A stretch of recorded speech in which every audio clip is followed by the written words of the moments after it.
Good morning, one and all. I welcome you back in the today's session, and we'll wait for 10 more minutes for other participants to join. Thank you.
ஃபுல்லா இருக்கா? வச்சிரு அவங்க வேண்டாம் பண்ணணும்.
Hello and good morning all. So I'll be sharing today's schedule. So the first presentation and speech will be made by Dr. K.C. Shashidhar. And in the second session, Dr. Nitya will speak. And then in the third session, Dr. Gopal Nayak. After that, lunch break will commence. And then another session which has been added is by Dr. Venkat Ranganayaka, which will be after the lunch. And then there will be feedback and sharing of experiences by candidate and valedictory program.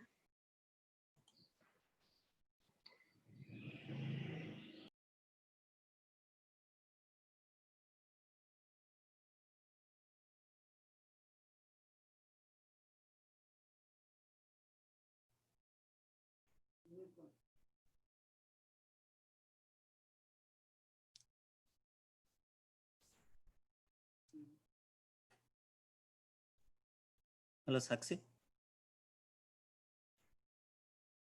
Hello.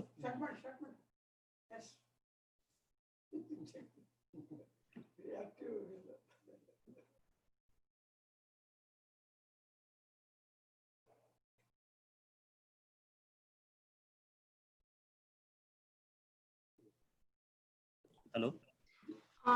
So the session now will start, and the first is the proceedings of last session, which will be done by my senior Muteppa sir. Please, sir, the session is over to you. Thank you, Saksi. Please allow me to share the screen.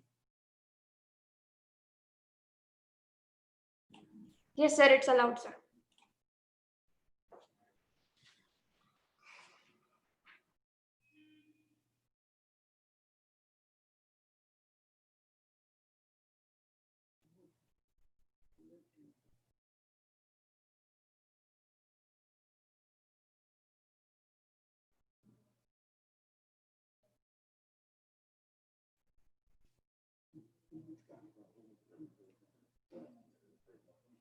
Good morning to all the participants and course director, Dr. B. Krishnamurthy sir, and all the teachers present here. I am Mutyappa Chidoli, third year PhD student, and I am here to present the proceedings of the fourth day of the National Online Training Program on Empowerment and Entrepreneurship Development in Agriculture. Yesterday, there were 6 training sessions has been organized beautifully, and today, before going to the sessions, today's sessions, we will recap about these topics in brief. The first training session was presented by Dr. Sangappa sir on entrepreneurship development through millets production, processing, and value addition, in which he discussed about the different millets, and ICAR and IIMR developed primary and secondary processing technologies and importance of the nutritional importance and health benefits of the millets, food uses and processing of the millets, and non-food uses of the millets, such as feed, fodder for the animals, and ethanol production and starch extraction production from the millets. And the second session has been presented by Dr. S.V. Suresh sir on bakery and value addition enterprise for empowerment of the entrepreneurs, in which he covered who enlightened us about the milestones in the bakery development and bakery training units for the promotion of the entrepreneurship and specialities in promotion of the entrepreneurship and its ruralization of the bakery. And he also given a very recent trends in the bakery, such as no maida, no sugar, no fat in the usage in the production of the bakery products. And he also concluded with the briefly explaining the success stories about the successful entrepreneurs. And the third topic has been presented by Dr. K.M. Harini Kumar on agri startups for scientists and technologists, in which he given who enlightened us about the role of the scientists in development of the agri startups and technologists in agri startups development, and how the technologies will proceed to change the agriculture sector and revolutionary technological interventions in the field of the agriculture, such as chatbot technology, Kisan Sevak, data analytics for agriculture, and innovative agri startups such as vegetarian egg and remilk. These are the most recent concepts in the agri startups, and key features in the development stages of the startups, and funding for agri startups, and collaboration with the public-private enterprises in order to transform the agriculture startups into a pioneer ones. And the fourth session has been presented by Dr. B.N. Amrish sir, in which on lessons from the successful entrepreneur, in which he explained about his own life story, how he transformed into an high-paid employee into an entrepreneur through the establishment of the Srushti Media, and how he expanded his business,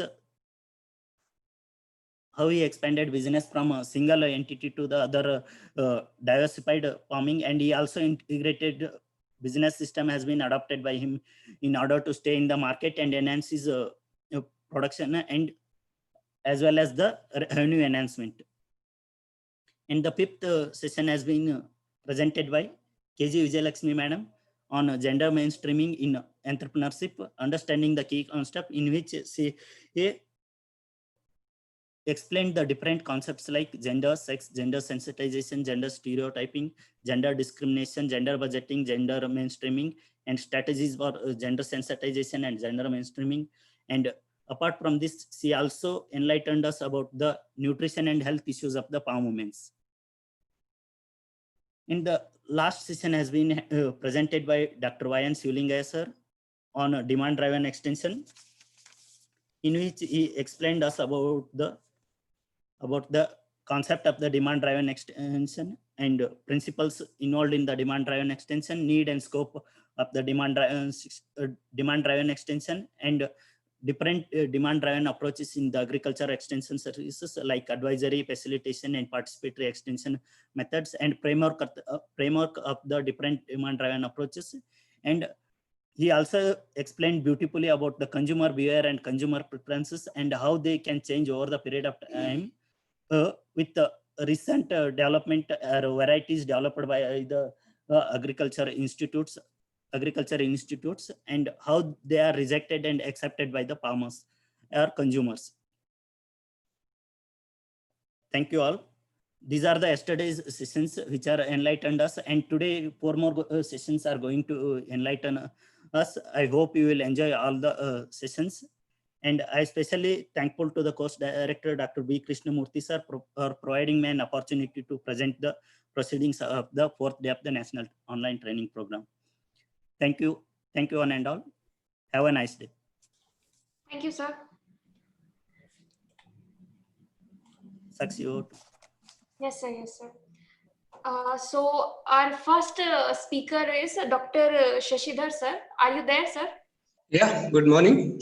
Good morning, sir. And now we'll have a brief introduction of you, sir, by Dr. Shishini ma'am.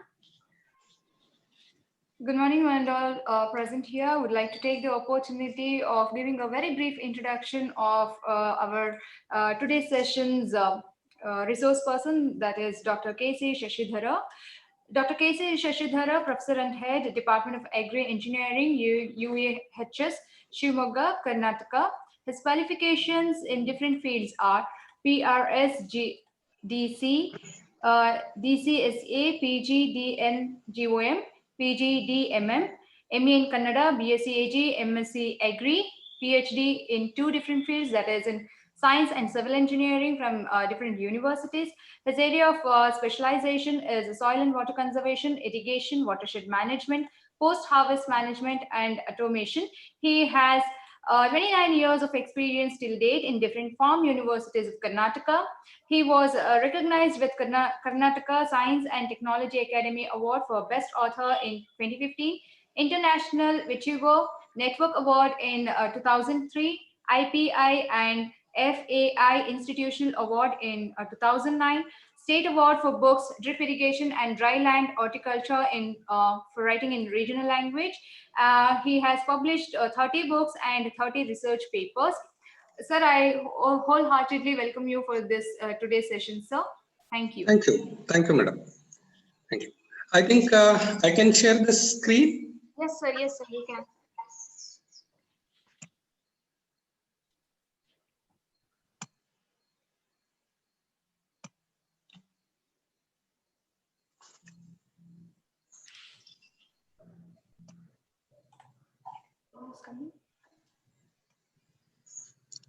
Okay, madam. My screen is visible? Yes, sir. It's visible, sir. Yeah. Please proceed, sir. Shall I start? Yes, sir. Please. Okay. Thank you, one and all. I think this is one of the beautiful course which is running from last 3 years from US Bangalore, and this year Dr. Krishnamurthy is coordinating, and it is giving a lot of opportunities for the participants to know about all the entrepreneurial opportunities available in the different segment of agriculture. So today I'm going to talk something about innovation in agriculture engineering and entrepreneurial opportunity. You all know the agriculture is traversing from zero to green revolution and green revolution to the next revolutions like a technology driven revolution. Today we are going to discuss something about a technology driven revolution by using agricultural engineering technologies, how the agricultural subject or how the agriculture scenario will change. See, having an engineering concept or a technology is not sufficient. We need to understand the technology, then only we can understand the profitability of those technology very well. Otherwise, many of the time, we are going to fail with the technology also. So this technology driven is always knowledge intensive. So knowledge intensive, whenever we say knowledge intensive, extension play a major role. So this extension is going to play a major role in transferring the technology. Not only transferring the technology, it also play a major role in improving the knowledge level of the farmer. Otherwise, it is going to give a negative development instead of positive development. Say, for example, I'll quote one or two examples, and I will deal this particular topic majorly with some of the case studies. So agriculture enterprise is as same as any enterprise. We should not think that agriculture is something different than other enterprises like industry or IT sector and other things. It is almost same. Only uncontrolled end of this particular business is market and environment. So this will be there in other businesses also, but majorly this will affect the agriculture. That is why we say this is an uncontrolled end. Say we say the environment is uncontrolled in agriculture. In industry also, take the corona as an example. It is from the environmental impact. It is hampered all the segment of the industry.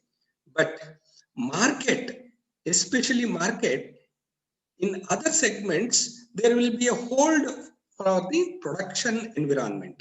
So in case of agriculture, production environment is likely turmoil to hold these type of segments. That's only a difference.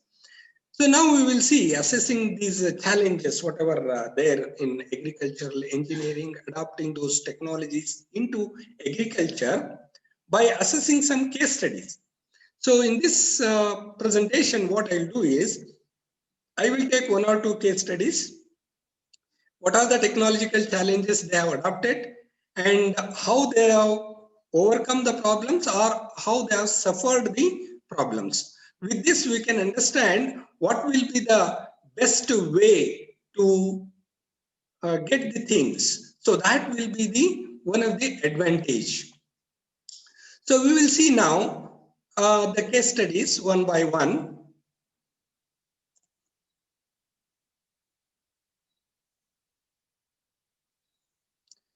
So the first case study will be a floriculturist. So you can see here this person called Pradeep. So he is near Basavanaganguru, is Shivamogga. He graduated in civil engineering. The basic knowledge on entrepreneurship is very good because the engineering graduates generally have this type of awareness about the entrepreneurship. But his knowledge in agriculture is not that much, it is minimum. So this is the background of this particular person. He ventured a technologically driven floriculture cultivation system. Technologically driven means having a protected cultivation, precision farming, and all those engineering components has built into his particular module. And he started cultivating the gerberas and other flowers. The unit cost of this particular investment is around 35 lakhs, and had problems in realizing his subsidy because this is a NHB driven program, and it is linked to the subsidy, but he had a lot of problem in getting the subsidy.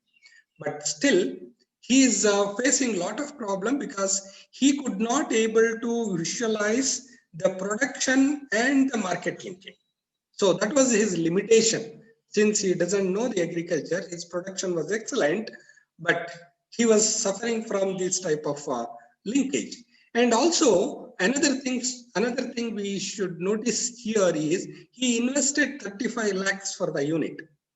If you assess as an agriculture engineer, he has invested around 10 lakhs over and above the requirement. This is because of the lack of knowledge, and this entire thing is coordinated by a middleman who can link this NHB and a client. So that was the problem here. And his harvest was excellent. You can see every year. But this particular picture shows after the harvest, this flower is not for market. This flower will go to the dumping yard or a composting pit because of this problem.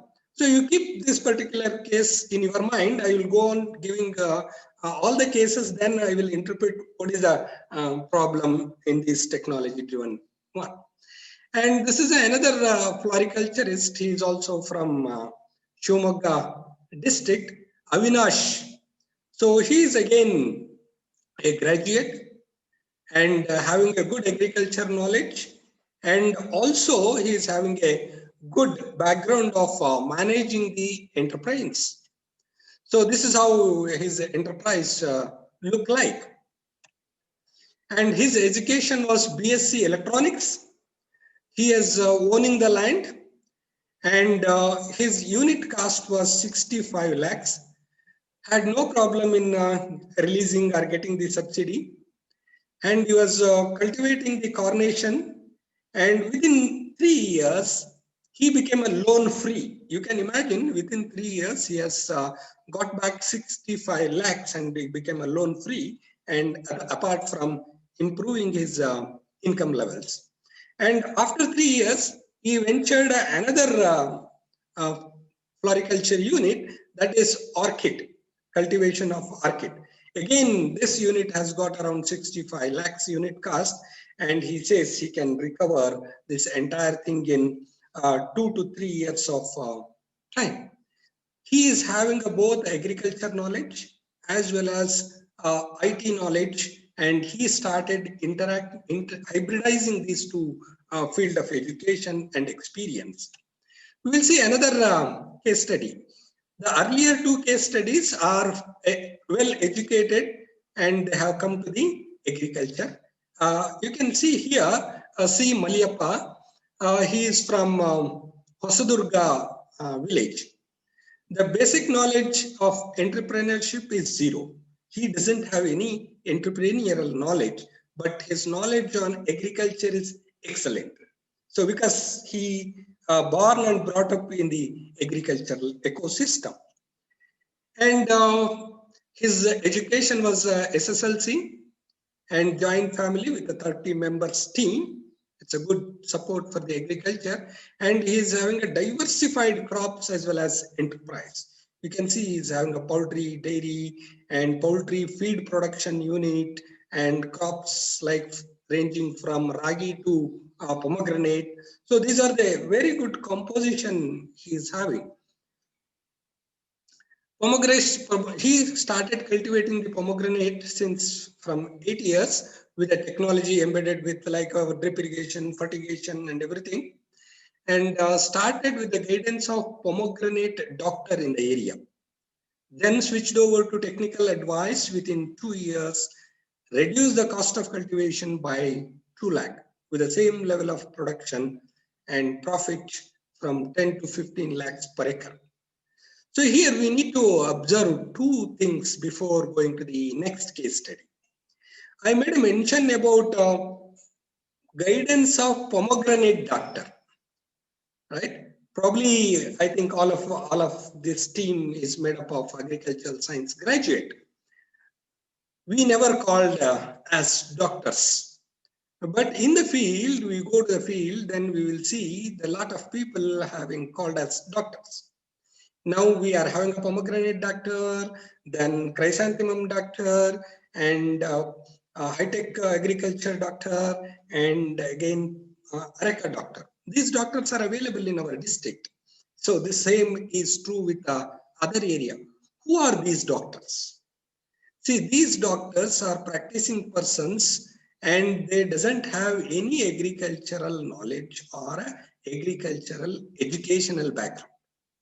Many a times they are failed farmers, or many a times they are the mouthpieces of these pesticide industries. So those will be broadcasting themselves as a doctors, and they don't give their service free of cost.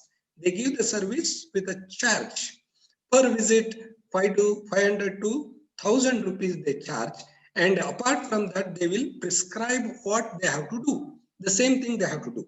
So that was the condition of that particular farmer. Though he started his agriculture from birth, when he shifted over to the pomegranate, he thought that this is a new crop and this will have a lot of intricacies. So we have to take the advice of a doctor. That's what the scenario is. So after the doctor consultants, he switched over to the technical advice from KVK Hiriyur. So this is the transition period. Just from shifting from that local doctor to the technical consultant of BSc Agri graduates team, his cost of cultivation came down by 2 lakh and the profit level remained same. So you can imagine with the simple advices, his profit has raised from 2 to 3 lakhs per acre. So you can imagine he was cultivating 5 acres of land without any much investment, or you can call zero investment. His income raised from 10 to 12 lakhs compared to the earlier levels. So this is another case study from again Hosadurga Taluk. So here farmers are known to produce onion seeds. I think you can see the beautiful crop of onion. The basic knowledge of entrepreneurship is not good with these farmers, but knowledge on agriculture was very good. So now we have to mix up both for these farmers. That's our challenge. So the villages has a history of onion seed production from last 20 years. So that was a onion seed village. Change is due to technical input and cooperation between the farmer. So that was not there. That the KVK Hosudurga was started embedding these particular entrepreneurial concepts and cooperation between the farmers. Now the expenditure is around 50,000 for half an acre. Income, earlier income was 1.2 to 1.4 lakhs. When they started this technology embedded system for the onion seed production, the income level has gone to 2 lakhs. So this is another case studies. So you can see the beautiful crop of seed production onion plots at Hiriur. And what are the technology embedded in this? Starting from irrigation, fertigation, and keeping the honeybee colonies for pollination, all these technology they have adopted in this particular unit. The next case study, I will compare all these case studies at the end. What are the technological input and lacunas? So this is from the coastal side. So here the sea bass cage culture was started from Karikali at Uppanda and Udupi district. So a team of youths joined hands to develop this one. What they will do is they will construct this type of cages in the backwaters. And in these particular cages, they will leave the fingerlings and start producing the fishes. So you can see this is a CMFRI technology, and they started this particular concept in that particular village, and they failed to achieve. You can see here, you have to note down that particular point. Though it is for Central Marine Fisheries Research Institute, they started this technology. They failed because the technology concepts which is they wanted to carry to the youths was not up to the mark. Then the local team and KVK Brahmavara started this particular thing. It changed the concept. So each of the cage will cost around 2.5 lakhs per cage, and returns from these will be around 4 to 6 lakhs. You can take out a net profit of 2 to 3 lakhs. You can imagine 2 to 3 lakhs per year from one cage.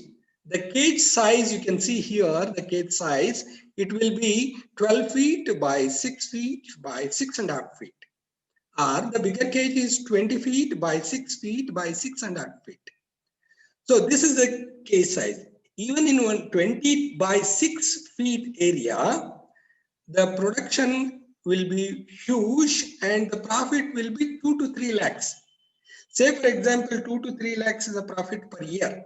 If they keep around 10 cages of this size, it will be around 20 to 30 lakhs. The income is not less than any of our IT professionals. So that was the thing. So here, this particular technology, you can see, it is again having a lot of problems earlier. Slowly they have solved these problems by using the technical support from the KVK Brahmavara. You can see here, they are cultivating, they are keeping this cage in the water. Once they want to harvest, they will simply shift the cage, the harvest will be ready. You can see the fish sizes and other things. Okay, we will move over to the case number 6. So this particular case is for prawn cultivation. Biofloc method for the prawn cultivation. This farmer which you are seeing on the screen is Sunny D'Souza. He is from Mangaluru district. So this fellow started his prawn cultivation. You can see he opened a pond of 1 acre and lined with a polyethylene material, then started prawn cultivation. In the coastal side, there are several people they control or they grow for prawn cultivation. But there is a difference, technological difference between this Joseph and other persons. So here, first I will give his background, then I will explain what is the technology. Yield per square meter, that is 1 kg. 1 square meter area is going to give 1 kg of the prawn in the normal prawn cultivators in the district. But the method this Joseph adopted, prawn cultivation increased to 5 to 9 kg per square meter. You can imagine 1 kg to 5 to 9 kg. That is almost 5 to 9 times higher production. So what he did and how much the technology has adopted. I'll give, before going to the next point, I'll give one small example for this fellow's achievement. Say, for example, the lease amount per acre is very, very small when you go to the farming system, maybe 1 lakh, 2 lakh, 3 lakh. But this fellow has obtained 1 acre land for 15 lakh this lease amount. So that's what I was wondering when we visited this fellow. We were wondering, how can you get back 15 lakh per year lease amount plus profit plus his investment? It was huge. So that was a definitely challenging environment. So his investment was 45 lakhs.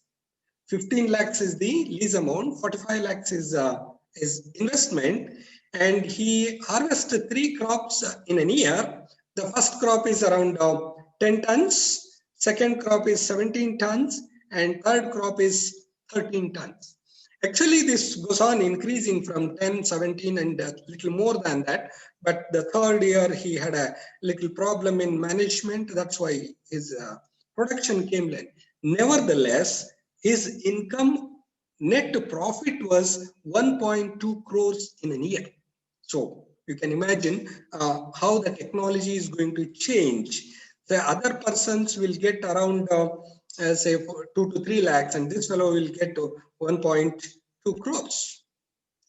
So what he did, what are the technological interventions he carried out? So he says farmers should become a researcher. Say, when he read a research paper on prawn cultivation, in one of the research paper, they say when we aerate the water, probably if somebody is seeing the prawn cultivation in the coastal area, there will be a puddler in the center of the pond, which is going to stir the water and embed the oxygen into the water. So this fellow read the research paper and understood that the bubble size is related to the input of oxygen. So if you make a smaller bubble size, the oxygen input will be more. So this oxygen will enhance the bioflocculation. So that is why he could able to get this much bigger production. So that's what he found out. He conducted the small research, then he entered to this particular enterprise. So next is case number 7. You can see basic knowledge on enterprise of this fellow is good because he has completed BE in computer science, and his wife was MBA, and both of them were employed in Bangalore, and because of the family reason, they came back and settled. They decided to settle in agricultural land, and they decided to go for dairy enterprise. So dairy is an enterprise. Then today they have the wonderful automated, completely technology-driven dairy, and their present capacity of production is around 300 liter, 32 milching, and 3 to 4 non-milching animals will be there regularly.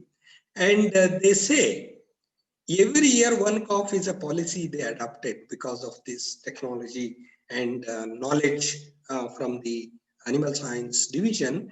They are ensuring every year 1 calf.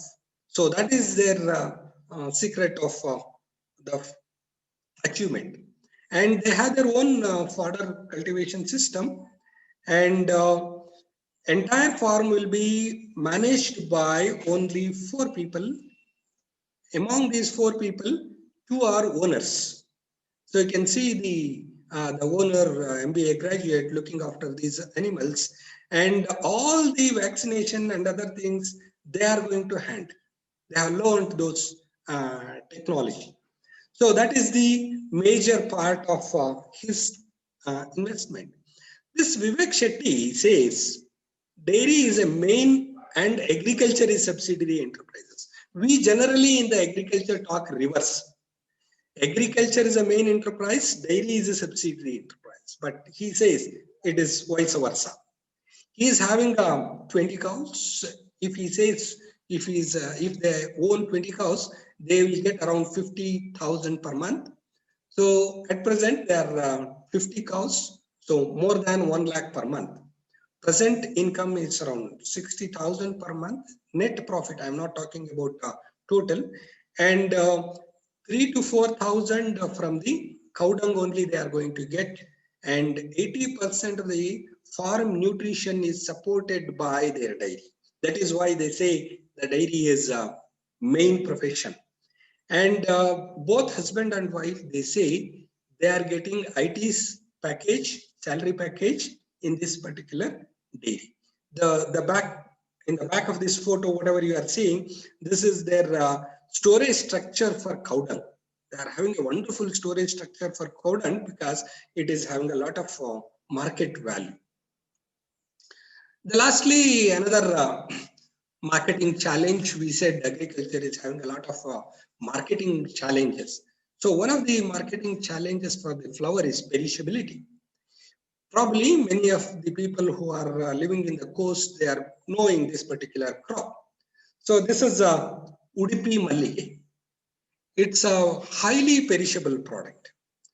The lifespan of this particular flower is around 24 hours. If you harvest this flower in 24 hours, it will lose its beauty. So, and its fragrance is wonderful and it's having a lot of demand. So one chendu means one hara. This is one. You can see here they are racked and this will be one chendu, right? So the prices are fixed on this particular thing, and generally one chendu will have around 800 flowers. So you can see this market network. So there will be marketing stands in the cities, and they will serve as both the collection center as well as distribution center. So collection as well as distribution. So early morning, they will collect the flowers here in the place, and next day, so you can see the collection slips. So only on these slips they will collect with the farmer's name. And once they collect these flowers, there are a few key peoples in the market. In that particular village, 7 or 8 people, they join together and they will decide what is the market price of today. You can imagine this particular team decides the entire marketing price of the country. So once they decide that for the same rate, it will be distributed within 6 to 8 hours. So you can imagine what is the fastest network. It is more vibrant than our Nandini or KMF milk system. And till date, they have not failed in marketing, and the price fixed will be not, having a harshness for both the marketers or producers, and no producer is unhappy because of this particular system. So now we will see what is the technology, what is the agricultural engineering, what is the knowledge base, the difference, and these people having a different achievement in the agriculture. I have classified this into 4 levels of people and a technology. So level 1, you can see first floriculturist, you can see in the level 1. Level 2, you can see the boss cultivation persons and onion seed growers. And level 3, you can see Arkid Avinash as well as Maliyappa Gowda. And level 4, you can see Jones and our Shetty. So these are the total cases we visualized. And these cases, how they are different with respect to engineering knowledge adoption and getting a income. See here, the level 1. Level 1, he is an engineer, that's a civil engineer.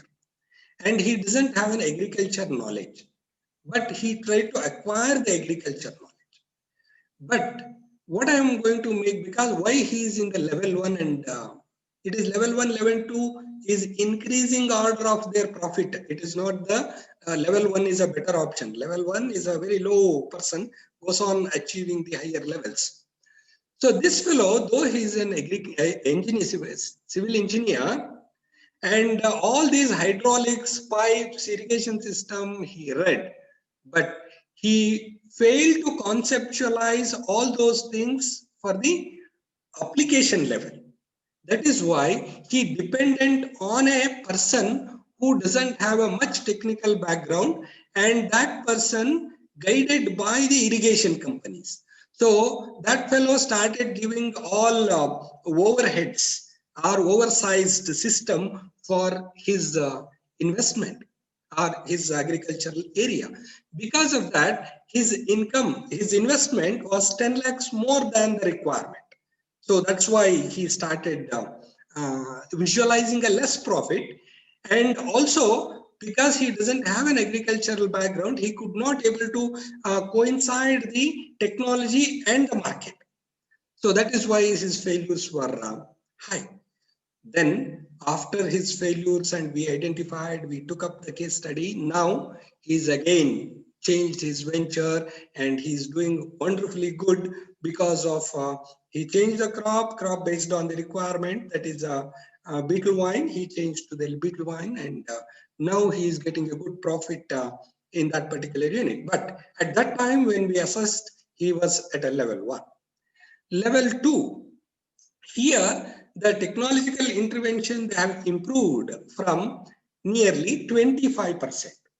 When they adopted the technology by understanding the concept, they improved the income by 25% to 30%. That's why we kept them in the level 2.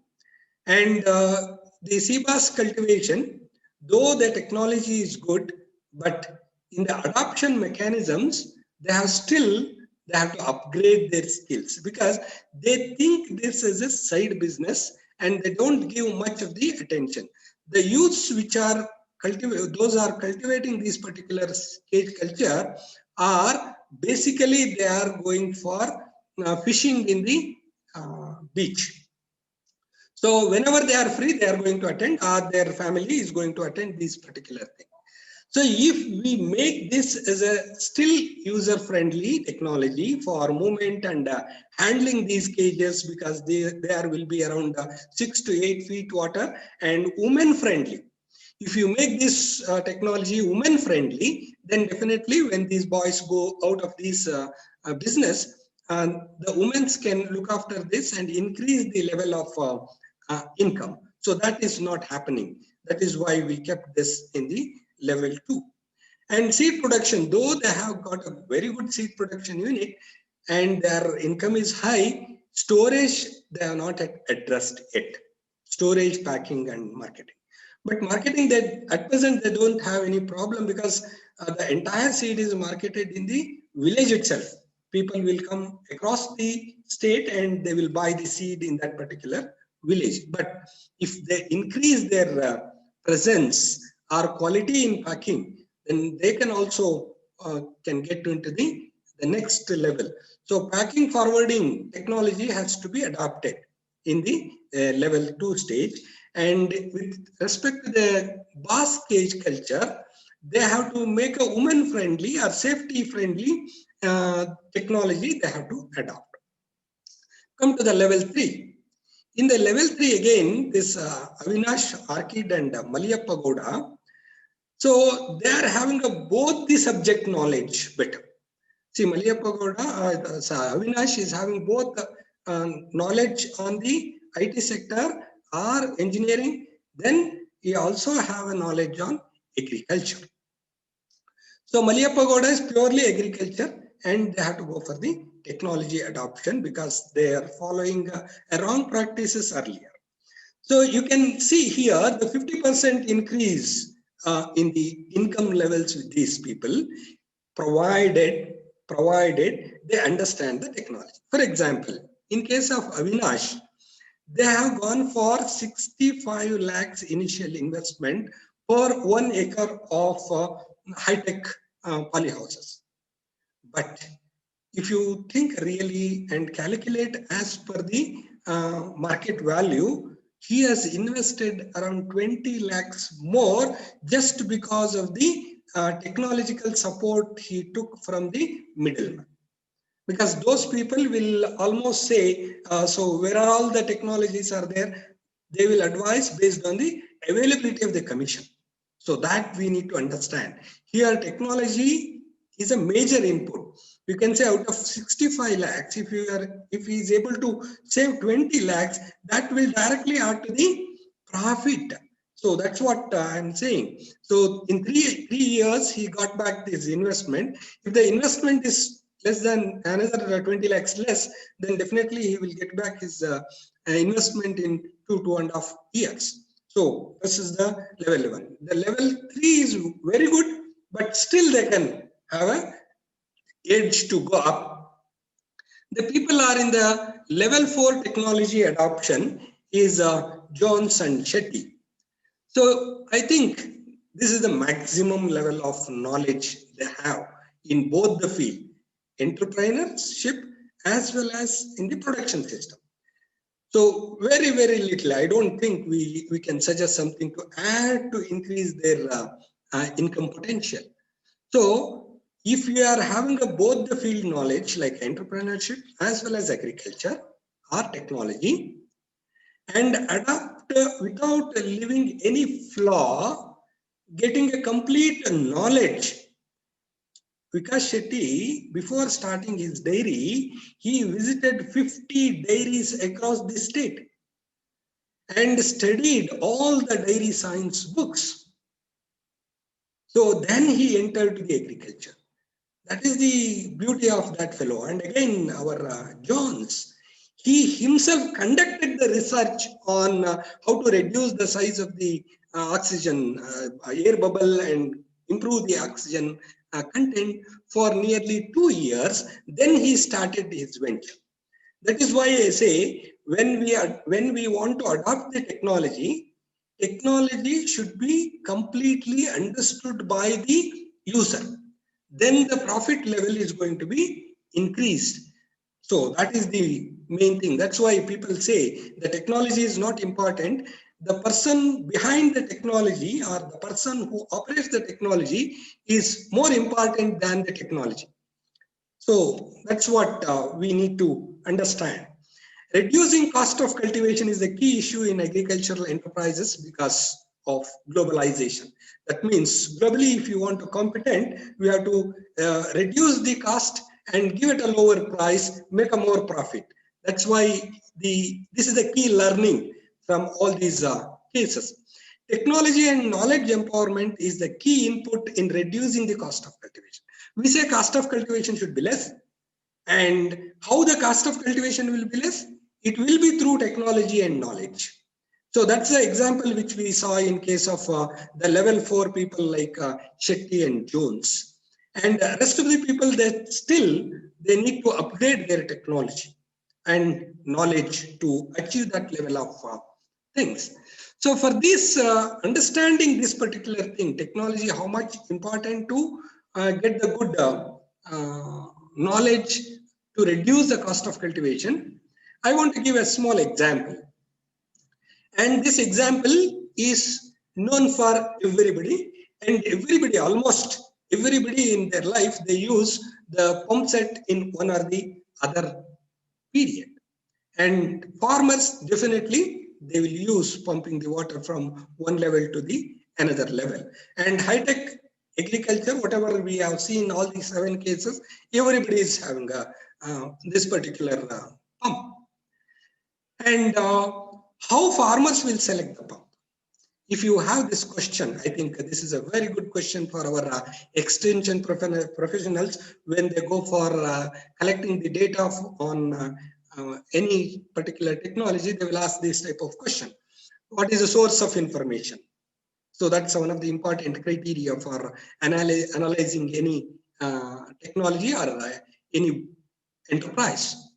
So here I will take pump as an example, and I will give few points in another 5-10 minutes, and then I'll try to conclude this lecture. So you can see here, farmers are consulting.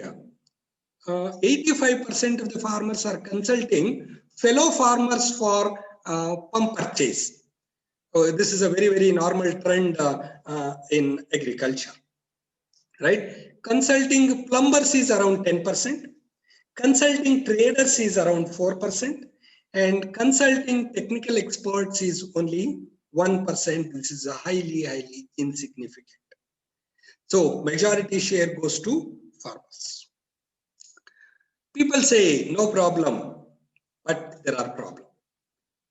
The statement meaning is, if you ask any person in the pump set, the person owning the pumps, they will say, we don't have any problem with the pump. Only problem is with the current, not with the pump.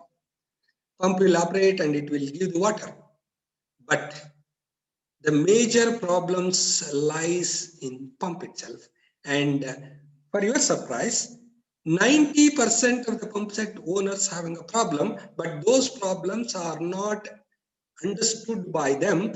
Because of that, the input cost is going to increase. That's why we are saying reducing the cost of production. The cost of production is increasing just because we doesn't have a technological knowledge backup for this particular pump. Only one component I am giving an example. So if you imagine high-tech agriculture, there are hundreds of components like this. I am giving only one component example, which all of you know well. So what is the impact of present selection method? So because 85% of the people consult fellow farmers for selection, what is the impact? 80% of the pump sets working below 50% efficiency. This is the impact. What is the meaning of it? 80% of the pump set working below 50% efficiency. It means if a pump consumes 10 horsepower of power, and it should deliver the water equivalent to 10 horsepower, but it is delivering the water equivalent to 5 horsepower. That's a raw example if I want to put it. So it's a that much problem. That means 50% overheads you are going to get. It is possible to reduce the cost of cultivation by 50%. And you can imagine 15% of the pump sets are working in the range of 5 to 15% efficiency. So very pathetic actually.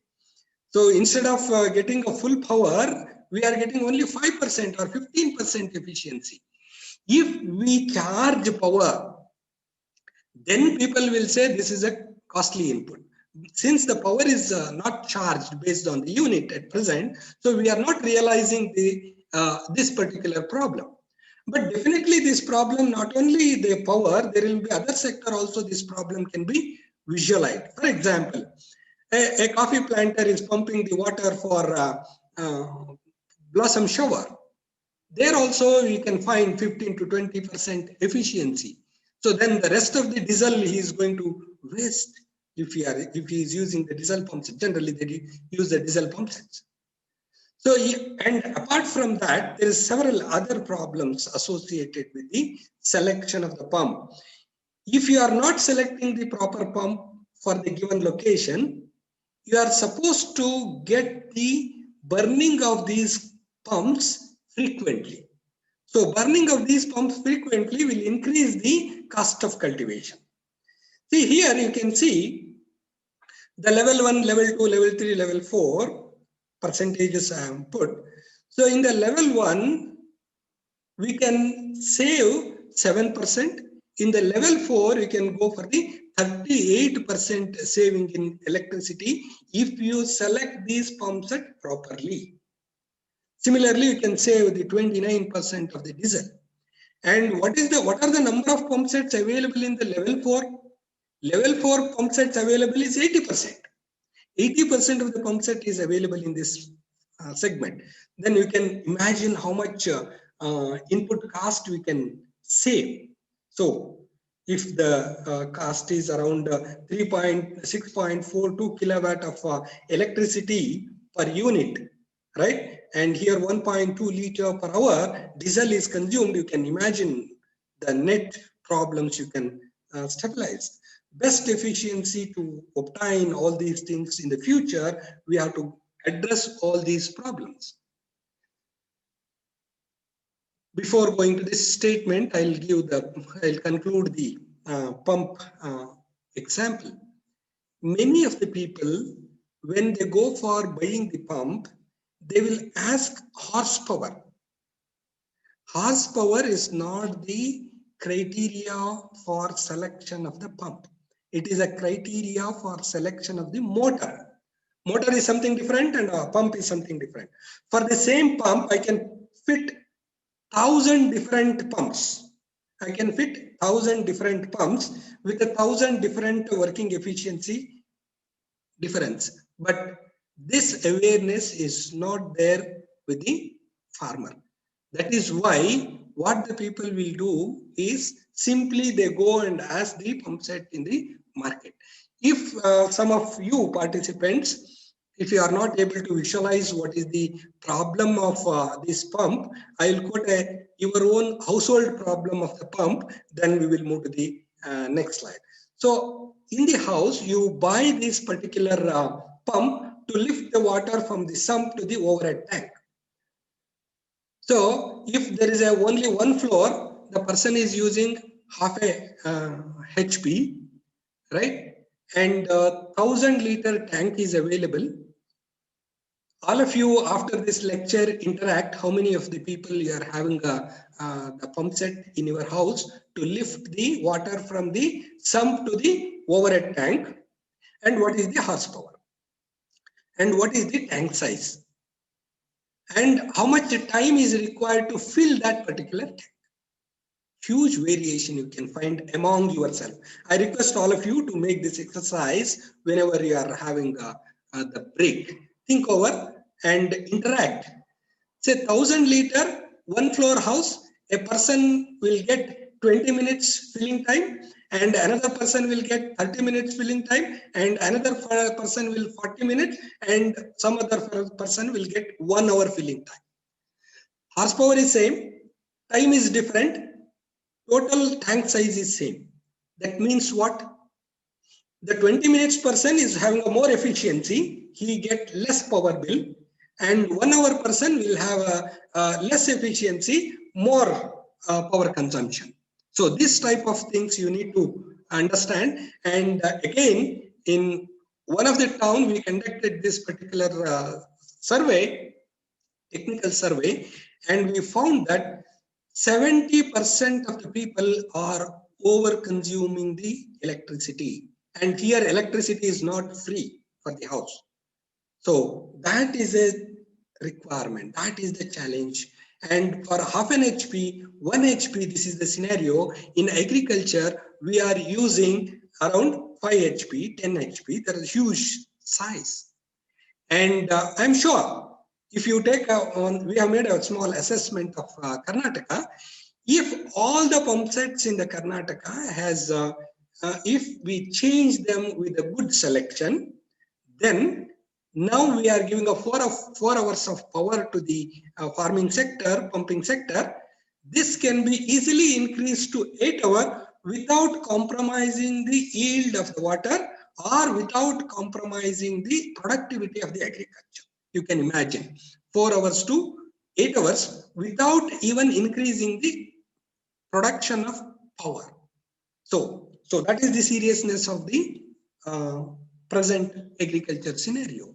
So though the pump is a very old technology, and since from last 100 years everybody is acquainted with the pump, Still we are having this much knowledge problem. You can imagine the knowledge problem in the current technologies like drip irrigation and automation, fertigation.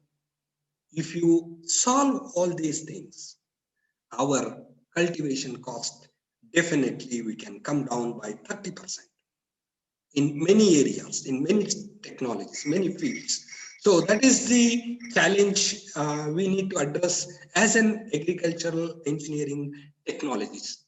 So another few statements before concluding my talk. Indian agriculture is a gambling with nature, vagaries, market, uncertainty, sourcing resources. This phase of agriculture can be changed in dependable, low risk, reducing complexity in decision making and increasing sustainability with ICT application in agriculture. Yeah, we can. We can reduce our uncertainty to a greater extent by taking these ICT tools.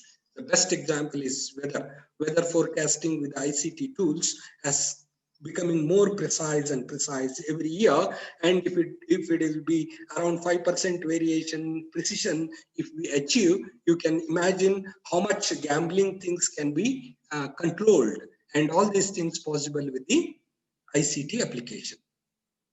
Can we start e-agriculture in India? Do we have the backbone network? What will be the appropriate delivery mechanism if we think that ICT can become one of the major input in the agriculture? Yeah, we have all these things, but only thing is our knowledge level in these things we have to improve. Then definitely we can get all these things in the system. So we can start e-agriculture with ICT tool and agricultural engineering technologies embedded, and people are all going ahead with this technology like IT application in agriculture, IoT agriculture, Internet of Things. So automation, building automation like your fertigation unit. Fertigation unit can work with the ground and recording what is the nutrient status in the soil, and automatically it can deliver that much fertilizer to that particular location. It is possible through IoT. But you can imagine as an agriculture graduate and people in the agriculture field, we are less exposed to the terminology called IoT itself. IoT is already 10 years old. For agriculture, it is around 3 years old. But still, we are not able to understand what is IoT, though we are in the university network. Many of our people are not able to understand. But the world is moving ahead. So IoT is a terminology developed only exclusively for IT industry, then we are adopting. But now there are several countries, they are gone beyond and they are going for IOF, Internet of Food and Fiber. Internet of Food and Fiber. So that is the next level, Internet of Food. So IOF, Internet of Food and Farming. IOF is Internet of Food and Farming. So here, all the farming challenges will be brought under this e-agriculture, and the requirement of each of the farming activity will interact each other by taking this internet platform.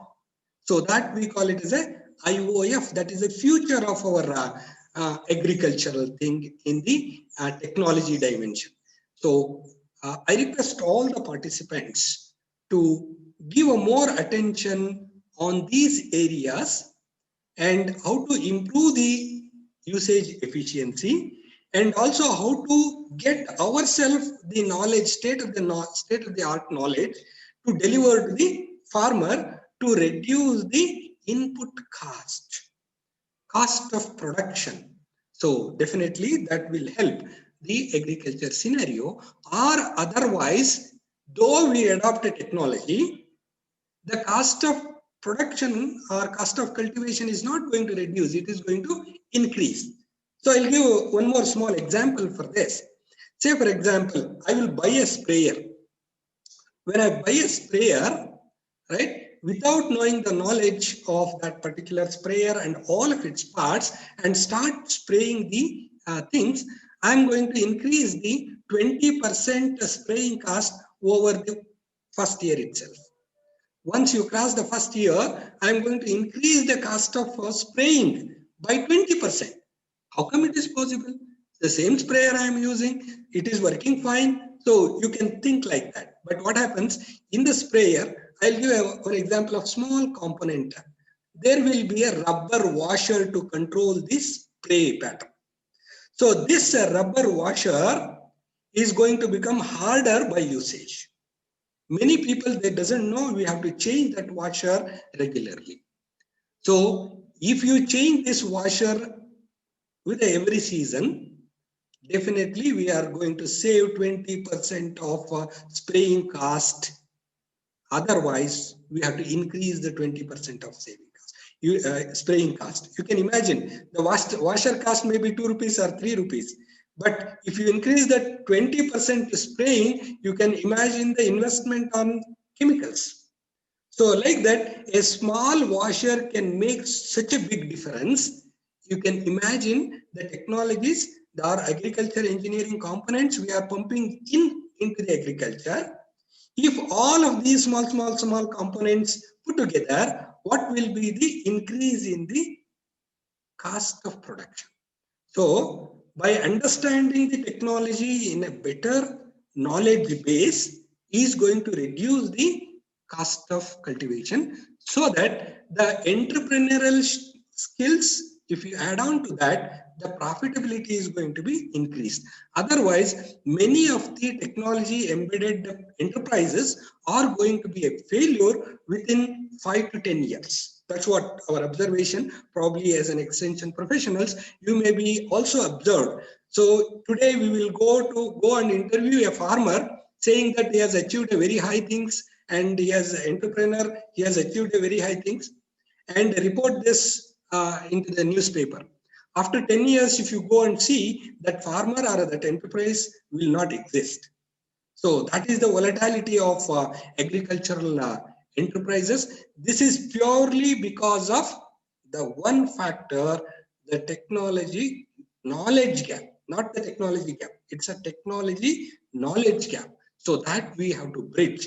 And also, we have to diversify this technology once in 5 years. So if you keep these two concepts in the agricultural entrepreneurship, definitely we will have lot of positivity in getting these to be next line. So this is all I wanted to share with you.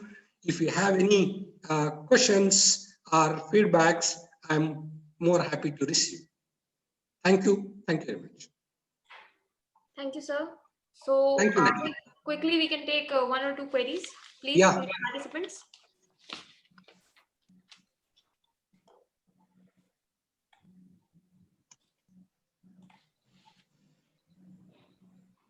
Any queries? Thank you, sir. Thank you. It was really wonderful. Thank you, sir. No queries. With your all the case studies and vast experience, whatever you explained is really great. Thank you very much. Thank you, sir. Thank you very much. Thank you very much, sir. This is Girish Kumar from Chatterley-Kur. Thank you, Girish.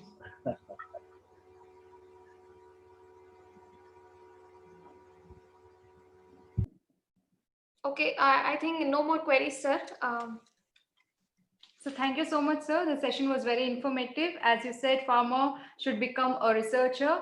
There exists the innovation and entrepreneurship. Thank you very much, sir. Thank you, madam. Thank you.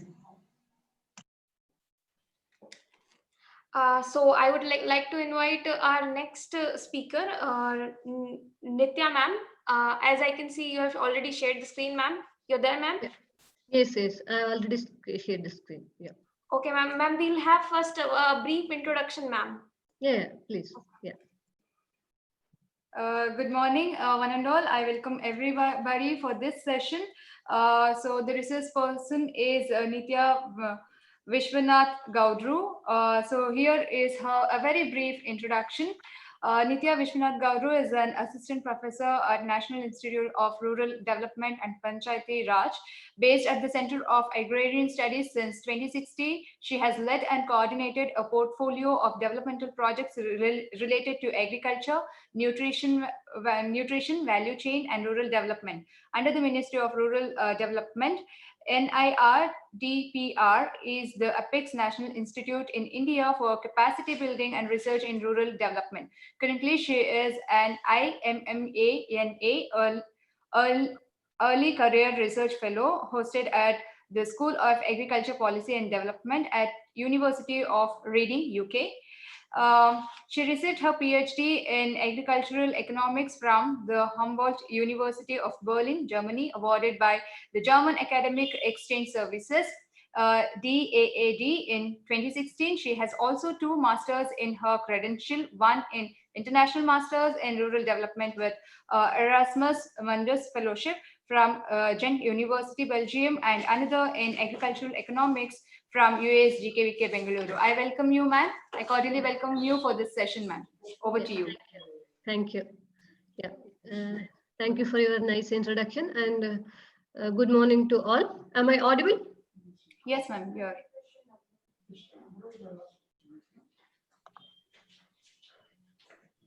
1 minute. Yeah.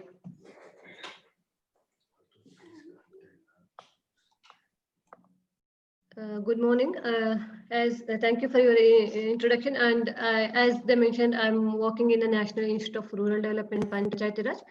This is the apex institution under the Ministry of Rural Development, Government of India, and it's mainly the catering the needs of Ministry of Rural Development and Panchayati Raj. And we are like mandated to work mainly on capacity building and as well as the research and consultancy services and implementing the government of India programs and schemes throughout the like a pan-India operations. And NIRDPR is. Ma'am, actually, we can't see your face, ma'am. Can we have a bit more light in the room? Am I visible now? No, ma'am. Oh, sorry. I don't know. It's here, it's dark. Now it's. Ma'am, can you please sit opposite to the light so that we can see? Because if the light comes from the background, you can see only the image of yours. Is it with? 1 minute.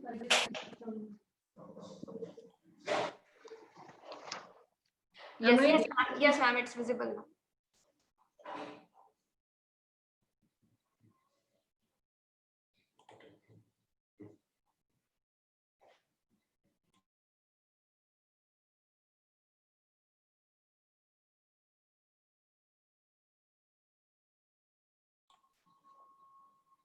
Ma'am, are you there?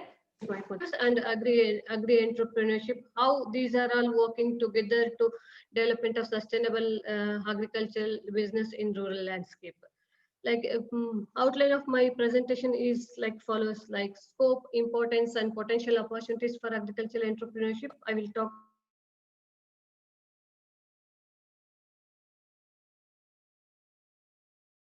different needs and formats, advantages and challenges and strategies.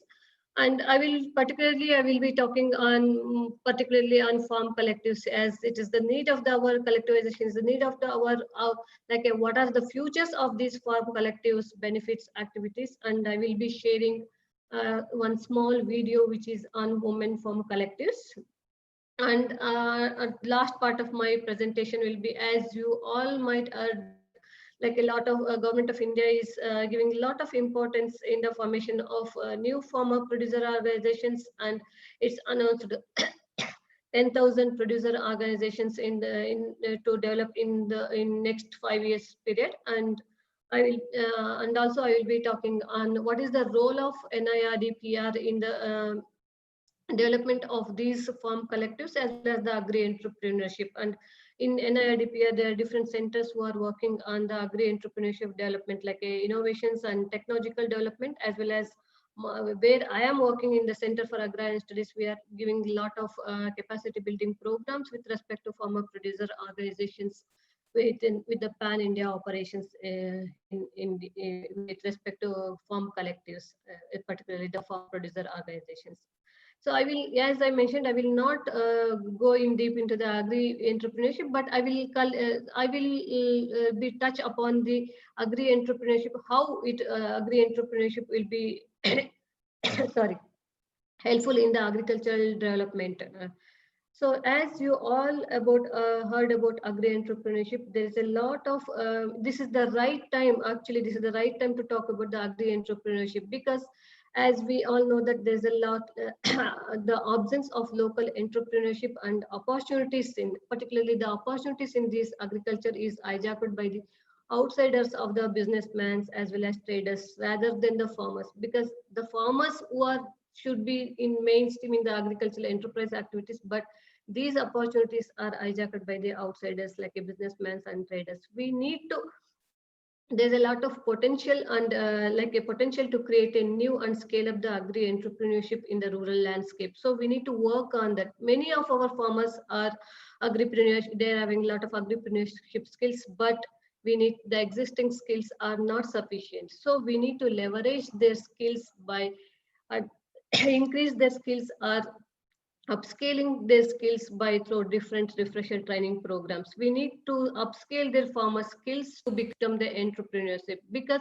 since many years we are seeing that agriculture as a traditional and subsistence farming, but we need to look agriculture from the perspective of business lens, like agribusiness lens. So we need a lot of, there's a lot of potential, but we need to upscale those skills with respect to farming community in this country. And also, as we know that considering that like a lot of growing unemployment in the rural areas and also slowdown of agriculture sector in these days, there's a lot of potential for promoting these agricultural as well as agriculture production as well as profit oriented business in this agriculture sector.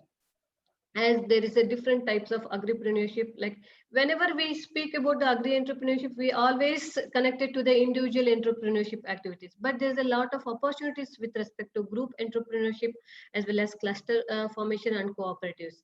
The government of India at present is giving a lot of importance to form a group entrepreneurship through, they wanted to promote a group entrepreneurship through producer organizations. I will be talking about these producer organizations in the later part of my presentation, but let me start with why we need this agri-entrepreneurship, like what is the importance of this agri-entrepreneurship in this country.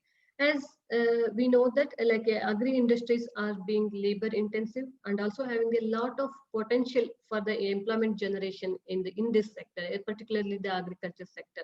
And also it's a lot of potential to reduce the employment and reduce the poverty and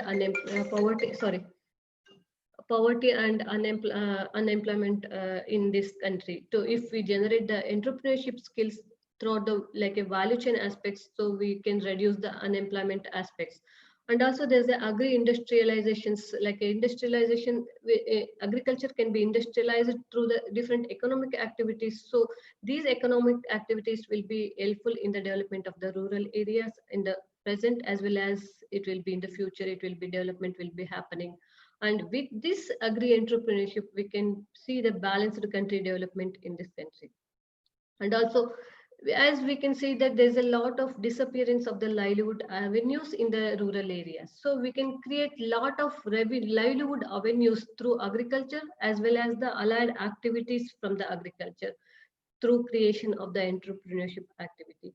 And also, as we know that through agri-entrepreneurship, we can create a capital creation can be happen and also improve the income of the farming community. These are all the very important aspects of agri-entrepreneurship.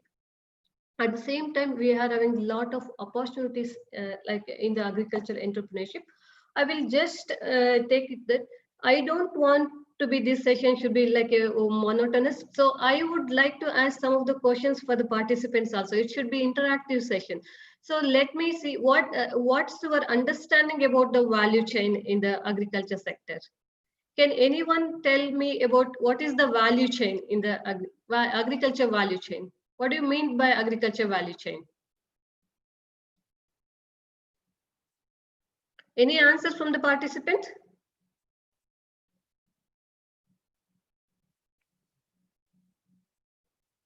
What is the value chain? Why we need value chain to develop agri-entrepreneurship activities?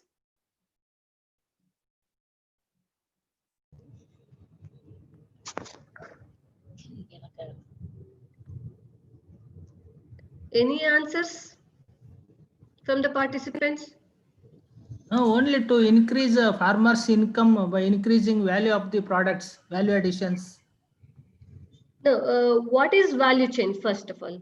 What is value chain? The activities included from starting from production to marketing. Yes. Hello. Hello. Yes. Actually, value chain means to add some value by processing or any other form of formation through processing, maybe changes of the structure or from raw product to semi-raw product or final product, ready to eat product or ready to meat product, ready to cook product. That's called the value chain. So that the volume will be less, but value will be high. Okay. Yeah. Thank you. And value chain, it's described from the range of activities or set of actors who are involved in the from production until it reaches to the consumers. There's a different actors are there in the value chain. There's a different stages in the value chain from production to consumers, and there's a different activities. There is a different actors are involved in the value chain, and each stage of the value chain there is a value addition activities. So what is the connection between value chain and agri-entrepreneurship? Whenever, as I mentioned, whenever we speak about agri-entrepreneurship, we are always seeing from the perspective of product also, from the product perspective. But there's a lot of potential for the agri-entrepreneurship to give the service-oriented agri-entrepreneurship. There's a lot of potential in the every value chain. Since from production it reaches to the consumers, there's a lot of opportunities for the agripreneurs to give the service-oriented, to start the service-oriented enterprises.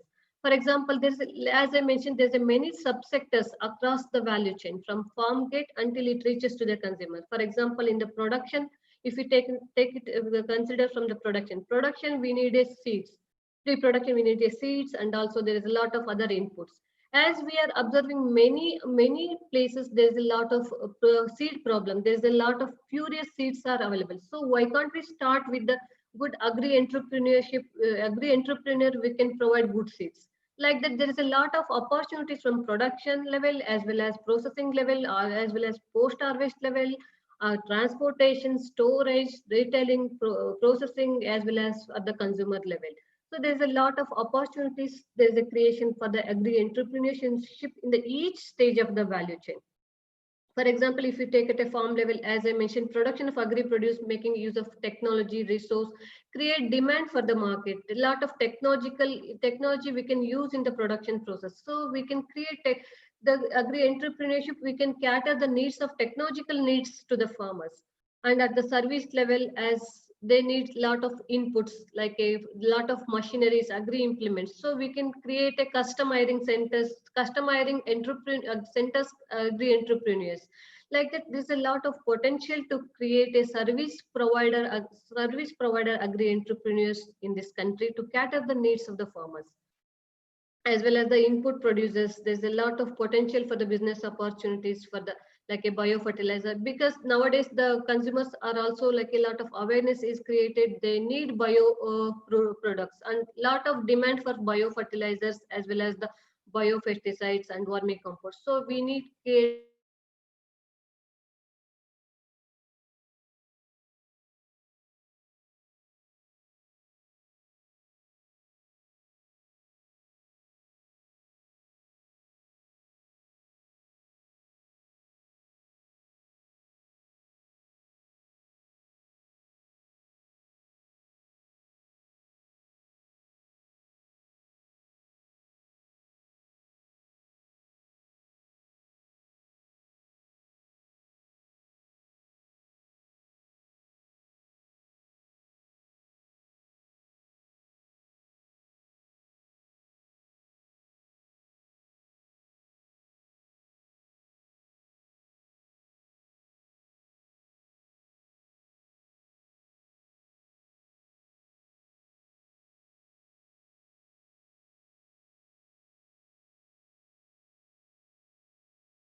Hello.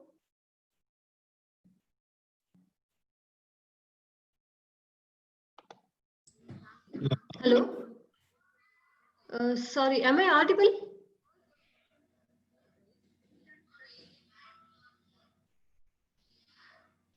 Hello. Yes, ma'am, you are audible. Am I Yes, audible? ma'am. You are audible, ma'am. There is a disconnect between, I think.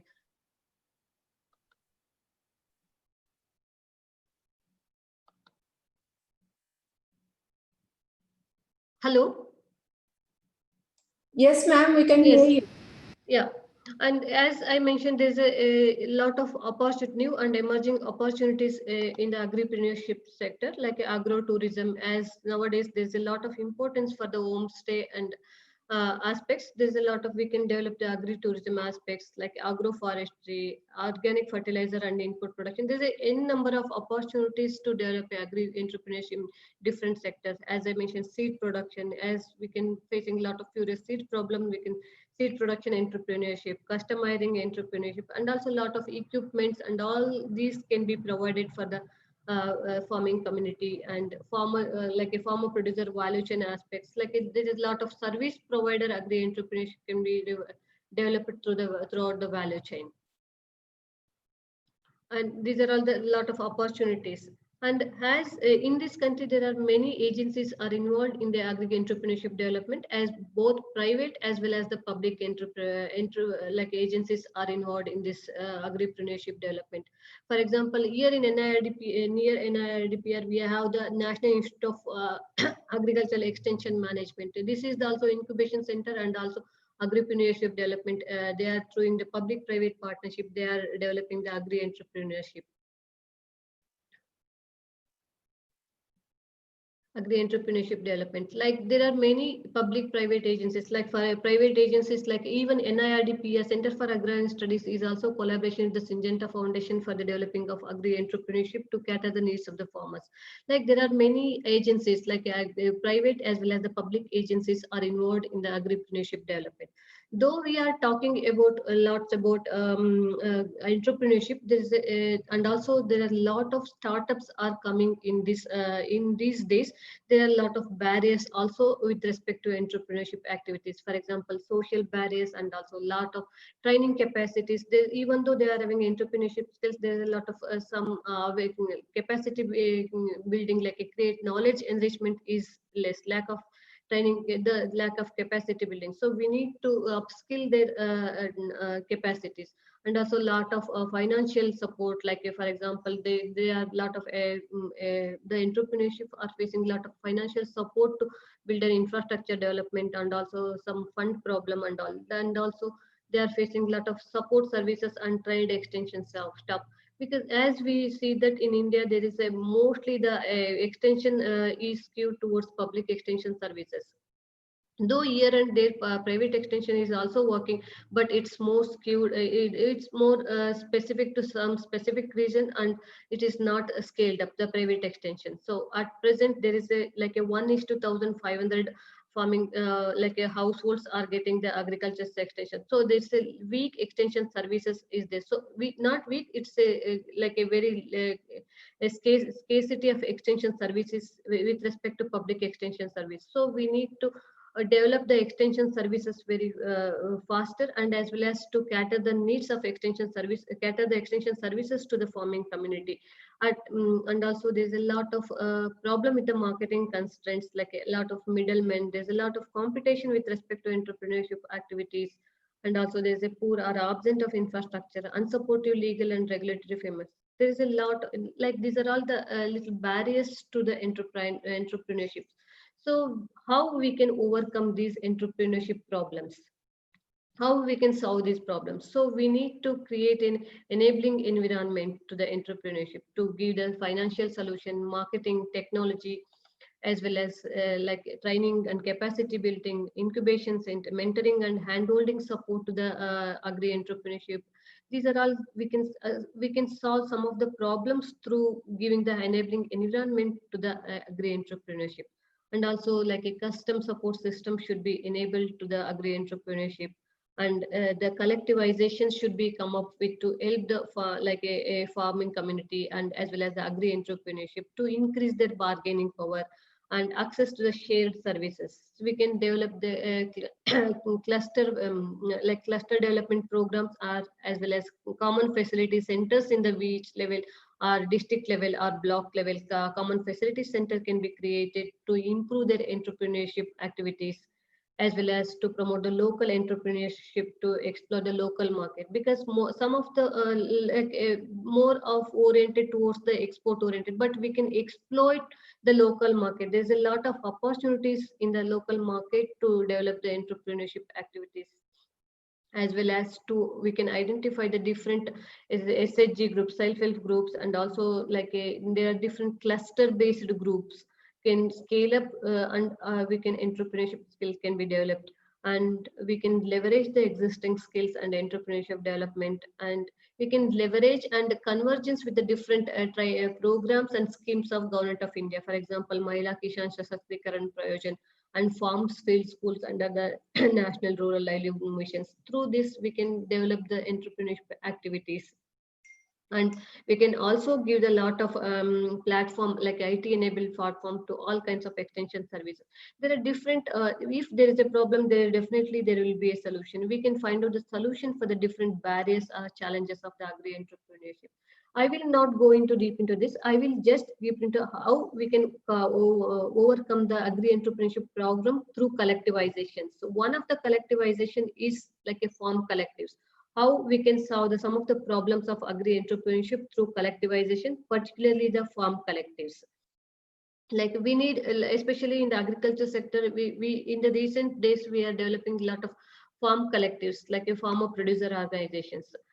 Why we need collectives means like farmers are dependent on local, like their farmers are exploited by local market as well as like a lot of money lenders due to many aspects like limited production quantity, because as I mentioned, many of them are small and marginal farmers, their production quantities is less and access to the resources are very less, and the lack of the lack of awareness of the quality of the produce. Even though the production is good, but they are, doesn't aware the quality of the inputs as well as the products, as lack of credit facilities. And to overcome all these problems, we need a collectivization of the farmers to overcome these challenges. And also, as I mentioned, there is inadequate extension services and low level of technology adoption, and also lack of capital and pure business skills with respect to the farmers, farming community, and low income due to poor infrastructure and low market efficiency. So to overcome all these aspects of from the point of view of farmers, collectivization is the solution to overcome these challenges. So we need to identify the particular value chains, like need-based value chains. Particularly, the value chains are not specific value. These are all specific to commodity-based and need-based as well as the area-based value chains. We need to identify the gaps in the value chain and cater the need-based interventions should be enhanced through the value chain. Here, there is a lot of scope for the service providing agripreneurship to intervene in the different set of value chains to serve the farming community. So, for example, input resource management can be done through the agripreneurship activities, and enabling access technology for productive environment, like aggregation and collective marketing can be done through the farm collectives. So the marketing activities and aggregation activities, and how the credit activities like a value addition from farm gate to cleaning, sorting and grading. These are all the activities where we can develop the agripreneurship to helping the farming community through the value chain. So like now their FPOs as like institutional interventions to address all the challenges by involving the entrepreneurship activities in the farming activity. These are all the different interventions can be done through the FPOs. Like now I come to the conceptual understanding of FPOs. As you all know that there's a lot of there's a misconception between producer organizations and farmer producer organizations. There's a little difference between producer organizations and like FPO, farmer producer organizations. The producer organizations is the legal entity which is formed by the primary producers. For example, farmers, milk producers, fishermen, weavers. Because these are all the different type of producers we can involve, and they can collectively form the producer organizations. But farmer producer organizations is the one which is only the members are farmer members as well as primary producers. So FPO is one type of producer organizations. It's all the members are farmers, so that we can in India we can develop a lot of producer organization with respect to different, like a dairy farmer producer organizations, fisher producer organizations, weaver producer organization, like the different producer organizations can be developed in this country. But one form is farmer producer organization is one form of producer organizations. And there are in the producer companies, there is institutions like primary producers like self-help groups, joint liability group, farmers group. All these can be members of the producer organizations with respect to their area, with respect to their commodity-based producer organizations can be formed in their respective areas. In between, if you have any questions, maybe you can stop me and ask. Yeah. And coming to the essential features of farmer producer organizations, it is like a formed by the group of producers either from the farm or non-farming activities, or both can be formed the farmer producer organizations. And it is a registered body and legal entity, and producers are the shareholders in the organizations. And it deals with the business activity related to the primary product or with respect to the the product with respect to the processed product, and it works for the benefits for the members of producers, and part of profit is shared among the producers, and the surplus added to its own fund, because whenever get the benefit it will be shared with the members, as well as the some part of the fund is used for the business expansion. And FPO can derive the multiple benefits for the farmers, such as insurance, fair price, storage space, in the long run. They can be sustainable with respect to the FPOs, because there's a lot of benefits involved in forming the farm collectives. And as there is a ownership will be always with the members of the, there is a lot of even in this country there is a lot of cooperative organizations also, like a social capital developed, but the membership will not is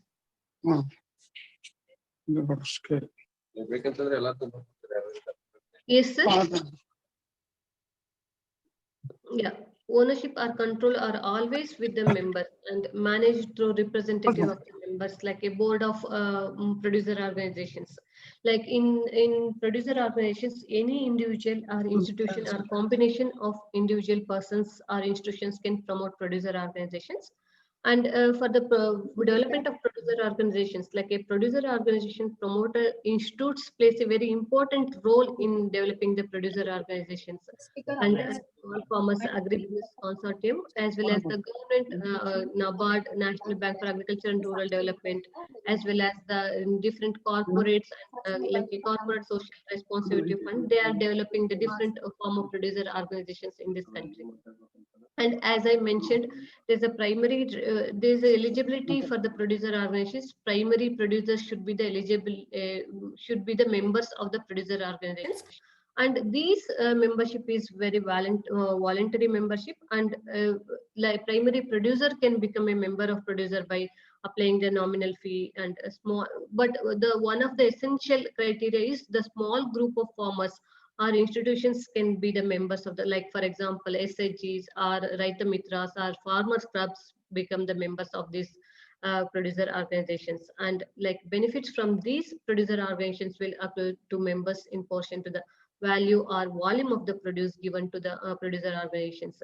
Like in these collectives, like a patronage benefits and patronage benefits is very important in these producer organizations. And we, as I mentioned, there's a lot of benefits which can be occur when we form the farm collectives through for its members. Like cost of production can be reduced by procuring necessary inputs, because when they form the farmer producer organizations, they can start the input business activities. The farmer members can start the input activities so that their cost of production can be reduced. So subsidized inputs can be supplied to the members, and also the aggregation of the produce. Like for example, if I'm a small farmer, I can transport my produce to the nearby market, but it costs me high. So when it comes to the aggregation, as aggregation to the produce from the different farmers, the transportation cost can be reduced through this aggregation, and economies of scale can be produced. So if the aggregation and economies of scale work out, so bargaining power will be with the members. So when is individual smallholder went to the market, and there will be a lot of exploitation will be happening for the members. So when come to the collective, so that there will be bargaining power will be holding with the members. So economies of scale will be worked out, cost of production can be reduced, and like a bargaining power can be improved, and also they can if the farmers are coming together, so they can adapt, like they can learn and create and awareness about the modern technologies, and the capacity build through the capacity building programs, as well as the extension and training and production technologies can be adapted to the collectives. And they can overcome the post-harvest losses, also can be minimized through value addition. For example, even though if they are not involved in the secondary processing, at least from the primary processing activities, initially they can start with the primary processing activities. Later they can switch into the secondary processing activities. So thereby they can minimize the post-harvest losses and efficient management of the value chain of the respective commodities of the farmer producer organizations. And also regular supply supply of the produce and quality control can be possible through the to properly manage in the value through the farmer producer value chains. And price fluctuations can be also be minimized when the collectivization. So as government of India is announced the contract farming is accepted now, they can go for contract farming, and they can fetch their higher prices for their produce. And they also access to the financial resources, and also there's a lot of opportunity for the convergence with the different schemes and programs of government of India. When the farmers are come together, they can leverage that benefit by convergence with the different training programs with the government of India programs. And as I mentioned, improve the bargaining power and social capital can be done. So in the value chains, the farmer collectives can be do the most major activities with respect to production, procurement, harvest, and marketing and selling. For example, procurement of inputs can be do the collectivize, and dissemination of market information, dissemination of technology and innovations, and facilitating finance for the inputs. As I mentioned, aggregation and storage of the produce. When they collectively they can come together and aggregate, they can do the primary processing, for example, drying, cleaning, and grading. And they can create their own branding of the FPOs, like a packaging, labeling. And there are many FPOs in these countries are creating their own brands and selling the produce at present. So still there's a lot of opportunities for the FPOs to develop their own branding, branding and quality maintenance. Through this, they can get a higher remunerative price for their produce, and also participate in the commodity exchange. And also even some of the FPOs, they are really working well, and even they are involved in the export activities in these countries. There's quite a lot of examples, because NIRDPR, we are involved in the some of the, we are resource support agency for the some of the FPOs in Andhra Pradesh. They are really doing good, and they are even exporting their produce. Even smallholder farmers are exporting their produce to the other countries. Till now, I was talking about agri-entrepreneurship and FPOs. There is a lot of opportunities for the FPOs and agri-entrepreneurship to go hand in hand and complement with each other to improve improve the agribusiness in this country. As I will not go into deep into this, like what there are like a myriad of challenges facing by the smallholder farmers. And as I mentioned, FPO as an appropriate institutional form, which is can be mobilize the farmers, their capacity to collectively leverage their production and marketing strength.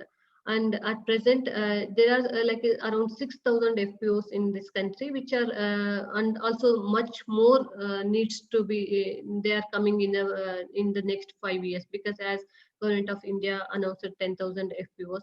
But these 6,000 FPOs are developed not only by Government of India, but there are corporates also developed some of the FPOs. There are government also, like government SFSC and NABARD FPOs are there. Some of the FPOs are developed by the private sector agencies, also developed some of the FPOs. Some of the NGOs are also developed. There are different people involved in the development of these FPOs.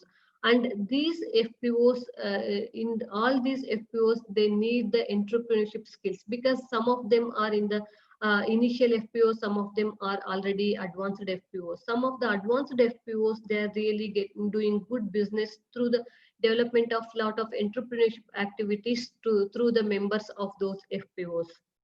And this is the FPOs is the best route to strengthen the aggregation, thereby improve the income of the small and marginal farmers in this country. And as I mentioned, there is recently as per the latest estimate, around $14.3 billion dollars of amount of produce, like a post-harvest loss, is happening in this country. So here there's a lot of opportunity for the service providers to pitch in and give the services to the members of the producer organizations, as well as in the agriculture sector, to overcome the post-harvest losses. So there is a lot of technologies are availing. So we need to develop the skills of the entrepreneurship to overcome the post-harvest losses.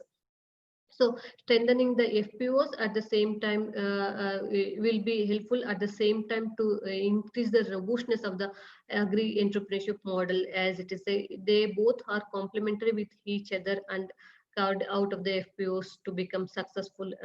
Upcoming FPOs will be successful in this country. And there is as I mentioned, there's a multi-pronged approach encompassing series of interventions can significantly strengthen the smallholders collectivization ecosystem, as well as the agri-entrepreneurship in the long run, through the technical support, providing this technical support to the FPOs, and innovative capital infusion. There is a lot of capital infusion mechanisms can be developed, diagnosing the credit rating mechanism, and also data analytic platform. This as I mentioned, there's a 6,000 FPOs are mentioned. We don't know the exact, even there are more number of FPOs are developed in this country, but we don't have the specific data. Nobody is collecting the data on FPOs. So we need to develop the data analytics in the FPOs platform to professionalize the FPOs business. So there's a lot of people they can involve in the data analytic and technological entrepreneurs can be come up and help the FPOs to be sustained for the longer time. And there is but these FPOs, as well as the agriculture entrepreneurship, having lots of having their own challenges and efficacy and sustainability with respect to both the models, but both the models should be complement each other and work with each other. For example, in FPO also there is a lot of challenges they are facing with respect to community mobilization. Mobilizing the social capital is also like a challenging, because like-minded people should be come together and work together. If even FPOs, like effective decision making and like a leadership quality, like efficient governance and promoting agencies and access to capital, these are all the challenges. Still there's a lot many challenges with respect to FPOs, as well as the agri-entrepreneurship. For example, there's a lot of entrepreneurship capacity needs to be developed, and lack of capital, lack of marketing aspect, lack of technological aspect. So we need to develop both at the same, like both together, like a complementary with each other. Like if the community mobilization is happened with the FPOs, at the same time agri-entrepreneurship can be developed in the value chain.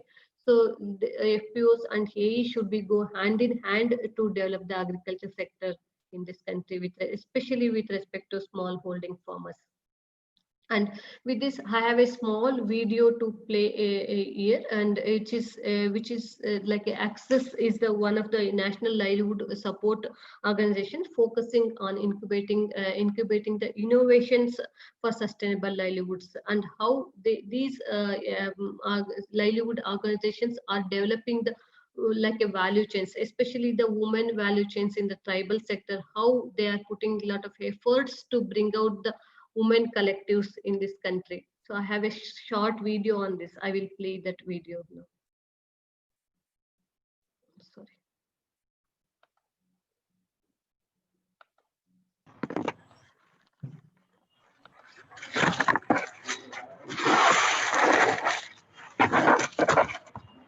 Is it visible, this video? Yes, ma'am. It is feasible.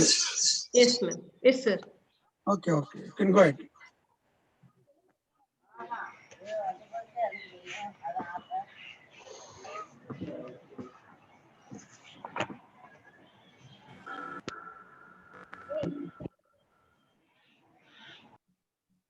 Oh, yes, something.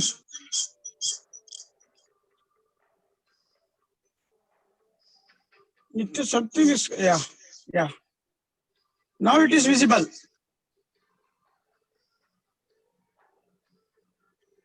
Yes.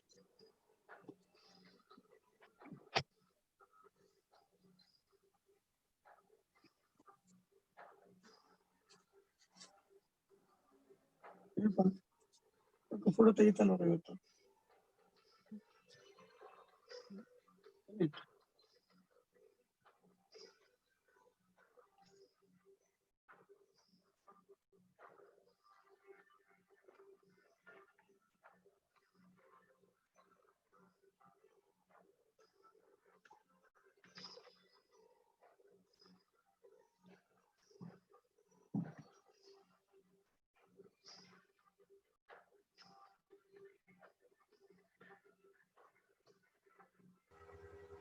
Excuse me, madam. Which village is this?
Yeah, this is the small video, which is the, from the tribal farm women collectives.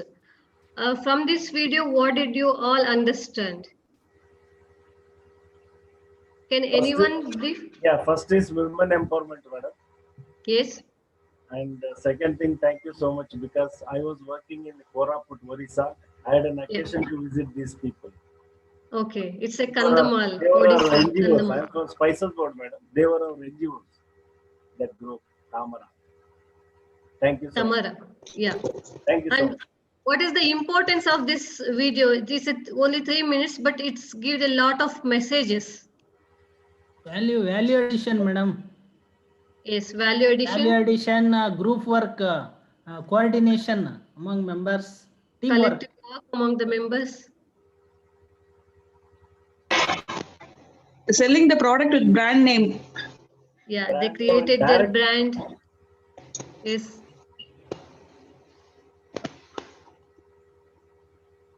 And from the producer to consumer, direct. Producer to direct market. Yes. Mechanized marketing by grinding and using machine. Processing activities. Yes. One of the unique feature of this video is it started from production until it reaches to the consumers. All activities are done by the farm women. It's that to tribal women. Exactly. From production. Yes. Hello. Hello. Yes, ma'am.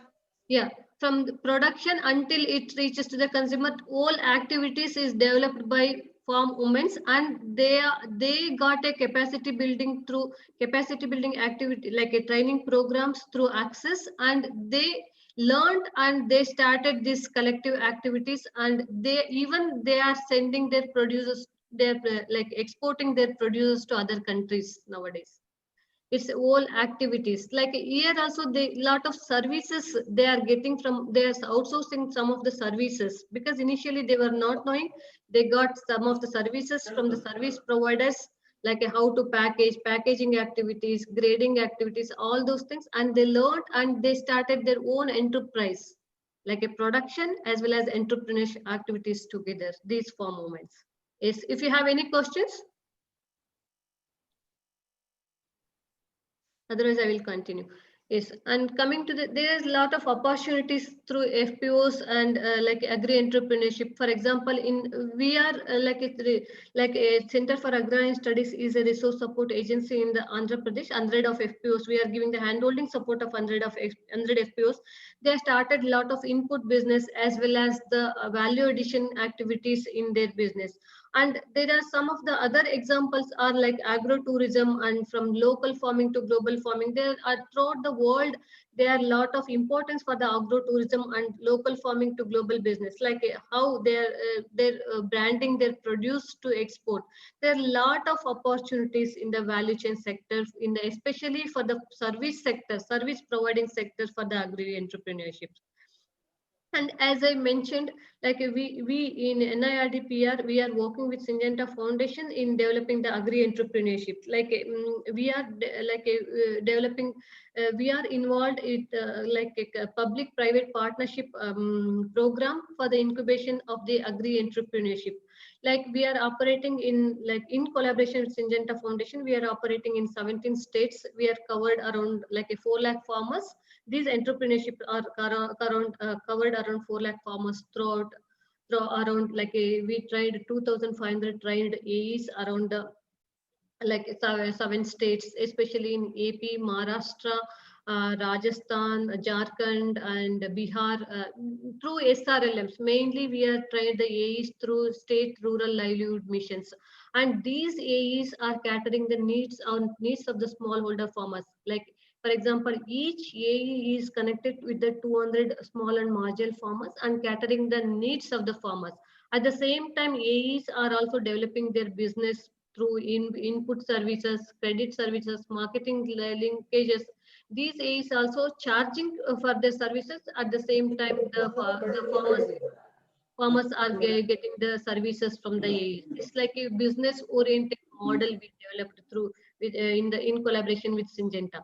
And also these entrepreneurships are like working with the farmers, and we are training these agri entrepreneurship like around 1.5 month now training programs we are organizing for these enterprises. And after the training program, they are getting the certification from the NIRDPR, and also we are doing monitoring and evaluation services to the agri-entrepreneurship activities. And once they get the certification, they can start their business activities. For example, input business activities, and also they can get a certification from the Government of India to do the pesticide shops or input shops and all other activities they can start. Like that, we created like a agri-entrepreneurship in 7 states of India. And at presently, they are serving like all these active credit and market linkages, input services, and also crop advisory services to the farmers. And coming to the new FPO policies in India, as Government of India is recently announced like a 10,000 farmer producer organizations in this country, for mainly for the producer organization. Not only these are all the farmer producer organizations, these are all the producer organizations. Not only for the farmers, they also fishermen, weavers, craftsmen, all of them can start their producer organizations.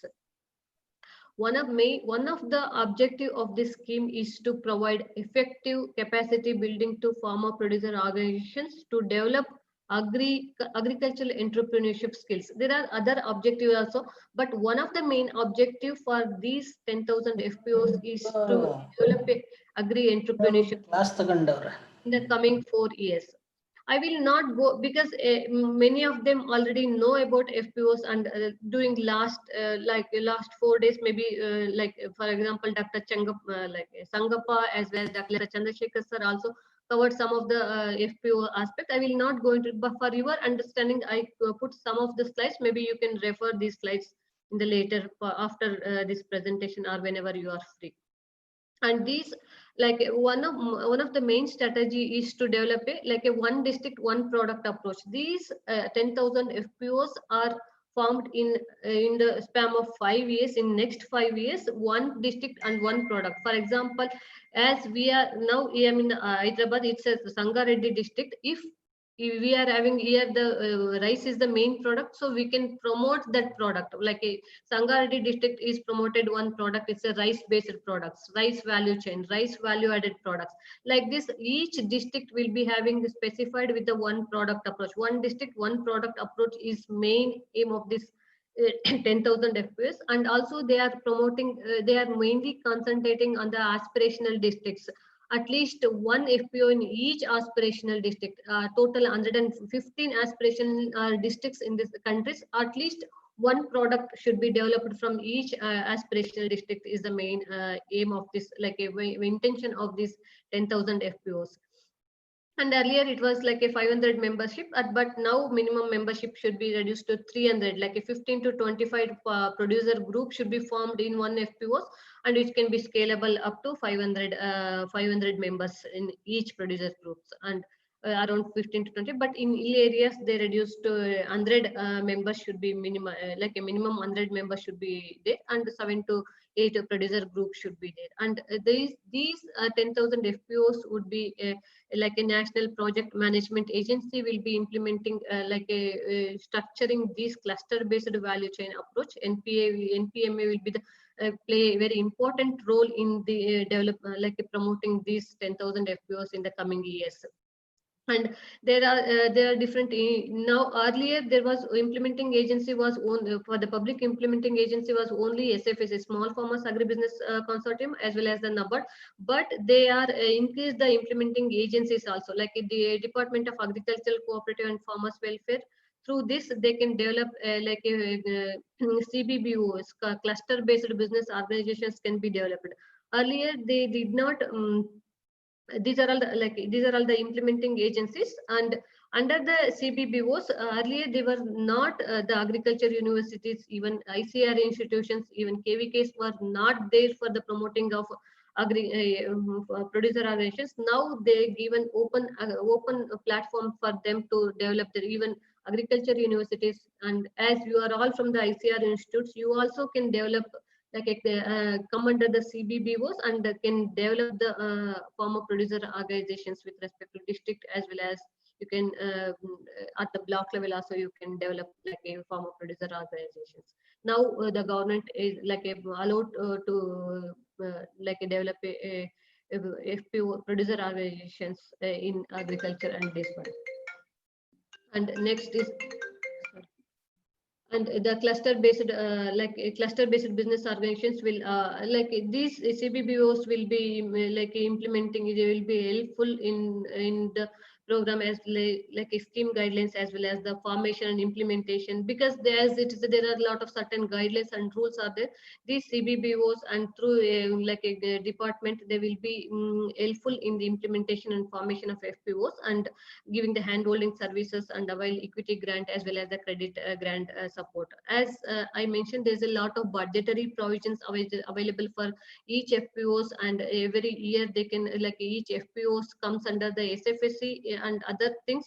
They can get the 18 lakhs per FPO for their annual expenditure, and the FPOs formed under the CBOs will be get 25 lakhs per FPO for the support of like annual expenditure can be getting. And other than this, equity grant support up to 15 lakhs like equity support can be equity support granted through SFSC. SFSC is granted to the each FPOs at the maximum of 50 lakhs. They can avail this benefit as their equity share equivalent to the equity share. They can access these equity grant support in a span of 4 years in 3 times. For example, if your business is FPO business is their equity share capital is 5 lakhs, they can take the 5 lakhs, and next year they can take the another 5 lakhs, and another next year they can take at the maximum of 15 lakhs they can get the equity share, equity grant capital. And credit guarantee facilities is also available for the newly formed FPOs up to 2 crores. Earlier it was up to 1 crores without collateral security was given, but now the credit guarantee facilities is increased up to 2 crores for the each FPOs without collateral. Based on their business, they can get the collateral security. Without collateral security, they can go up to 2 crores of rupees.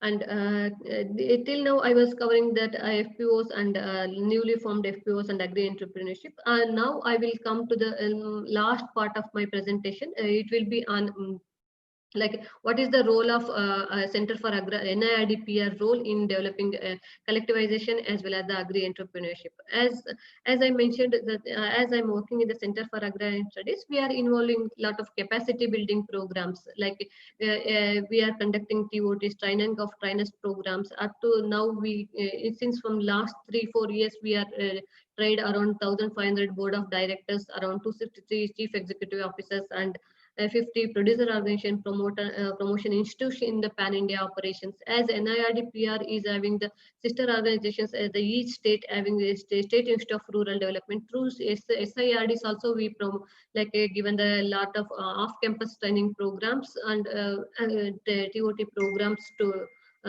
do the training programs with related to FPOs. And also we are mentoring and technical support services to the emerging FPOs in the divergent commodities. And we are a lot of convergence with the NRLM and the corporate agencies to develop the FPOs in this country, and conducting regularly. We are conducting national workshops, roundtable meet, and SFSA and about buyers sellers meet to connect from buyers and sellers. We are conducting a lot of buyers sellers meet and facilitated institutional market linkages for the resource of, as I mentioned, we are the resource support agencies. We are giving a lot of institutional support and connecting to the different organizations. As yesterday you heard about like Dr. Sangappa session, we are connecting millet farmers to the millet related institutions, as it is a nodal institute under the Ministry of ICR. We are collecting millet farmers to the to develop some of the value added activities through the Institute of Millet Institute.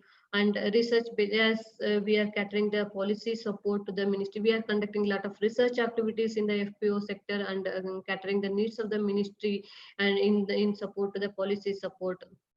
And we are supporting agencies for the NABARD promoted FPOs as well as the SFSC support FPOs.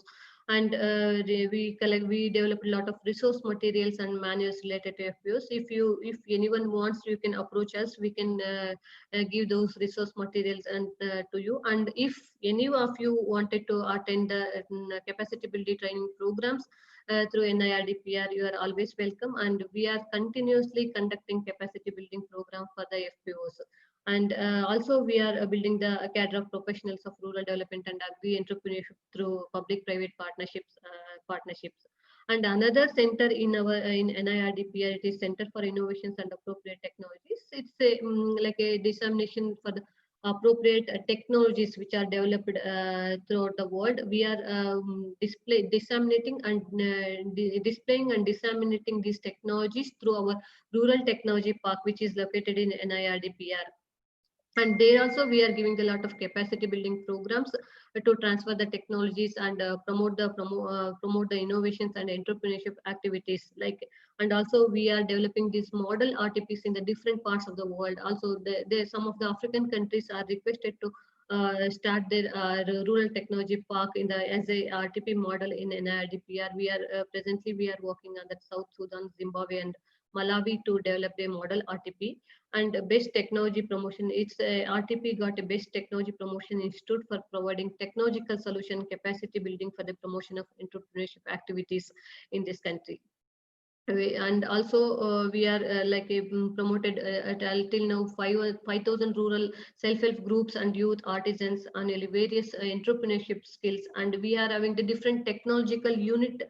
We are placed in Rural Technology Park and demonstrating the sustainable, not only the agricultural related entrepreneurship skills, there are other entrepreneurship activities, and the technological unit also placed in RTP. And we are giving transferring and giving a lot of cost effective technologies to the many people, and giving a lot of capacity building organizing capacity building for these SHGs, unemployed youths, farmers, as well as the officials. And every year through NIRDPR, we are conducting Rural Innovator Startup Conclave to showcase the innovations and startups focused on the transformation of the rural areas. And technology and craft melas also we are organizing to empower the entrepreneurs to their activities, as well as the scale up their activities. We are conducting this rural technology and craft mela. And we are also working many technological aspect with the different department, fishery department, as well as dairy, and different we are converging with the different line department functionaries and developing their innovative displaying and demonstrating their innovative technology in our RTP. Some of the technologies I have just mentioned here, like a vermicomposting unit is there, and botanical pesticides, as there's a lot of demand for the bio products, and there's a lot of scarcity in the biopesticide and biopesticides in these days. So we developed like one of the unit we can give the training for the biopesticide aspects and and we are also having the technological unit to promote like a value added product, which is especially for the nutritive value added product processing unit. And waste to wealth program also we are creating. For example, leaf plate making from, and also handmade papers products also we are developing. From the waste papers we are developing handmade papers, and beekeeping and honey processing. Like this, there are a lot of entrepreneurship activities through capacity building programs we are developing. And also another is natural dyeing, like as many consumers are preferring chemical free dyeing products. So we are started with the natural dyeing and solar and made paper. There are many activities. These are all the very few I have mentioned here. There are many entrepreneurial activities are developing, and also we are scaling up the entrepreneurship activities through capacity building programs. With this, I stop my presentation. If you have any questions or queries, there is another. I think I have another 2-3 minutes. I will get 2-3 minutes time to answer your questions. Thank you, one and all. Yeah.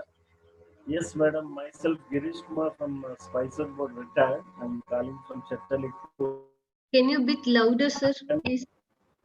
Yeah. This is regarding agro-tourism. Could you please highlight something on the agro-tourism? Agro-tourism, yeah, because yes, in many people, they are, for example, the city people, especially in the nearby city like Bangalore or Hyderabad, they were like many software people are there. They were interested to going for the they wanted to develop the explore the nature. So there there's a lot of chances they can create an attractive environment in your agriculture field, and they can attract those people to come and visit your farm, and they can stay and for the recreation, and they can learn some of the farming activities. these activities can be created in your farm. For example, in Bangalore area, there is a green path. They are conducting like a woofing system. Woofing means they can come, the people who are like some of the interested people, they can come and learn farming activities, as well as they can spend their time and they can work in their farm and they can come back. It's a refreshment for the people. These kind of environment can be created in your farms, like homestay. Is there Like, an assistance? Is there an assistance from the department, your department? no, there is no assistance, but this is the good opportunity for the farmers to increase their income. You have to take this own interest to develop like agrotourism. Okay, thank you so much. Thank you. Is there any other questions? Any other queries from participants?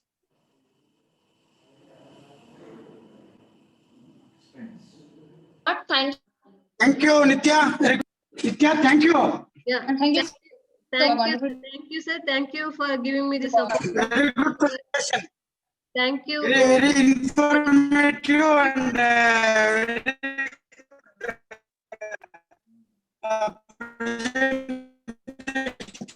thank you so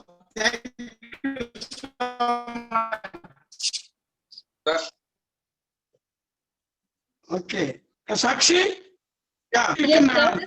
Thank you for Krishnamurthy sir and team for giving me this opportunity to handle this session. Thank you one and all for your patience listening. Thank you. Thank you. Thank you, ma'am. Thank you. Thank you, madam.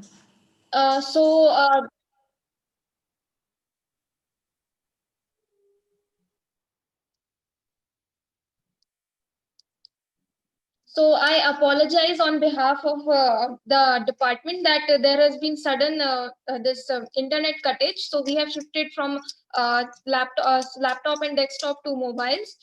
So we cannot share the presentations of the participants and the resource persons.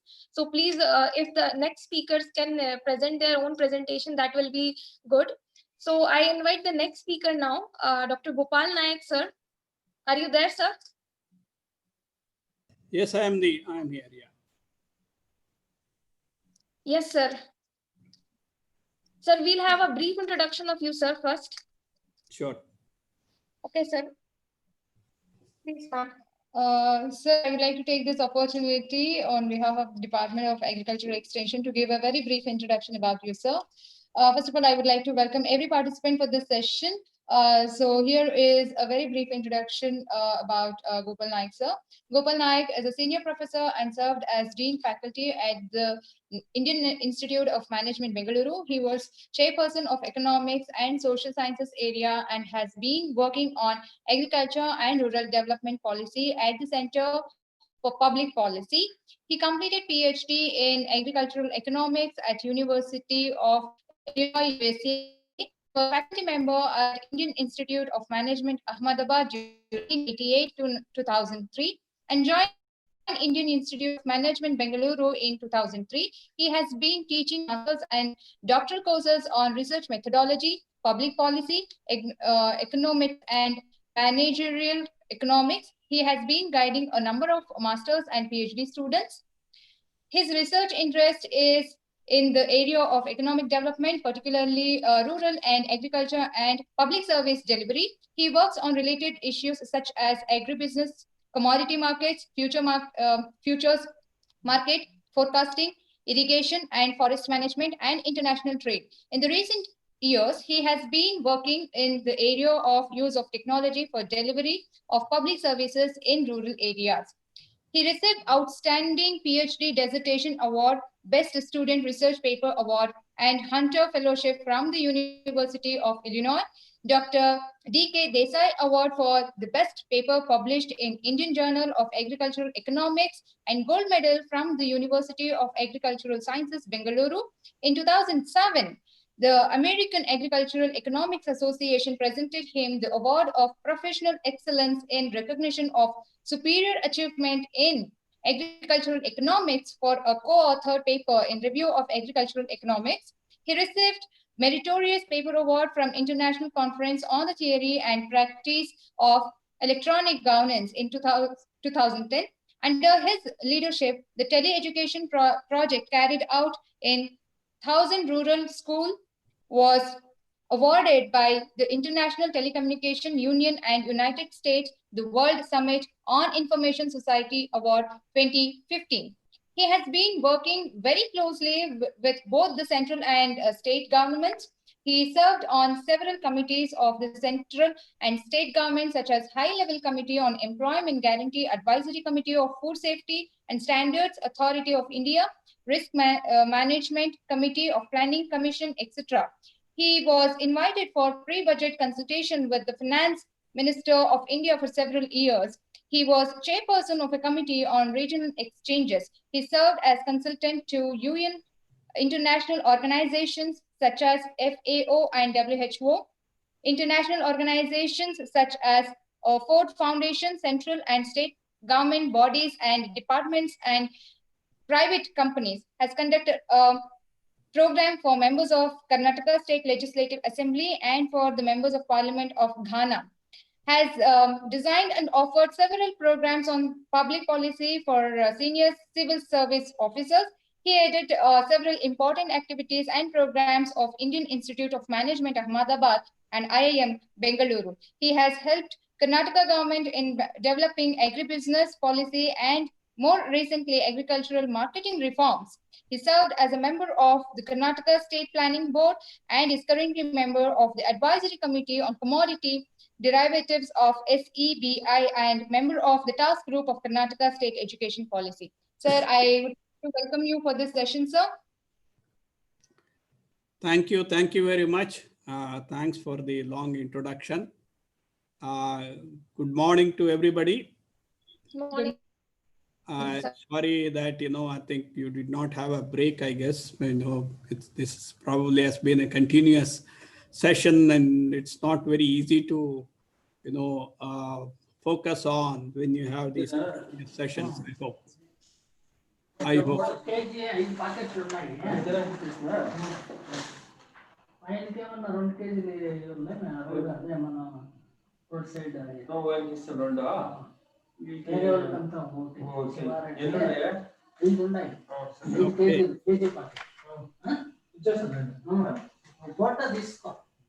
Okay. Yeah, okay. So let me continue. So this particular topic that I'm going to talk about, I understand this is the last one, so that you may bear with me, even though you are tired and so on. This is basically on the strategic management of innovation and creating successful new products. I understand that many of you come from research organizations, ICR research organizations, you are scientists, technologists, and so on. And you know the value of research, right? They say, in a country like ours, what we need now is to put together the, the thought process, the ideas, the work of researchers, and really make it a successful in the marketplace. I think that's where the need for innovation is. With the changing economy and the constant advancement of technology, we need to compete and survive in the world market. So today the market is not just limited to regional market or national market, but it's actually world market. And therefore it requires a huge amount of effort in terms of really coming up with a very innovative products and innovative way of marketing the products, so that one can actually compete effectively in the marketplace. So that's what I'm going to talk very briefly today.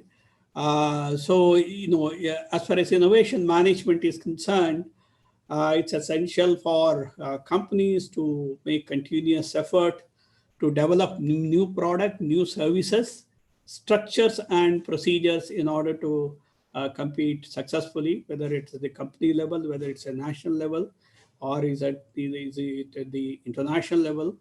One of the key things that has to happen is there has to be customer centrality in the organization. So we know that, most of our organizations, research organizations, are very good in terms of really coming up with a good product. But the problem has been, taking them to the field, taking them to the market, taking them to the customer, and trying to see whether it actually meets the needs of the customers or not. So that is that is a major problem, especially we have. We may have several kind of innovations that are already there. Unmute ಮಾಡಿದ್ನಲ್ಲ ಇದು. Hello. Mute ಮಾಡ್ಕೋಬೇಕಾ? Yeah. Hello. University mute ಮಾಡಿ. Okay. Okay, just to understand the definition of innovation, it's an idea, practice, or object that is perceived as new by individual or organizations and so on. It's a use of a new knowledge to offer new product or service that customers want. I think that's the key thing. And it is actually a commercialization of innovations. So therefore, one can sort of define innovation as, is the search for and the discovery, development, improvement, adoption, and commercialization of new processes, new products, and new organization structure and procedures. Okay. So a lot of times we may have new discoveries, even new development, but a lot of it is, the problem comes in the improvement stage, adoption and commercialization. Okay, so that is something that we need to keep in mind. Some of the research that I have done earlier essentially talks about the gap between the research labs and the actual field. While you may have come up with a variety and so on, but again, unless the farmers are aware of it, farmers are aware of the climatic, agroclimatic conditions where it can be really grown well, and what are the proper package of practices that has to be used for this particular variety and so on, this is not going to be adopted. So therefore, getting to know what farmers actually want, what customers want, what consumers want, is one of the basic requirement in making innovation successful. So just to see the difference between the innovation and invention is, invention is basically a creation of now product or service, whereas the innovation is basically taking that to the marketplace. So getting consumer feedback is one of the most important issue. The invention may not be commercialized, like in most of the cases that the ICR institutions have inventions, but really not commercialized. But innovation essentially means you need to make them commercially viable, right? So invention could be autonomous or induced, whereas innovation is with always with the intention of making commercialization, and therefore it is induced. Invention could be for economic or non-economic motives, whereas certainly the innovation is with the economic motive. Invention is usually restricted to R&D center, whereas innovation is spread across the organizations. There may be few changes in the organization with respect to invention, whereas you need to do a wholesale changes in the organization for innovation. And innovation actually succeeds the invention. Now, what are the key features of a successful innovation? One is, as we have been talking about, it is desirable by the users. The innovation has to be desired by the users. There may be latent demand for a product. You need to understand that and develop that such a product. So that's where the users' need can be met. And of course, it should be technologically feasible. Okay, of course, we would always like to have a very high drought resistant, pest resistant, and very high yield, and with a very good quality and so on. But is it technologically feasible? So that's the question. And therefore, what are the trade-offs that you need to make in order to come up with a product, and therefore, its suitability to different places. And of course, it should be viable in the marketplace as well, in the sense that, what is the price that you are going to, what is the cost at which you can produce, and what is the price that you are going to charge, and whether the consumers are going to buy that at that price or not. So some of the areas of innovation, if you look at it, it could be in terms of improving the quality of the product itself, like, whether it is you take tomatoes or potatoes and so on, the table purpose have a different kind of requirements than the processing varieties and so on. Creation of new markets. So you may have additional advantage. Maybe it is suitable for diabetics and so on, and therefore, they can create a new markets. Extension of product range. So you may come up with a different form of the product. So, the output and the product and so on. So therefore, you can increase the product range. Reducing labor cost, coming up with ways by which, of course, something like if you say zero tillage farming, essentially, you may be able to reduce costs, some, especially the labor cost and so on. Improving production process, right? So what are the best practices and how you can actually tune them in such a way that we can come up with better practices. Reducing material usage, right? So you may, it could be something like raw material usage itself, or let's say pesticides or fertilizers and so on. Reducing environmental damage, like use of pesticide, how can you reduce the amount of pesticide, biopesticides and so on, so that you can reduce the environmental damage, right? Replacement of products and services, or reducing energy consumption, and conformation to regulations.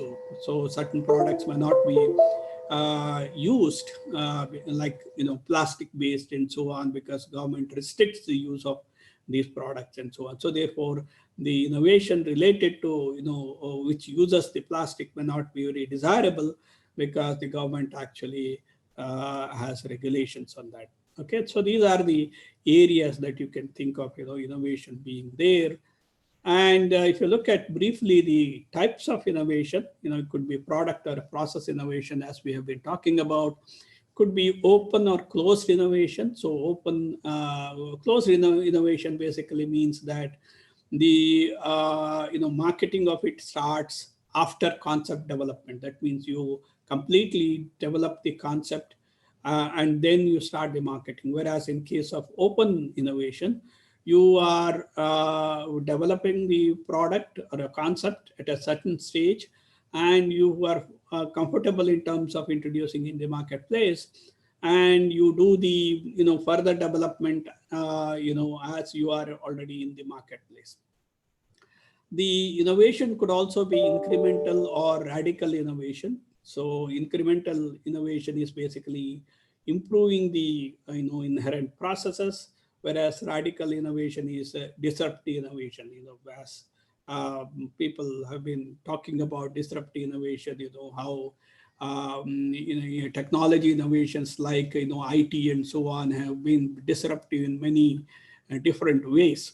The innovation could also be modular and or architectural innovation. Modular is the change in the component technology, whereas architectural innovation is change in the product structure itself. So you may have these different kinds of innovation, and we can look at what are the facilitators of innovation in organizations. I think it's important to understand that, and also to understand how one builds organizations in order to bring in innovation. Okay, so a lot of anyway, you are coming from the research institutions and so on, and therefore it's important to keep in mind how one can actually create an organization which is very supportive of innovations. So the first thing is organization structure itself. Okay, so it can play a very, very positive influence on the innovation. If certain ways of doing work or operations within the organizations. So, for example, lower vertical differentiation, that is hierarchical structure, if you can reduce, like you can reduce formalization to the extent possible. If you can reduce the centralization, we were doing, in fact, a review of a research institute, ICRA Research Institute itself. When we found, we were able to find that, for every small thing, you need to go to the higher ups and so on. I think, sometimes it would delay the research process itself. So we need to make that simpler. Organization should be, organic. Okay, that should be flexibility, adaptation, and cross-fertilization of ideas. Those are very important in organizations in order to encourage innovation in organization. The second thing is, of course, not as so much of a constraint in our situation, like long tenure in management. Managerial tenure apparently provides the legitimacy and knowledge of how to accomplish tasks and obtain desired outcomes, and therefore having long tenures of top management actually helps. Then the slack resources, that is, having adequate resources is important, because, the researchers, will not wait for certain things to carry out their research. They should not be waiting. They should, their time is very, very important. So therefore, it is important that there are adequate resources in the organization in order to make sure that, the innovation takes place at a much faster pace. Then the other one is inter-unit communication. There has to be a good communication between within the organization itself. And you can see organizations which are having committees, task forces, review of their functions, and the future direction committees and so on, cross-functional teams. So those are all facilitating interaction within the organizations and departments, and therefore, there is better cross-fertilization of ideas, and therefore, possibility of coming with better innovations. So innovation comprises of, innovation management comprises of, linking engineering, science, management disciplines, and so on. So one has to put them together. I have seen in the research organization, there are these different hierarchies within the departmental, across department itself. Whereas, a good organization will get ideas from a whole lot of different disciplines. Okay, it could be just sociology, it could be, anthropology, and so on. It's still, they can bring in a whole lot of, good ideas in order to sharpen your research thinking. There are the successful product organizations always have people from different disciplines. It may be a technology organization, but there may be people from sociology and so on, who can actually, or design thinking people, so that they can actually bring in ideas or provide ideas which would help in new product development, as well as innovation management. So innovation management involves planning and developing and implementing technological capability to shape and accomplish the strategic and operational objective of organizations. So what are the organizational processes for innovation management? One key thing that we have talked about earlier is market learning. It is, the understanding of the market is very, very important for researchers. It is not just the lab, but also the market. What consumers think, what consumers need, how do they look at individual product is very, very important. So therefore, market learning is very important. In many cases, research and development department, the scientists, technologists are also sent to the market, to understand what consumers think about their own products. Okay, and also, they can interact and find out, whether, what is the consumers' feedback on the product and the gap, if there are any, in the product, so that the researchers can take it back to the organizations and actually work on that. Of course, setting high expectations, because we need to really look at newer product, better products, and so on. Building a business models, you need to always be thinking about whether this makes sense or not. That means, is there enough demand for the product? What is it, whether the idea itself has demand, whether the product has demand, and at what price it can sell, how big is the market, whether the market is going to grow. All these things are very important questions to ask in order to make sure that innovation is going to be successful when you introduce in the marketplace. So you need to listen to the new voices, where there may be juniors, seniors, and so on. You should be able to take suggestions from all kinds of people.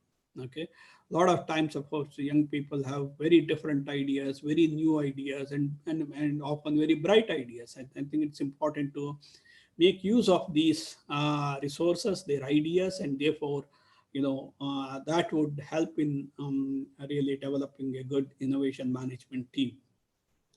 Creating a cause, that means, the innovation culture has to come in, and therefore, everybody should be focusing on the problem and coming up with, better and better technology, better products, better, processes and services, and so on.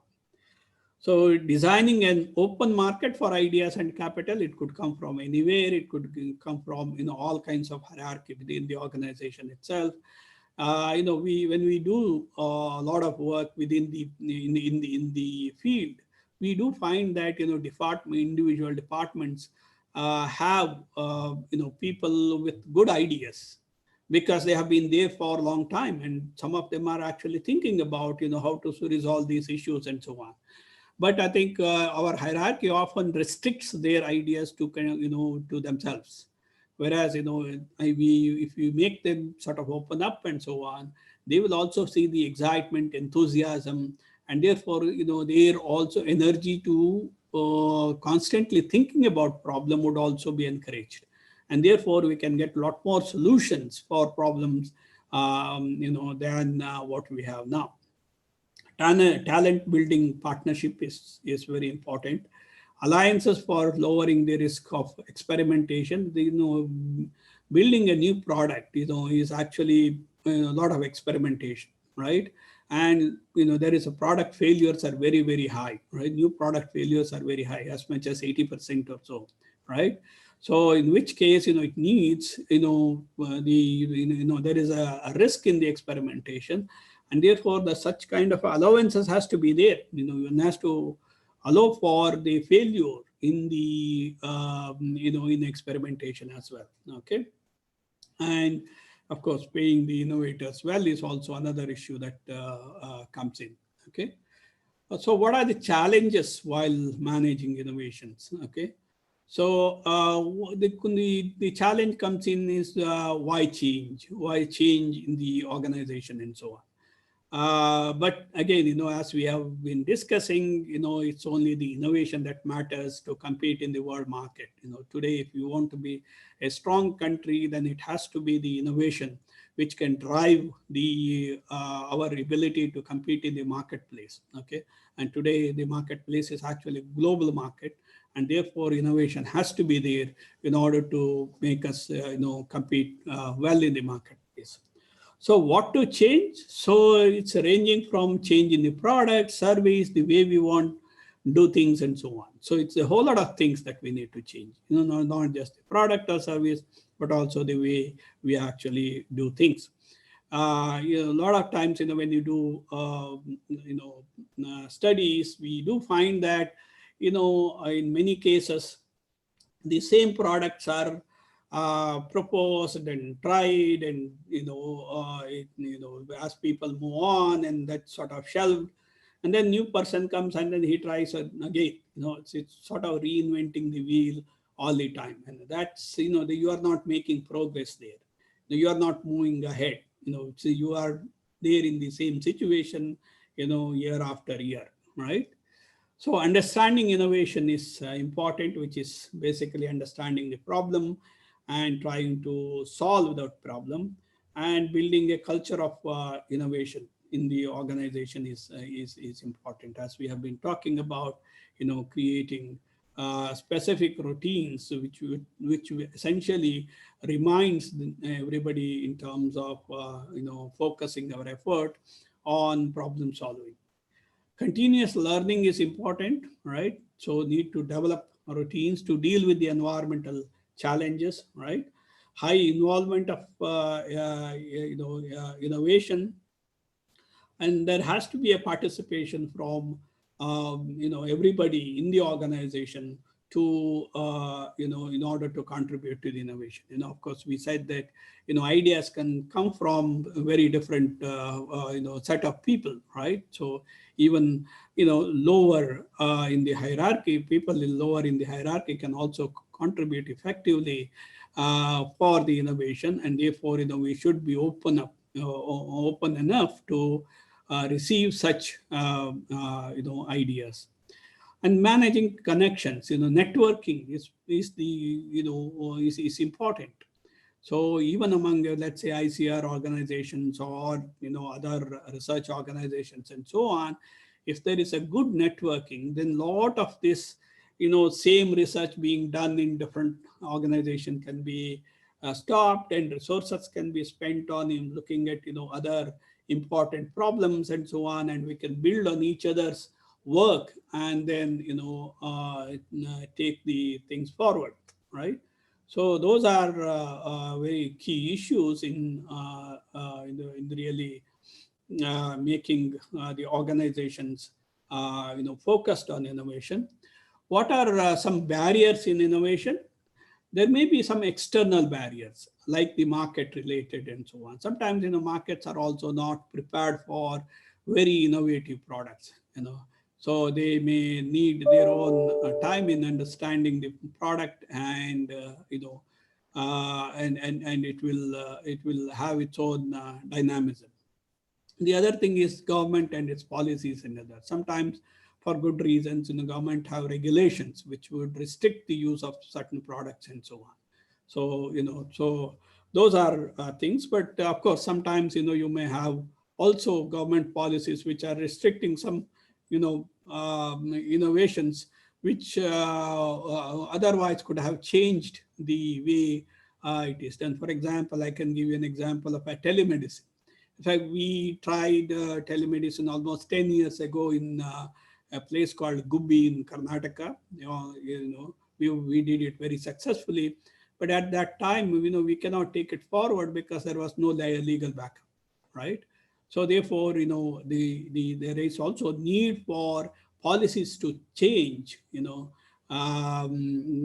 effectively, so that the innovation can continue and you reach more advanced innovation level as you make progress. Otherwise, you will fall back again, right?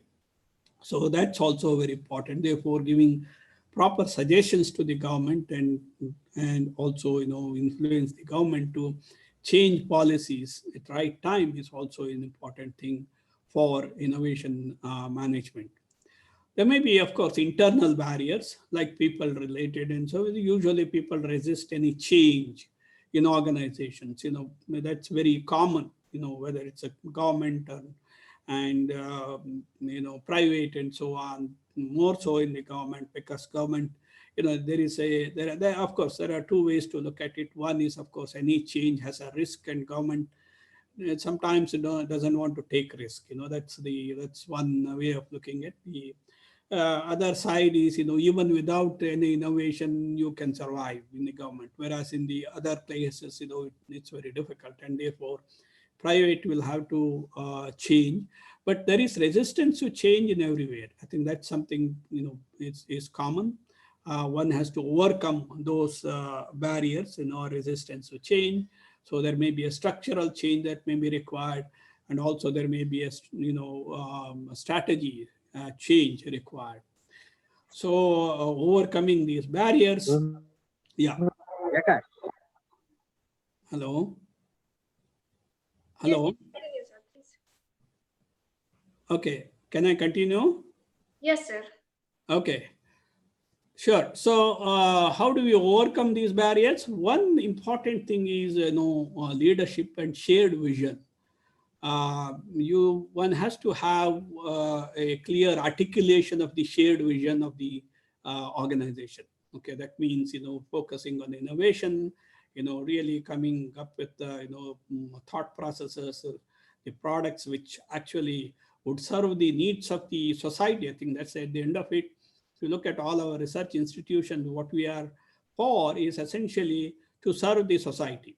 So we should be able to take the problems of the society and bring it to the lab and really, address that in terms of coming up with innovative ideas, innovative technology, and innovative ways of introducing them in the field so that you can solve the problem, right? So that vision, of the organization has to be communicated very well so that it is shared by everybody in the organization. I can tell you an example. We do this public policy course in our institute, and one of the officers of the government of Gujarat long time ago, he in fact became a finance secretary also after his training here for 2 years. Of course, there was a master's degree. There is a master's degree program. So he went back and in fact trained all the 3.5 lakh employees, because you need to sort of tune everybody to looking at how do you deliver services better to the people. That should be the aim of the government departments. So if that is the case, then everybody should know that, because that has to be there at the top of their mind, and so in every action of theirs, that it should get reflected. So he did actually that, and then in fact he was also saying that it sort of helped a lot. So the kind of articulation that you need to do in order to have that shared sense of purpose is important within the organization, so that you are constantly reminded of the importance of innovation, and therefore your efforts in that direction.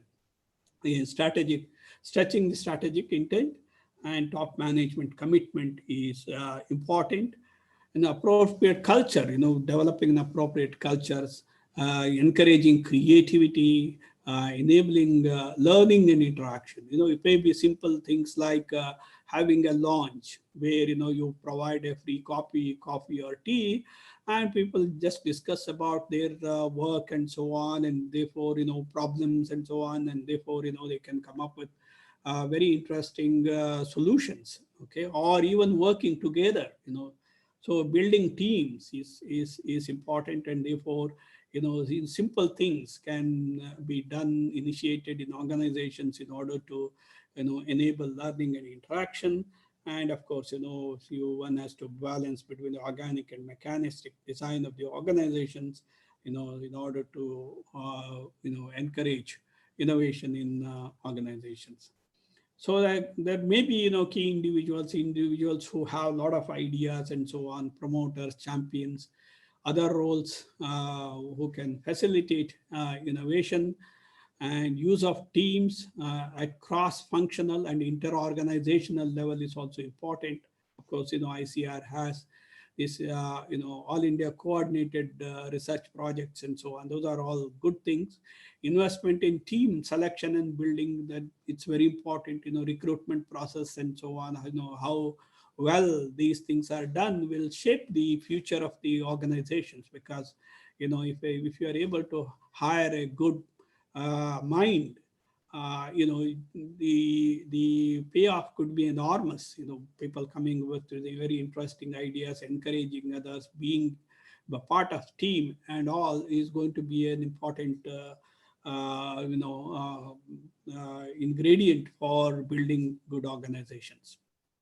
Of course, continuous education and training of employees to ensure high level of skills and competence. As these things keep changing, the world is changing, and you need to be up to date with the what is happening around the world, as well as there is also the whole lot of things like today the financial management is a lot of it is fintech. So you also need to know technology in order to really understand finance as well. So similarly, maybe extension, extension, agriculture extension, there's a lot of technology today, right? So one has to understand this in order to make sure that, you can be effectively innovating newer products to overcome the problems. So again, extensive communication within the organization is what is required. So within and between organizations and outside, positive approach to create ideas. A lot of times, I see that, we talk a lot about problems, but not solutions. What could be an appropriate solution to our problems is something which we don't discuss as much. So that is what is needed. We need positive ideas, positive way of looking things is important in order to make organizations focus on innovation. So high level of involvement within and outside the firm in a proactive experimentation, knowledge capture and dissemination within organization is also very important. That means, what is happening around the world, and therefore, can you, get these and collate it and share those knowledge among the, people involved so that, everybody is on the same plane. So just to talk about the new product development stages, new product development, of course, is requires innovative management. Okay, so if you are successful innovation management, then new product development is sort of assured, right? So there is a perfect synergy between innovation management and new product development, right? So here you can see some figures that 80% of the packed product in the US are failures. Okay, failure rate is very high in the new product development. That is something one should accept, and one should not be discouraged by the fact that it has actually failed. That's okay. So you learn from the failure and then move ahead. That has to be the way of making innovation successful, right? What are the stages in the new product development? One is idea generation and screening, research, development, testing, analysis, and introduction in the market. So idea generation screening, so identify the, it can start with the identifying what people actually need in the marketplace. So then you develop several ideas. Possible sources are, they could be customers, competitors, distributors, employees, and R&D, people, and so on. So these, the ideas can come from very different places, right? So brainstorming for suggestions actually help in developing new ideas. Could be building on existing product itself. There has to be an agreement of what is ideal product criteria, so that you can decide on screening factors for developed new products. So which is the focus is always acceptability by the consumers, right? Those factors should be essentially taken into account, the acceptability by the consumers.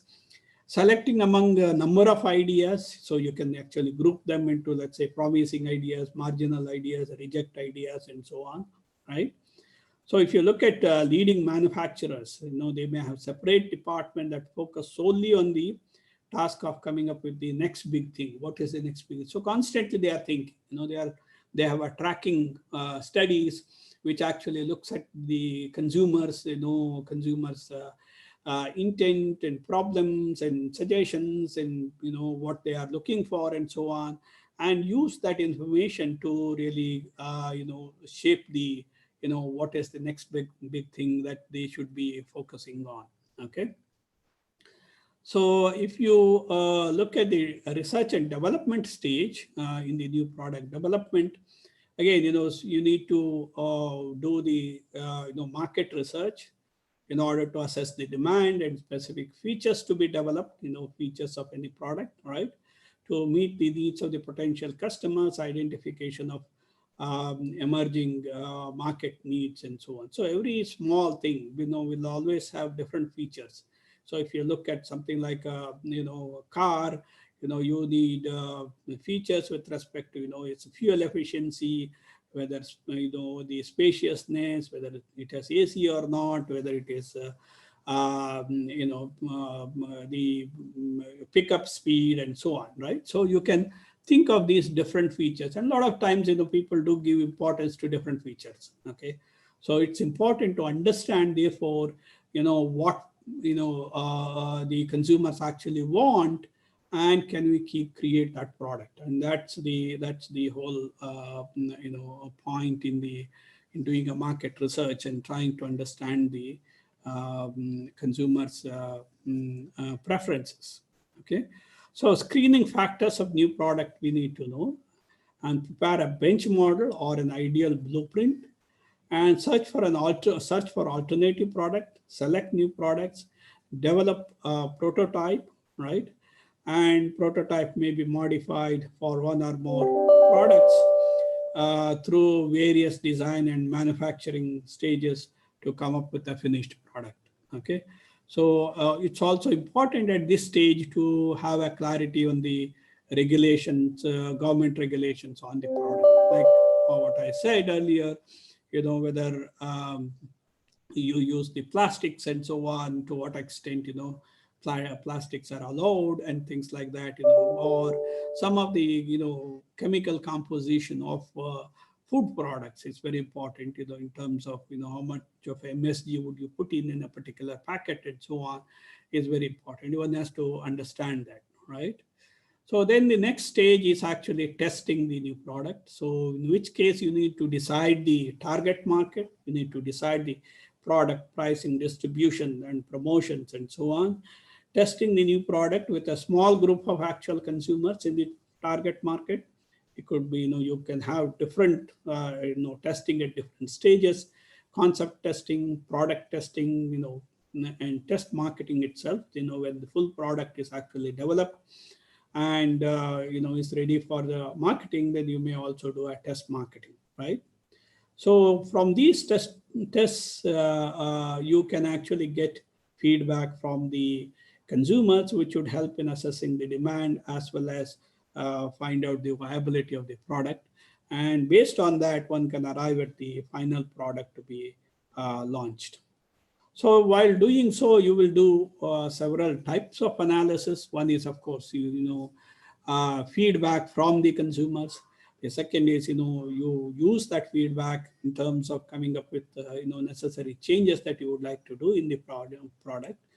Then evaluate the business opportunities, market potential, sales, costs, rate of returns on investment. So cash flow analysis, break-even point analysis, and profitability, right? And testing the economic viability of the product by various departments such as marketing, production, finance, research and development, and decide how to launch the product. And of course, you need to have a strategic decision such as at what price you would like to sell and how products will be marketed in terms of pricing and in terms of promotion and distribution and so on.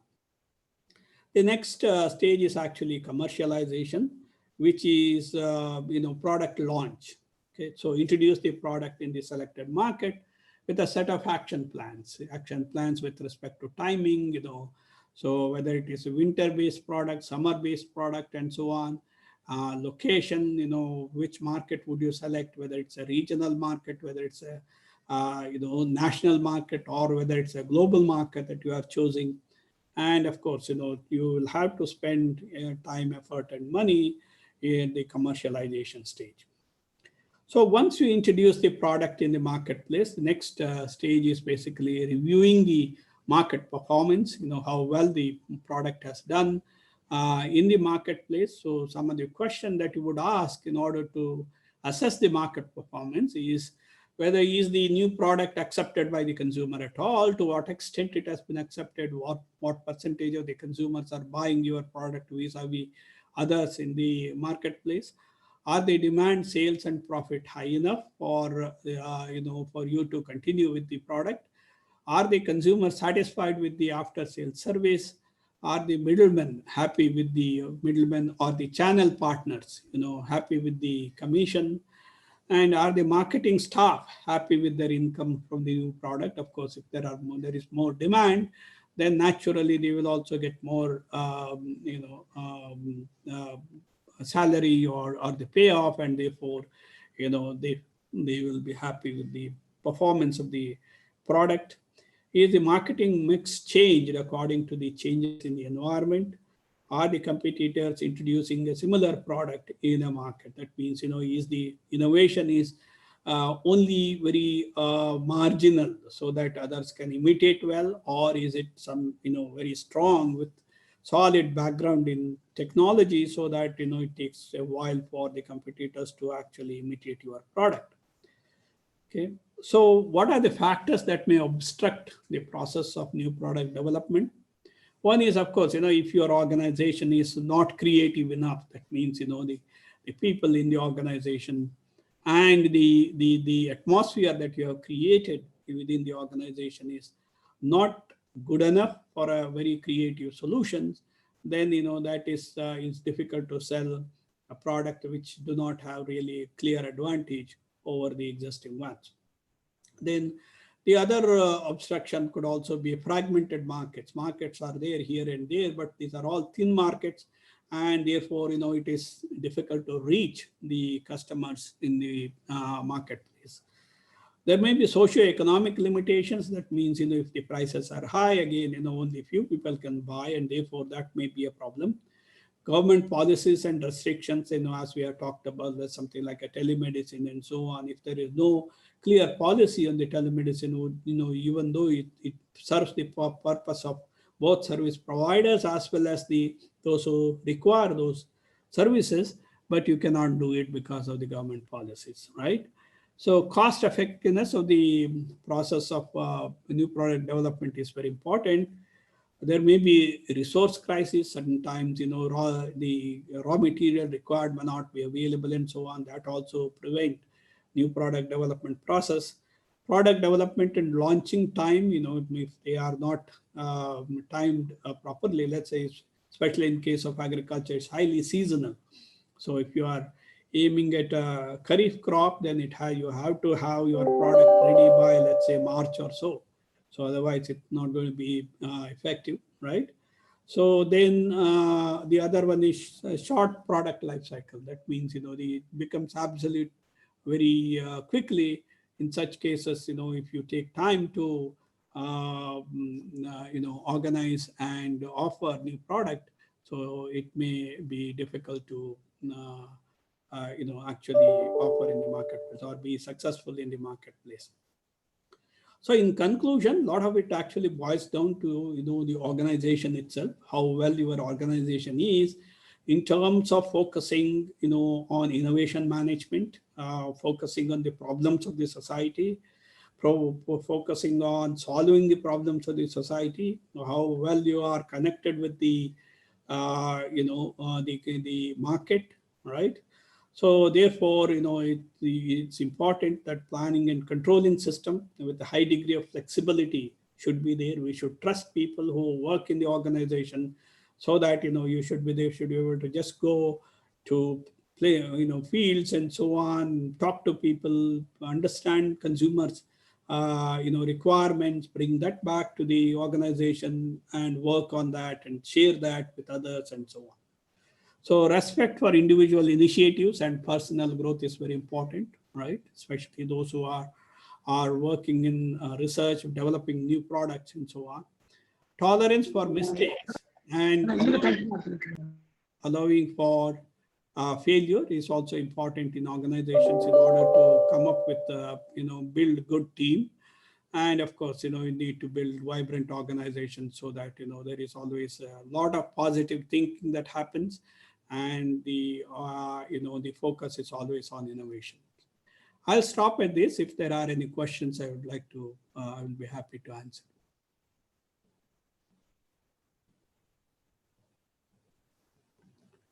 Any questions?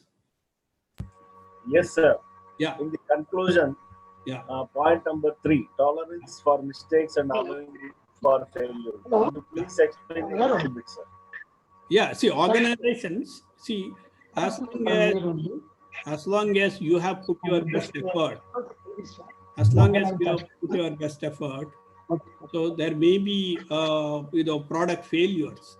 You thought about it, that, this product will be successful, but at the end of it, when you actually developed it, it did not take off. Then, the organization should have those kinds of this thing. Let's say ISRO, when the moon mission failed, I think, we sort of accepted it, right? So it may be a huge loss, but then we should understand that, it's a difficult thing and people have put in their best effort, and therefore, we should be ready to accept that failure. I think that's important. So, but thank you, sir. Very good example of ISRO. Thank you so much, sir. Yeah. Okay. Thank you. Anything else? Hello. Hello. Good afternoon, sir. This is Dr. Ravi Nandi from Hyderabad, ICRISAT, sir. Okay, good. Great. Yeah. My question is, sir, sometimes we produce a good product. Yeah. And these products will be successful in some geographical area and fail in some other area. Correct. To overcome such kind of this, what kind of steps we need to take, sir, precautionary measures in terms of product development stage, sir? Yeah, see, inherently the product development may require local specific product design. Okay, that means, if it is a dry area, especially you are working in the semi-arid tropics, right? So, if it is meant for drought resistance and so on, then, it will be accepted in places where there are, lot more or frequent droughts are happening. In other places, it may not be accepted because maybe its yields are lower, right? On certain features of the product, it may not be performing well, right? So, because, it is very difficult to produce something which has all nice characters. Like, for example, it is drought resistant, it is pest resistant, it is giving very high yield, and the quality of the output is very good, and so on, right? So it's very difficult to get a product like that. So what we may do is we may do a trade-off. That means it is drought resistant, but there will be a 10% lower yield on the crop, right?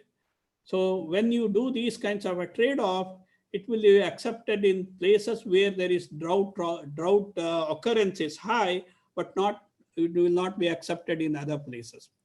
But again, I would also like to emphasize that there is also issues with respect to your own efforts in marketing. How well have you marketed in other places? Maybe in other places also the same thing is required, but your marketing effort may not have been very good, or the extension effort, right? So extension effort may not be good enough. Or of course, in marketing, we talk about, price, product, place, and distribution, all right? So promotions.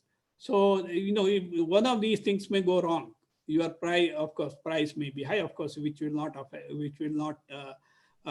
is not relevant to you. But even the supply chain may not be good enough, in terms of seed supply, right time, right quantity, right package size, and so on, that itself may not.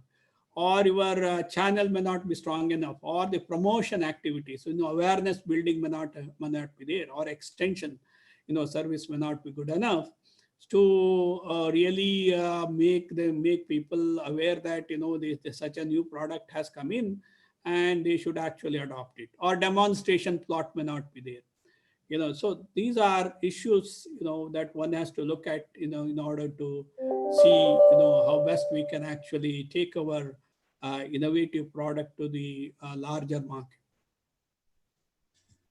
Thank you. Thank you very much, Professor. Okay. Okay, Any sir. other? Thank you. Yeah.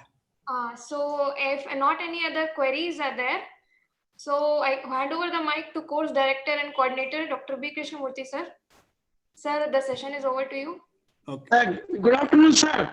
Good Sir, afternoon. really, I Professor. take How this are you? opportunity to profusely thank for your valuable time and rich experience shared with our participants across the country. Thank you. Thank you very much. Thank you for the opportunity. Your very rich knowledge and experience, sir, on various aspects of the strategic management of innovation, new products. Really, I am very happy, sir. Thank you very much, sir. Thank you. Thank you very much. Thank you.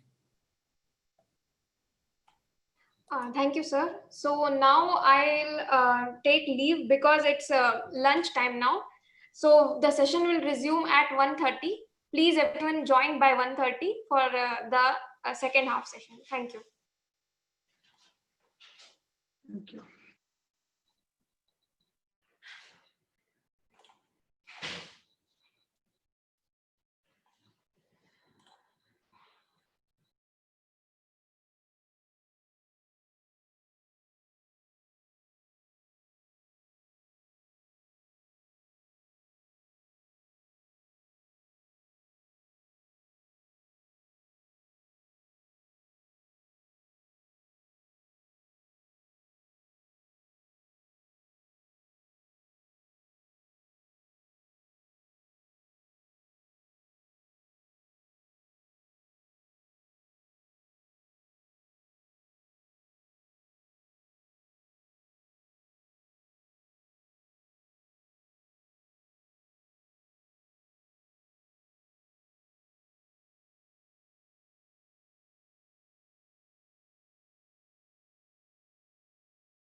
Good afternoon to everybody. Good afternoon. Good afternoon, sir. Welcome back to afternoon session. Now, my friend Dr. K. Venkatrangan, the professor and head of the distance education unit, is going to deliver a lecture on the entrepreneurship by the agriculture graduates. So I welcome him for this afternoon session, and I over to Sakshi to introduce him briefly. Okay, sir. My senior Chatrashi will introduce. Please, ma'am. Good afternoon to every participant and the resource person. I would like to take the opportunity to introduce you. Dr. K. Venkatrangan is a professor in agricultural extension and an head in the distance education unit, Directorate of Extension, University of Agricultural Sciences, Bangalore. He is basically an alumni of UAS Bangalore. He completed PhD in Agricultural Extension from Tamil Nadu Agricultural University. Besides, he did PG Diploma from Manage, Hyderabad. He has 24 years of work experience. Along with the teaching, he guided masters and PhD students. He got many professional awards. He developed diploma certificate courses in Kannada language for the benefit of farmers. He published many of the research papers in national and international reputed journals. It's our pleasure to have you, sir. We welcome to the department, and it's over to you, sir. You can present now, sir.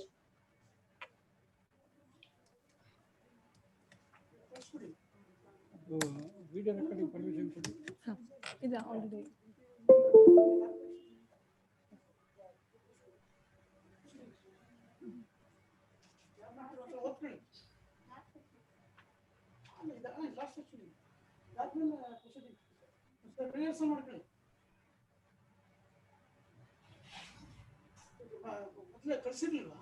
ಅಲ್ಲಿ ಇದೆ sir, but ಇಲ್ಲಿ ಇವ್ರಿಗೆ ಸರಿಗೆ sir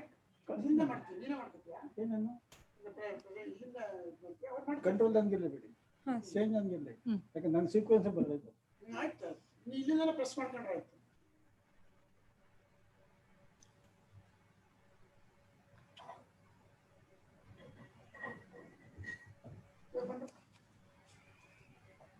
Okay, the slides are visible.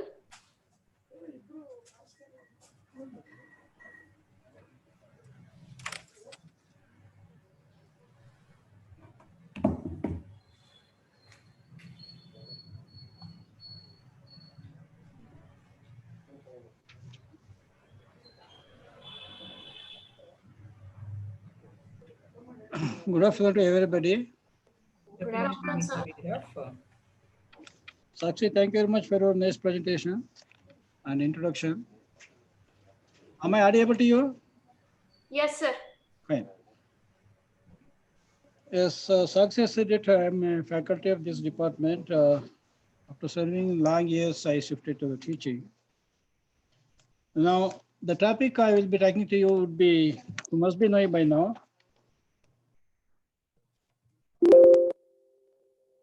Change agreement. Change agreement.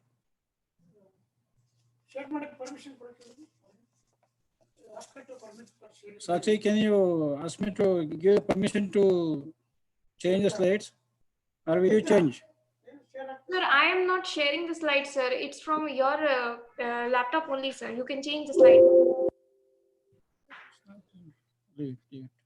Okay, thank you. Leave it. Yes, sir. Yes, sir. It's changing, sir. Okay. Please continue. Now, this is the topic I want to talk few words about you, that is central behavior of the graduates. It's not a topic of various voluminous data or anything whatsoever. You know that by now, because you already heard many speakers over the past 3-4 days. What do you mean by this entrepreneurship? What qualities they have? What are the traits of the entrepreneurship? What kind of business they do? All that you have an overview. My observation would be, when I requested HOD, after hearing 1 or 2 sessions from you, that triggered my mind. When we are talking so much of theoretical aspects of the properties of this entrepreneurship, if these properties are true with our agriculture graduates, that's what the question that was bothering me. Then what I did was, why should I not share my thoughts with you? And I accepted, and I requested him. He said, you are welcome to come and share your thoughts. Thanks for him.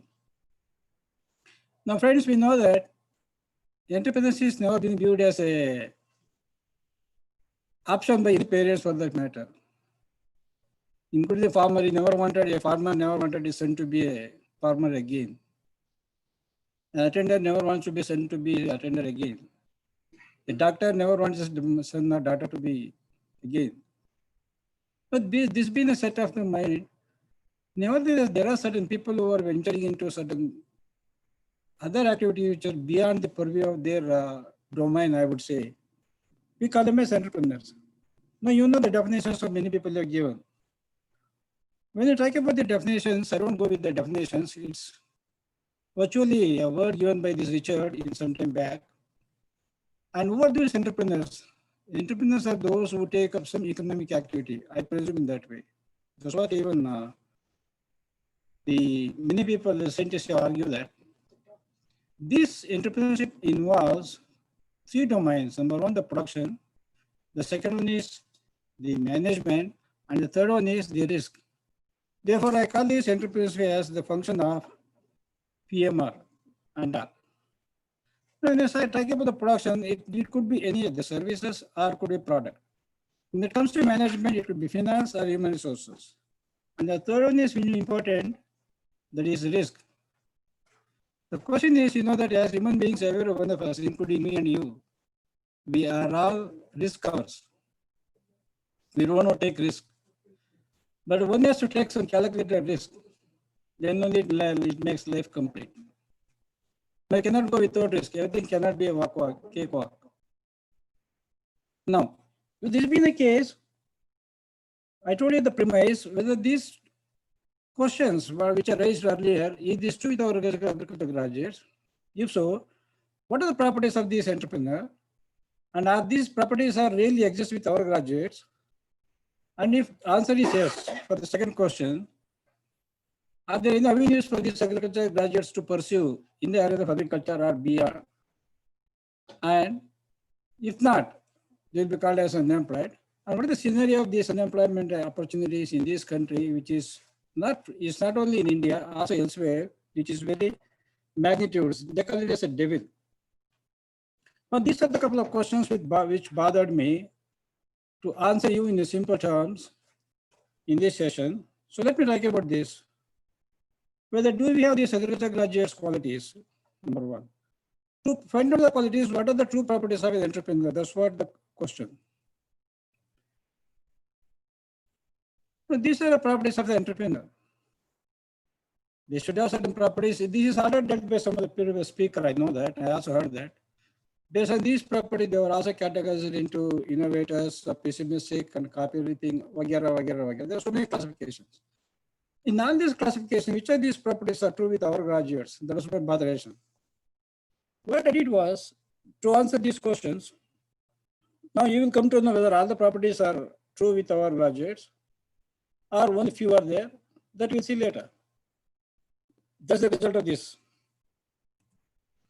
What I did was, in the same podium, I was asked to give a lecture for the winter school on entrepreneurial behavior. I did the job. There were a good number of participants came across all over the country.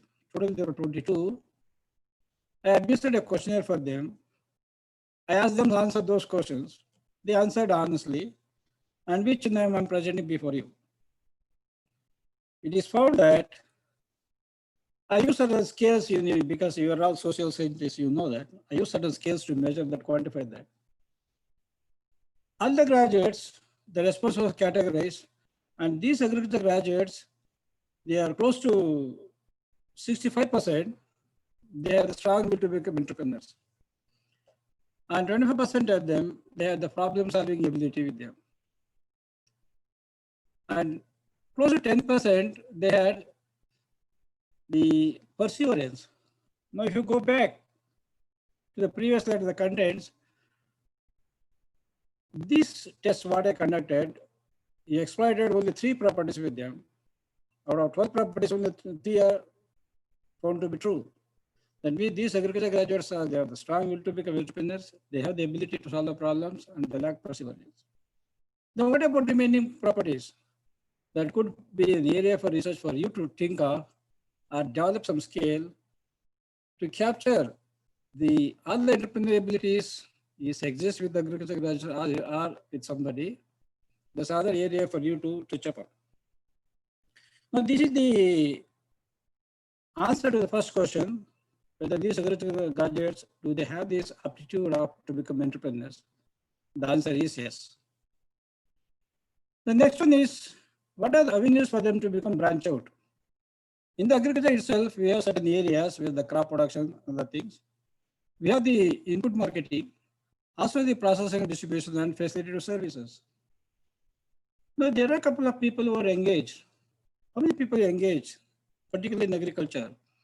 According to the estimate by the manage, which they had a session in the morning from 11 to 1 o'clock, the government of India formulated a scheme for them to encourage these startups.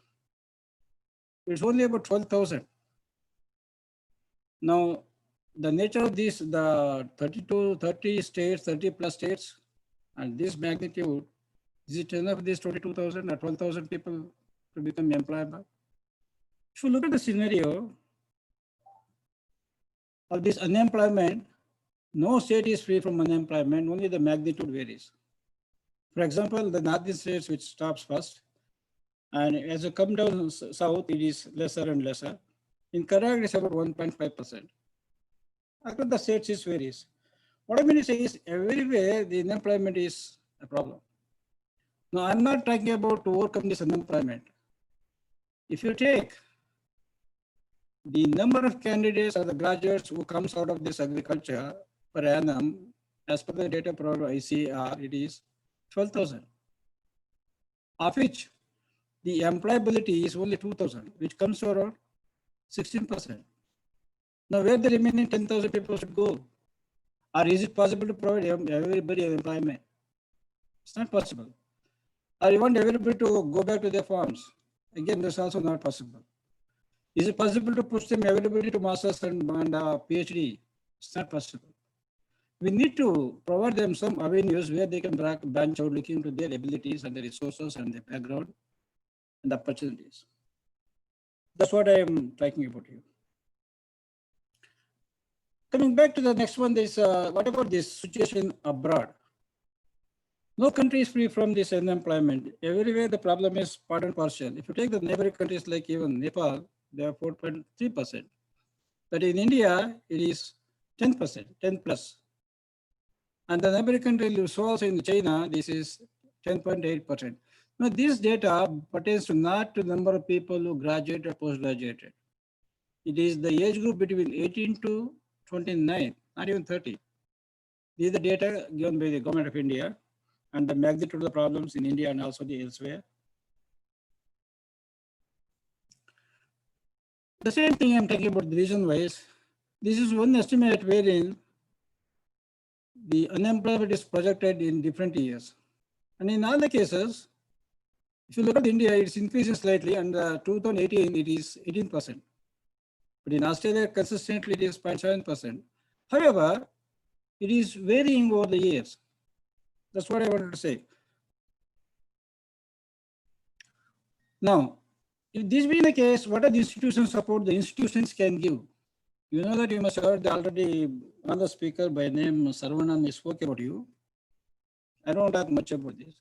This is one institutional element made by this government of India through this manage and the NABARD. They have an understanding wherein they give some 2 to 3 months of training, in-house training for these graduates, and later they become venturesome or they can get into some avenues where they can be self-employable. This one initiative by the government of India. This is the success rate on this is not, it is less than 10%, as I understood. It is 5 to 6% about 4 or 5 years back. Now maybe the increase of 1 or 2, but this did not take up to the extent that we thought. If I'm wrong in terms of the success rate, somebody can correct me. Those objectives, again, you know about this. I'm going to skip this because I'm not a protagonist of this ACABC. This institutional arrangement made by these 3 institutes of this government of India through a nodal agencies managed and the NABARD through these state agriculture universities. Then the institutional support, what is that institutions like the state agriculture university can think of?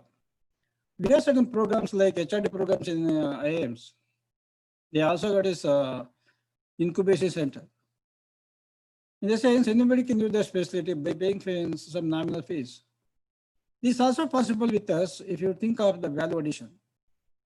In agriculture universities, that in agriculture, if you think of the value addition, it is possible where they can have certain kind of incubation centers and they can support these French who are willing to take up.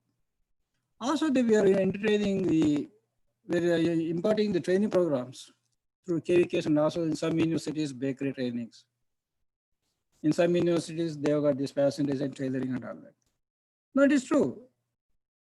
By making them certain facility to facility, by extending certain facilities in the university, we can provide them certain, the backup support for them. Even in Atma, they have a district level group marketing, group farming. They have provision, but the extent of success is not that much. The group farming, I mean, what in my experience I noticed is some students, they go for the seed production on behalf of the certain private players. I don't name them. They take up the seed productions with some agreements, and they keep the margin, and they will harvest the crop and they give the seed to the company. The students will make a lot of money. Is nothing but seed production, whatever the way we do in our farms. And in IIT Kharagpur and all that, they have a skill development cells. Also, the Government of India has also launched the skill development training programs. And one more is the Prime Minister's Mudra, that is Micro Unit Development Refinancing Agents, wherein they give a lot of funding under this program, those who wish to become the entrepreneurs.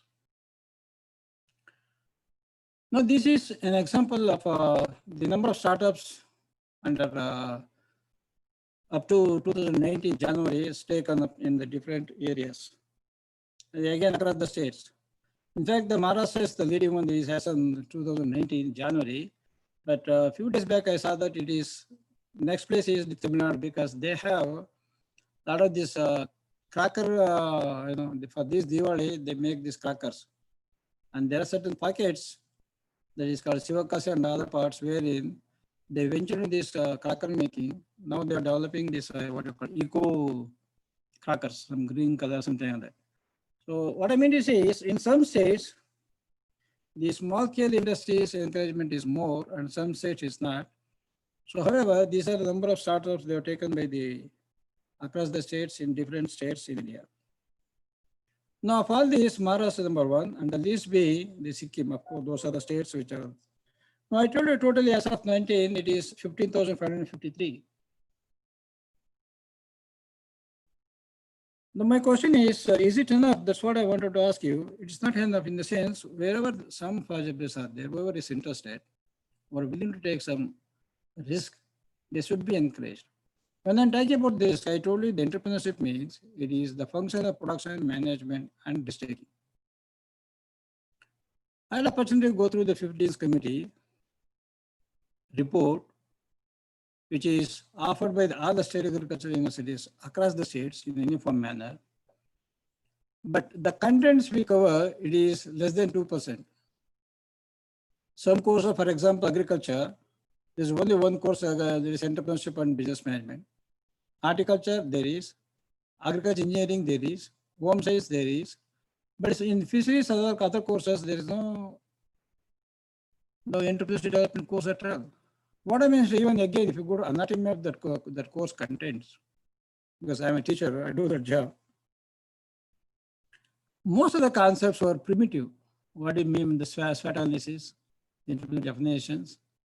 That's it. No, with that, what I mean, I know everything cannot be pumped into undergraduate level. Nevertheless, are they able to? The question.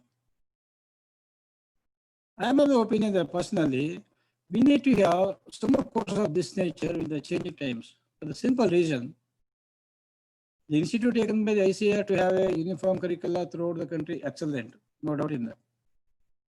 The difference between us as the government institutions and the private players, there are already some private players, they are offering the degree programs in entrepreneurial development. I don't again name them or propagate them.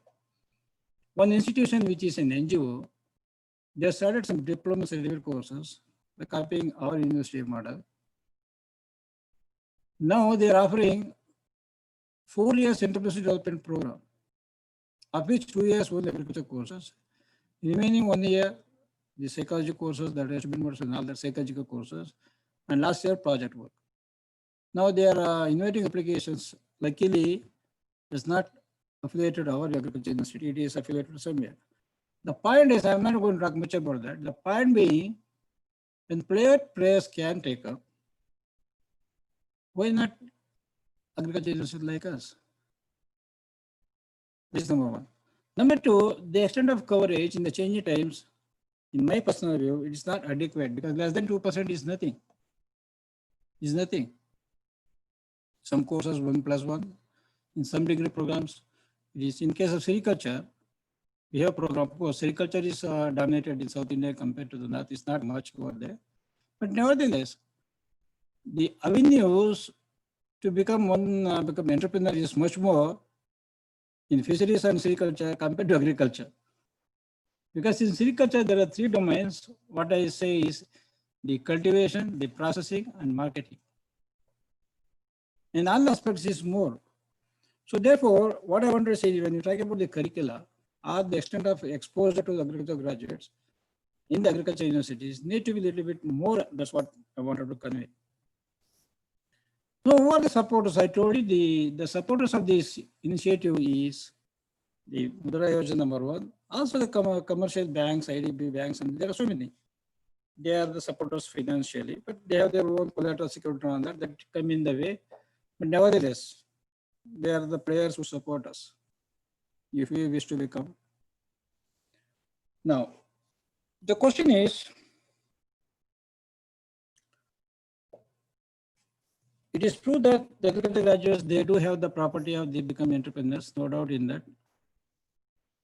Also, the government, there are incentives are there to support this. And in the years to come, we need to have more of these kind of courses in the undergraduate level.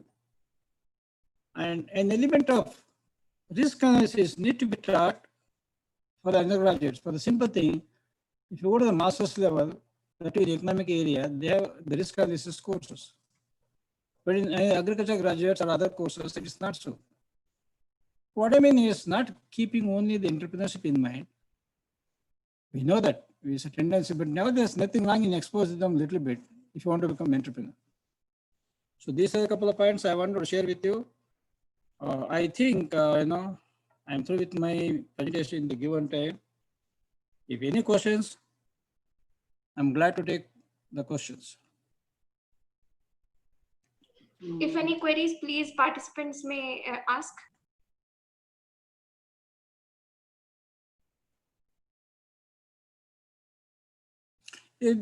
If you keep mum, there are 2 inferences we can draw. Either you not understood anything, or you understood everything. Which one is true?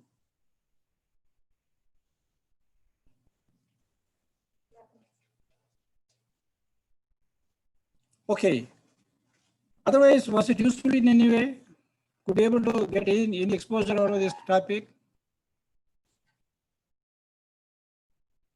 No answer. Nobody heard my lecture? No, sir, we heard. Was it not useful to you in any manner? Sir, it was useful, sir. Very useful, sir. Thank you. It's useful, sir. Thank you, sir. You don't want to ask me the questions? No, sir. All the best. Thank you very much. Thank you, sir. Okay. Thank you so much, sir.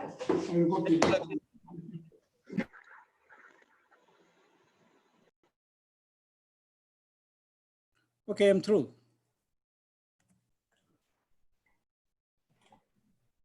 Yes, pa. Thank you. Half an hour. Thank you so much, sir. Now, in a short time, we'll start our feedback session. So just wait for 5 minutes at least. Then we'll start the feedback session.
Good afternoon, dear participants.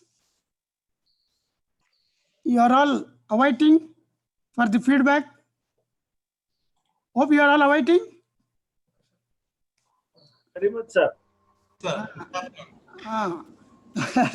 So, wait. Another 5 minutes, sir. Please bear with me. We will start the feedback session. Before that, I would like to invite institution-wise.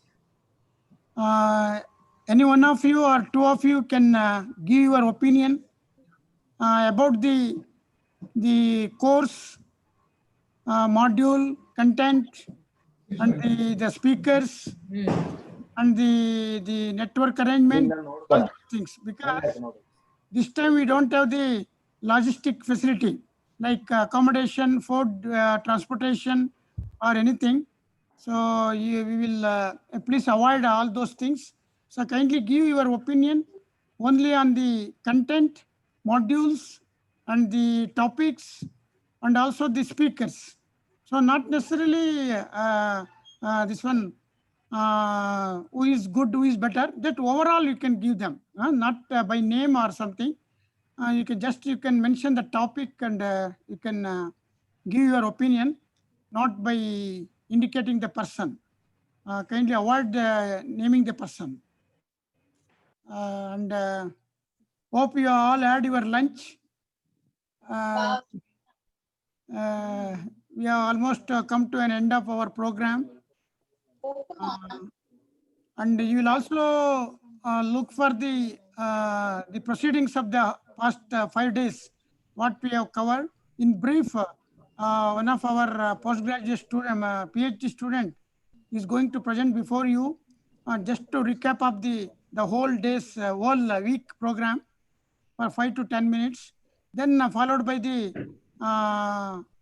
the feedback from yourself, and our guest of honor, our emeritus scientist, will going to give his opinion because he has conducted 2 times this program in the previous years. He is going to share with us his views also, the past experience and also the present, the mode of delivery and conducting the online program. It was did in offline. Now this is the first time we have had the online program. So he's going to speak. Then we will wind up the program after this feedback session. Now I welcome our the guest of honor, Dr. Shivamurthy, to the stage. So brief program will be conducted for 5 minutes. Then we will start our session, feedback session. I welcome our guest of honor, Dr. M. Shivamurthy, on the dais. And I request all the postgraduate students to come to the Dwarkinath Hall. And I over to the Sakshi for the further deliberation. Thank you. Yes, sir. So now the feedback session has started. So I would like to invite my senior Chatrashi to introduce our guest of honor, Dr. Shivamurthy. Good afternoon, everyone. It's my obliged to introduce you Dr. M. Shivamurthy sir. He is a guest of honor. He is a emeritus scientist and retired HOD of Department of Agricultural Extension, UAS JKVK Bangalore. He has conducted his technical session on entrepreneurship, the concept, process, and the product. And he is our guest today. And he's also worked on the 11 research product with external funding from the State Department and the Central Department. He was attended as a resource person and chairman in organizing international and national level training program, as a chairman, co-chairman of technical session of the national and international seminars. In University of Agricultural Sciences, Bangalore, as a principal investigator and co-principal investigator of 9 externally funded projects by DBT, Government of India, New Delhi. He established 6 bioagent production units, 4 biofuel production units, and 2 capacity building programs, etc. He has published 1 or 2 research articles, 108 articles in the conferences, and he has guided 9 PhD and so many MSc students, and he has written 6 book chapters. He had a great international academic exposure, and he has conferred with Dr. O.P. Dharma Memorial Award from Indian Society of Extension Education and Indian Institute of Agricultural Research, New Delhi in 2016. He has so many achievements in the career. It's our pleasure to have you, sir. This session is over to you, sir. You can. Okay. Good afternoon to all the participants. Today we are organizing the last session, that is the feedback session. On behalf of all the participants and the organizing team and the course director and faculty of the Department of Agriculture Extension, on behalf of all the participants, today is the feedback session guest of honor, our well-known emeritus scientist and former professor and head, that is none other than Dr. M. Shivamurthy, sir. We on the behalf of, I welcome you on for this feedback session, sir.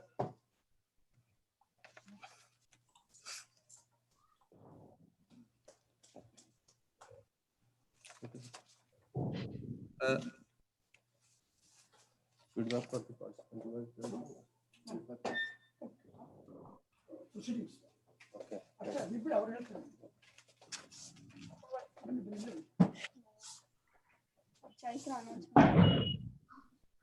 Good afternoon, everyone. Now I would like to welcome Dr.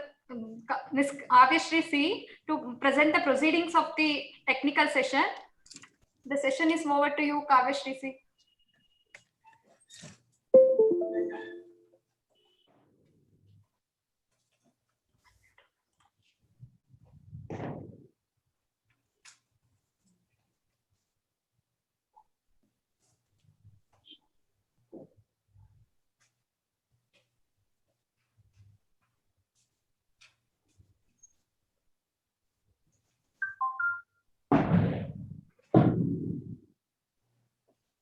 Good afternoon, everyone. I'm here to read out the proceedings of all these 5 days.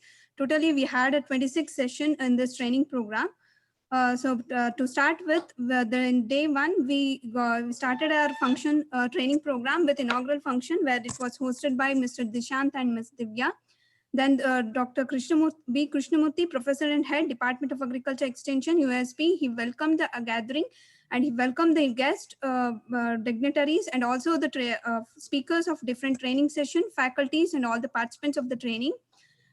We got encouraging words from our guest. Inaugural remarks was given by Dr. Rajendra Prasad, Vice Chancellor, US Bangalore, and also Chief Guest Shri Prakash Solanki congratulated the university for conducting this type of training in this condition. And Dr. N. Srinivasa, Dean PGS of US Bangalore, he also addressed the session saying how entrepreneurs' quality can be improved with the help of university and departments. Dr. Suresh SV, Registrar of USB, he also shared his experience in working with bakery units and also gave many entrepreneurial opportunity and logics in choosing entrepreneurship. It was explained. Dr. D.L. Savitramma, Dean Agri, College of Agriculture, US Bangalore, she thanked the department for organizing technology and organizing this session in this challenging situation, and also she wished the session to be successful. In the first session, training session, first by a speaker, Dr. M. Shivamurthy, on the topic entrepreneurship concepts, process, and practice in many dimensions and basic of entrepreneurship concepts were discussed elaborately. Second session was artificial intelligence and agripreneurship by Mahantesh H. He explained briefly on artificial intelligence, his applications in agriculture, and also how worth the problem solving in using artificial intelligence. Next session was from Dr. Basavaprabhu Jirli on the topic Basics of Entrepreneurship Development in Agriculture. He covered in detail about entrepreneurship development with real-time examples, where very crucially and different agencies which are working around it. Gnana SS, he spoke about motivation of rural youth towards entrepreneurship. He very well presented with all real-life examples on how agriculture can be a business where failure as well as a boon for an entrepreneur. Coming to day 2 proceedings, the session was started with a speaker, Dr. P. Chandrasekhar, who is the Director General of NIAM. He on the topic implication of agri policy reforms on agripreneurship development. He thrown a light on extension support required by the farmer And also he explained about Atmanirbhar Bharat and also explained few such facts on it. Next session was from Dr. P.V. Satyagopal, Professor, Department of Agriculture Extension, SV Agriculture College, Tirupati. He spoke on the topic motivating farmers towards entrepreneurship ways and its means. And he mentioned about the central and state government policy to empower the farmers. And he also gave analytical thought on turning agriculture into an enterprise, involving comparison between the scenario of past and the present situation. He explained the entrepreneurship among the farmers by comparing the qualities of the entrepreneurs and the farmers on reality ground. Next session was from H.S. Subramania, mentor, advisory group member, Agri Innovation Center, USB. He gave a speech. He gave a brief on the topic generating business ideas and developing business plan. He introduced the business-centric world and also explained about the gap to be bridged between the research and practicality. He also explained about push factor of government and how to take up the business activity, and also the challenges which are faced and what principles, smart principles should be involved in objective settings. And the session 4 of day 2 was done by Dr. K.P. Raghuprasad, Professor, Department of Agriculture Extension, US GKVK Bangalore, on the topic business counseling and idea generation for entrepreneur.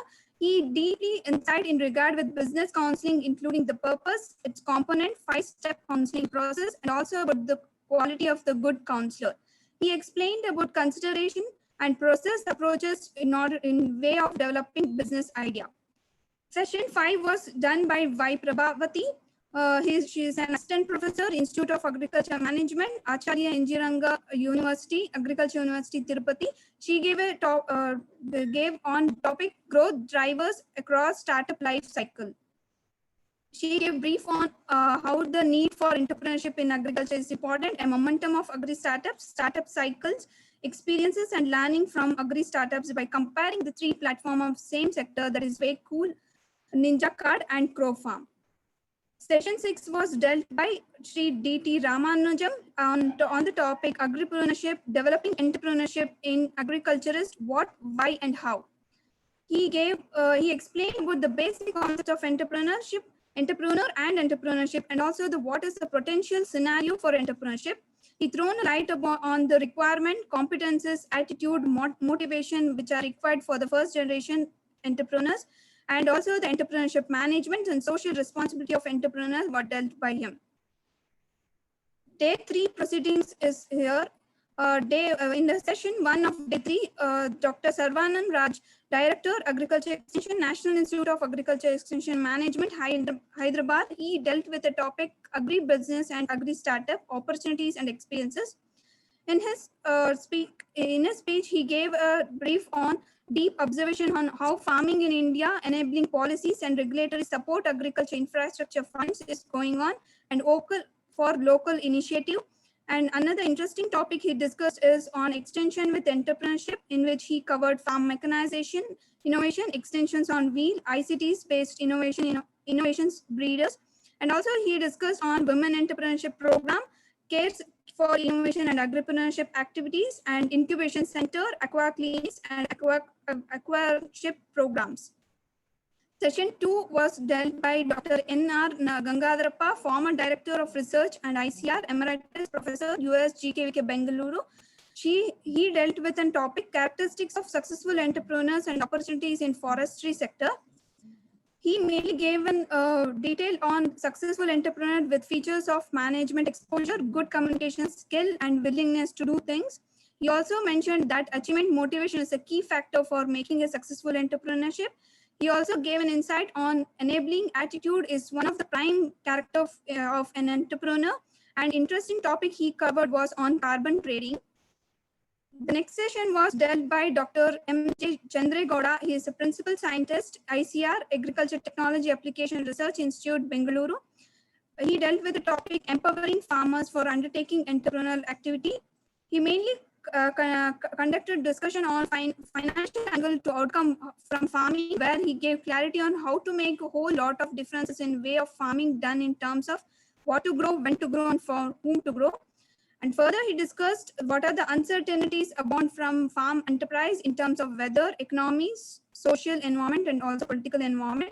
He also gave informative information on identifying the barriers and plenty in regards of poor infrastructure, social barriers, unsupportive legal and regulatory framework. He explained about the farmer entrepreneur through value chain and also stated that entrepreneurial skills of the farmers. The session 4 was done by Dr. Vinay Kumar HM, Assistant Professor, Anand Agriculture University, Anand, on the topic critical thinking of an entrepreneur and entrepreneurship opportunities in dairy sector. He presented about the present employment situation and opportunities in India, and he also gave us some statistical data on Indian employment rate and also back after the COVID-19 shock. And he also gave a thrown light on entrepreneurship concepts, need for entrepreneurship in India, and what are the advantages and challenges in becoming an entrepreneur. And he explained the Watson Glaser Red model of critical thinking, key areas, critical thinking training, stages of critical thinking, stages of development. He mainly focused on Indian dairy industry, entrepreneurial opportunity. What are the under that he explained work, dairy status, milk India scenario, and top milk producing states of India. He also briefly explained on structure of dairy industry in India, dairy value chain, and also dairy industry growth. Session 5 was done by Dr. Jamuna KV. She is a professor, Department of Food Science and Nutrition, GKVK, US Bangalore, on the topic empowerment of women entrepreneurs in food and nutrition. She focused mainly on basic scenario, advantages of empowerment, benefits of empowering women entrepreneurs, and empowerment by entrepreneurship. Later, she explained on what is value addition, why also opportunities available by value, what are the opportunities available by value addition. Then she concluded by benefits of empowering women entrepreneur. Session 6 was done by Bharati Singh, founder and chief, Samudra Foundation, on the topic personality development among scientists and technology. She briefly explained on depression and the reason why number of people complaining of depression is increasing, and also suicidal tendency. And also she also in the session she talked about how to control the emotions, developing positive personality, and best lifestyle practices. Day 4 proceedings. The first session was done by Dr. Sangappa on topic entrepreneurship development through millet production, processing, and value addition. Different millets of and ICR, IMR, standardized primary and secondary proceeding technology refinement was done, and national importance and health benefits of millet was covered. Food uses and processing of millet, non-food uses of millet. Next session was by Dr. S.V. Suresha, Bakery and Value Addition Enterprise for Empowerment of Entrepreneurs.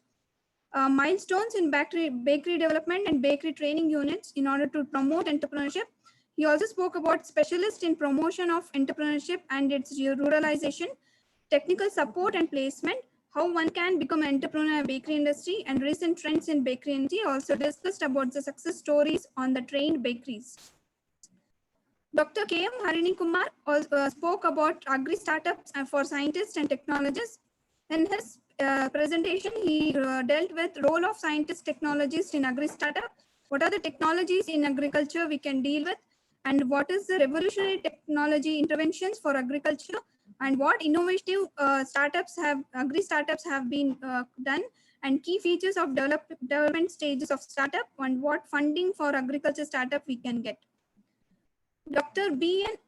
Ambarisha, lessons from a successful entrepreneur was dealt, and here he spoke about the failure of his first venture on Raita Mitra Agri Clinic, and second venture establishment called Srushti Media, SWOT analysis of Srushti Media venture, and he also spoke about how business expansion done by documentary film production of industries, institutes, magazine, training, and project report preparation, integrated business system, and future project of Srushti Media. Dr. K.G. Vijayalakshmi, she spoke on the topic gender mainstreaming in entrepreneurship, understanding its key concept. Different concepts like gender, sex, gender sensitization, gender role was dealt, gender stereotyping, gender discrimination, gender needs was dealt, and gender budgeting, gender equity and equality, gender mainstreaming, different strategies for gender sensitization, and what are the nutrition and health issues of farm women was dealt in her topic. Dr. Y.N. Shivlingaya spoke on the topic demand-driven extension system approaches. Here he dealt with a demand-driven extension concept, present extension system, and what are the need for demand-driven extension service, and what are the different principles on demand-driven extension, and demand-driven approaches was dealt, different frameworks, and how consumer behavior and consumer preferences and how they change was dealt in his topic. Day 5, the final today's proceedings was session 1 was dealt with Dr. K.C. Shashidhar on the topic innovation in agriculture, engineering, and entrepreneurial opportunity.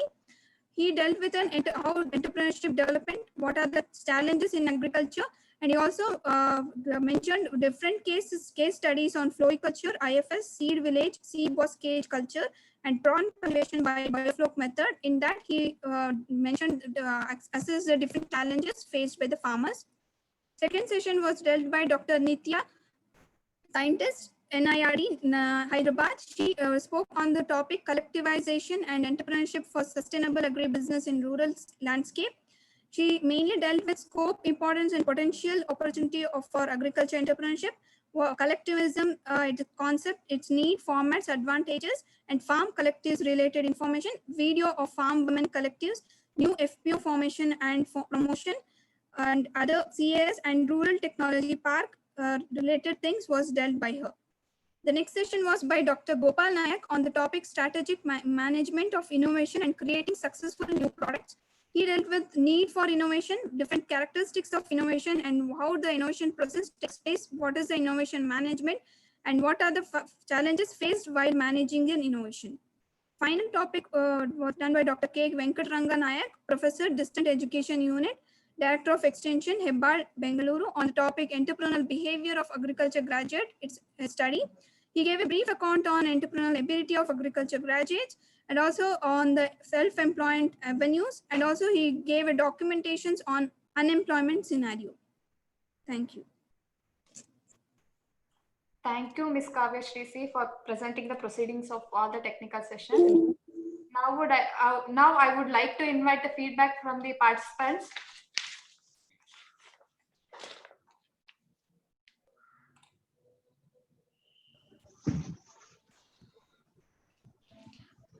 From the participants from Uttar Pradesh, I would like to invite Mr. Suresh Ramanan S., Scientist, ICR Central Agroforestry Research Institute. Sir, if you're there.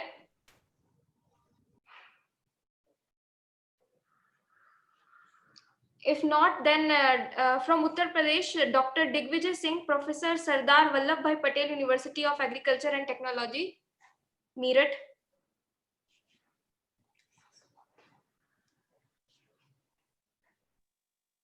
Sir, if you're there, I need your response, sir.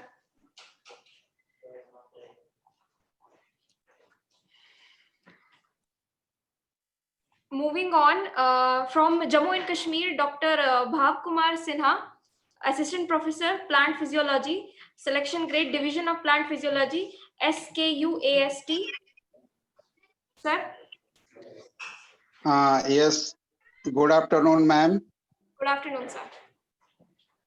Yes, ma'am. There is a very nice training program. Though I belong from the basic science department of plant physiology, I also learn very good things about the entrepreneurship development, because agriculture is a really, you can say, very vast area, including this agriculture, veterinary, fishery, dairy, all the things. So we got a very good idea, and we observed the live successful story of the entrepreneurship. So really, I learned a lot of things from this training program, and thank you very much. And thank you for the organizer for selecting me as a trainee. Thank you very much, ma'am. Thank you, sir. Next, from Jammu and Kashmir, Dr. Upma Datta, Assistant Professor, Division of Microbiology, Faculty of Basic Sciences, SKUAST. Ma'am, are you there? Yeah, I'm here. A very good afternoon to all. Uh, I would like to say thanks to Dr. Krishnamurthy for organizing such a wonderful virtual training. Actually, it is not easy to manage the training online, but the topics, the way of presenting the topics by the resource persons were so wonderful. I would like to say thanks, and uh, I would like to say thanks to all the resource persons and particularly the students who will uh, from the morning to evening they were there for the proceeding and for the session for proceeding the session, and after that they have to prepare the recap for before the for the next session, before the start of the next session. So I would like to thank everyone, and that's all. Thank you so much. Thank you, ma'am. Thank you for your participation. Thank Next, you. from Maharashtra, Dr. Bhavish Thotuba Sawant, Associate Professor, Tarapovela Marine Biological Research Station. Sir, are you there? ಹೋಗ್ಬಾರ್ದಾಗಿತ್ತು ಹೋಗಿ ನೆಂದೋಗ್ಬಿಟ್ಟೆ ಮಳೆ ಬಂದ್ಬಿಡ್ತಲ್ಲ ಹುಲ್ಲುವಾಡಿ ಹತ್ರ ಹೋದ नाम बोला ना उन्होंने. Sir, are you there? Hello. Yes, sir. Yes, sir. Yeah, okay. Good afternoon. Namaskar to all of you. And I am here to give a short feedback regarding our today's training program. I'm really thankful to the organizers for arranging such a wonderful training program and taking the advantage of the technology. Otherwise, it is really difficult to come together and bringing together all the expertise across India and wherever possible. I thank the organizer, Dr. Krishnamurthy sir, also for giving me this opportunity, because there are so many things of course, we know many things. Apart from that one, we get the first-hand expertise and knowledge from the people, those who are in the field for the several years. I need not mention a particular thing, but all of the topics selected, they are really good, and that is going to help me in my regular work, in my career also. That is all. I really once again thank DST also for supporting such kind of training programs and giving us opportunity across India to participate in such a training program. Thank you one and all. Special mention to all the back office team, these students and the research scholars. They are doing really a wonderful job. Thanks and all the best. Thank you, sir. Thank you, sir. Thank you for your participation. Now, next, from West Bengal, I would like to call Dr. Gobind Mulla, Assistant Professor, Department of Agriculture Economics, UP. Sir. Thank you very much. Actually, I really thankful to the organizer, Dr. Krishnamurthy sir, and also to the all the course directors to organize such a wonderful and compact schedule of training program. Some of the topics are really helpful for me, particularly policy motivation, policy reforms, motivation to the farmers, and then different startups, and also the engineering can be those are the engineering graduate, particularly agricultural engineering graduates. They can also be an successful entrepreneur, and really thankful. And if possible, after COVID situation, when it will be normal, if and from your department such an course or winter school is organized, I will be obliged if I will be there to participate in future in offline mode, because such a wonderful arrangement and such an eminent speaker I could not find anywhere like in your institute. Thank you. Thank you so much, sir. Thank you for your participation. I would like to humbly request all the participants, whenever they're speaking, please switch on their videos so that we can see you. From Andhra Pradesh, I would like to call Dr. L. Madhavi Lata, Senior Scientist, Agriculture Research Station, Perumapalli. Ma'am, are you there? Yes. Yes, ma'am. Hello. Yes, ma'am. Good afternoon to all. Good afternoon. Actually, I belongs to I am working as a senior scientist at Agriculture Research Station, Permalapalli. And even though the topic is not that much related to me, but I have learned so many things and ideas from the training. So I thank all the organizers for giving me opportunity to participate in this training program. Thank you all. Thank you so much, ma'am. Now, from Andhra Pradesh, Dr. I. Bhavani Devi, Professor, Department of Agriculture Economics, SV Agriculture College, Tirupati. Ma'am, are you there? Oh, yes, I am here. Ma'am, please enable your video. Okay. I already enabled the video. Yes. Now, shall I take 5 minutes, girls? Yes, ma'am. Yes, ma'am. Okay. So, good afternoon, everybody. All those dignitaries on the dais and also the PG students of the department. Good afternoon, everybody.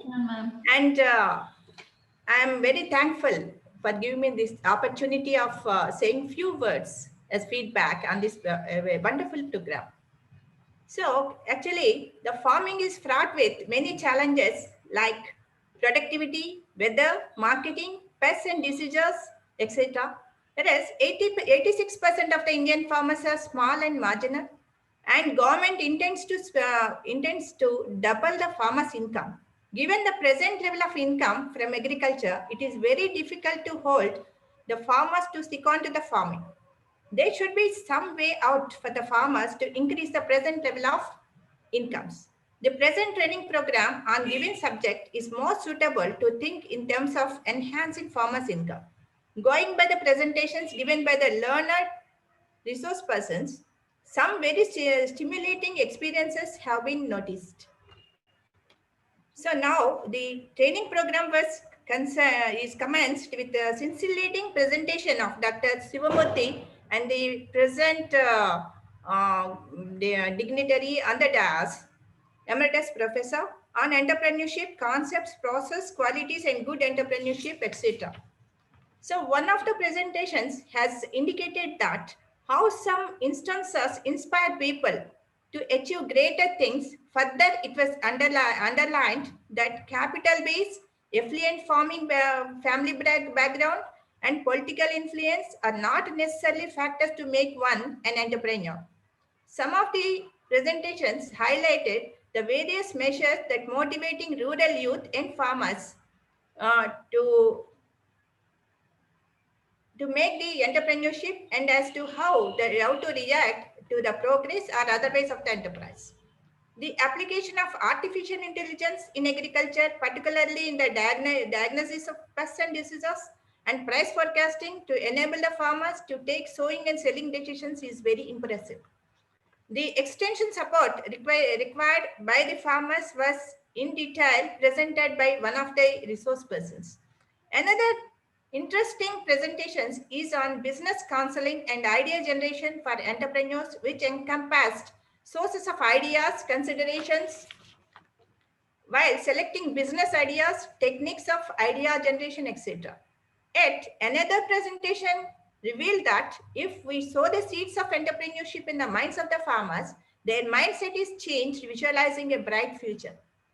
Entrepreneurship opportunities in forest products, dairy sector, in millet production, and processing and value addition are some other wonderful presentations. Agri startups are one area that was scholarly dealt with by some of the resource persons that attracted all-round attention.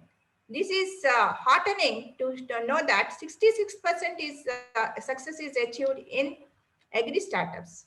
Citing the nutritional problems in India, there is an elaborate presentation on empowerment of women entrepreneurs in food and nutrition. The presentation of Mr. Ambarisha here, sorry sir, I'm giving the name because I couldn't contain myself not giving the name of the successful entrepreneur. That is Mr. Ambarisha. A successful entrepreneur is scintillating and inspiring. He has meticulously covered various dimensions of running an enterprise. Innovations in agricultural engineering are presented through some very interesting case studies and amount of profits that are derived by the entrepreneurs. Another pertinent topic today, that is today's topic, is on strategic management, innovations, and creating successful new products. The last topic of the day is entrepreneurial behavior of agricultural graduates, truly reflecting the reality of today. I congratulate the program director, Dr. Krishnamurthy Garu, and also his program coordinators, and also the PG students of the department for identifying excellent resource persons to deliver the presentations in their areas of specialization. And every resource person has done a wonderful job. I'm very sure that all the participants across the country are benefited immensely over these 5 days of training. I'm also sure that they are going to use this knowledge for farmers' advantage. This type of training programs inspire people to think differently and contribute to the development of agriculture sector. I'm very happy to be a participant of this program, and I immensely thank the course director, Dr. Krishnamurthy Garu, for giving me the opportunity. I wholeheartedly appreciate all PG students for ably assisting the course director, just like our Sakshi, Chaitra, etc. Thank you very much, sir. Thank you, ma'am. Thank you for your participation. Next, I would like to call Dr. P. Bala Hussain Reddy, Senior Scientist, Department of Agriculture Extension, Regional Agriculture Research Station, Tirupati. Sir? Yeah, good afternoon. Good So afternoon. I'm very thankful for my university and for nominating me to this program. And I'm very thankful for Krishnamurthy sir for accepting my nomination. So actually, I'm apart from the regular scientist post, I'm also a principal investigator for the RKVY Raptar Agri Business Incubation Center, which is located at RRS Tirupati. So recently we have given a grant of 37.5 lakhs for 9 incubators. So they have started agribusiness related to the mechanization, then value addition, things like that. So this program is actually useful to us, especially for me. And the content of the training program, we have covered almost all the aspects related to the agriculture as well as the allied sectors. And then I know the difficulties if it is an online training program, but the organizers have taken every care for coverage of the program, I mean, without any disturbances. And then congratulations for even the rapporteurs also, I mean, the PG students. And overall, the program is very useful for me also. Thank you very much, sir. Krishnamurthy, sir. Thank you, sir. Next, I would like to call Ms. Srivalli Devi, Assistant Professor, Department of Genetics and Plant Breeding, SV Agricultural College, Tirupati. Ma'am? Ma'am, are you there? Hello. Hello. Yes, ma'am. Yes. Hello. Yes, ma'am. You're audible. Am I audible? Yes, ma'am. Hello. Am I audible? Yes, ma'am. You're audible. Yes. Hello, Dr. Krishnamurthy sir. I am very thankful for accepting my nomination, and it is very useful for me, this course, and it will be useful in future course when I will deal with the RAWE students. It's going to be useful for us and both. Hello, sir. And I'm thanking yes thing to organize an online program and follow. And I'm thankful to my university and my college AD also for nominating me. And my colleagues, 4 of us are attended from this college or from this place, Tirupati. I'm very thankful, sir. Thank you so much for giving me this opportunity. Thank you, madam. Thank you, ma'am. Next, P. Shanti, Assistant Professor, Departments of Genetics and Plant Breeding, SV Agriculture College, Tirupati. Yes, madam. I will give you a vote.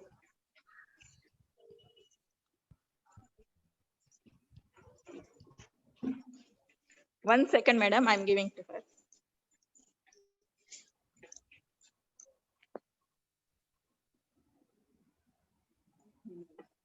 No, Hello. Yes, Good ma'am. afternoon. Yes, ma'am. Good afternoon. I'm very much thankful. I have learned a few points about entrepreneurship and all, and I'm so much motivated regarding seed production aspects in this course. And thank you very much. Thank you, ma'am. Thank you. Thank you very much. Next, from Telangana, I would like to call Ravi Nandi, Associate Professor, Innovation System from Dryland, for Dryland, ICRISAT. Sir? Yeah, I'm here. Yes, sir. Can you switch on your video, sir, please? Yeah.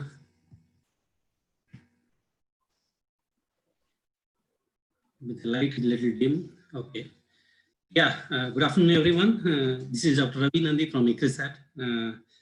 First of all, I would like to thank GKVK, faculty, Professor Krishnamurthy, and organizers for giving us this wonderful opportunity to participate in this important training program, which is very relevant at present day context. So starting to give my feedback on, since before the training program, your communication in terms of communicating with us the time schedule and all other things is very excellent. Very important, one thing which is very impressed me, because we also conduct training both in a national and international training program on a weekly and monthly basis.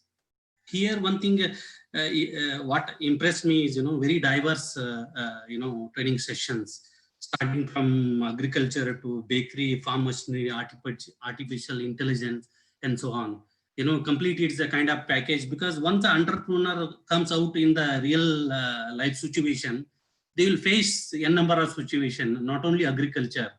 They have to deal with RCTs, ICTs, artificial, many kind of things. So I could see a very diverse kind of sessions. And in particular, identifying the resource person is a very important step while conducting a training program, any kind of training program. I could see, the very eminent resource person representing from ICR, IIM, SAUs, and national institutes representing across the country. This is, I felt it's a very important, training program. It was really useful. Normally, we create a kind of communications in our offices, it's per se, sometimes we participate. But here, once first day I found very interesting and started completely, I participated in this training program. Overall, I really satisfied with, and we learned many things, particularly in very other areas where we don't work actually. And one thing I want to comment, maybe kind of inputs. I know the GKVK. I'm also from Karnataka.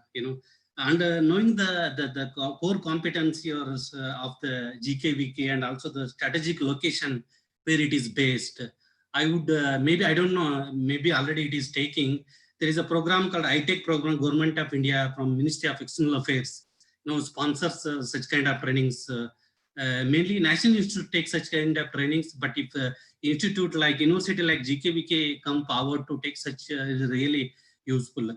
But the thing is, mainly it is for international training participants. If international participants comes institutes like GKVK, there is a lot of cross learning happens for Indian students also exposed to different technologies, innovations in agriculture and allied sectors, and the vice versa. It is a mutual learning happens. Earlier assignment, I was working with the manager there. We used to conduct a lot of ITech programs by Ministry of External Affairs. And currently in ICRISAT also we do conduct. And in your institute, Professor Siddha is, I think, one of the pioneers in this kind of bringing such kind of trainings. I think, I don't know, maybe you are already doing it. Just it came to my mind to mention here.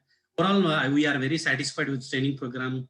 Thank you very much, particularly Professor Krishnamurthy and his team.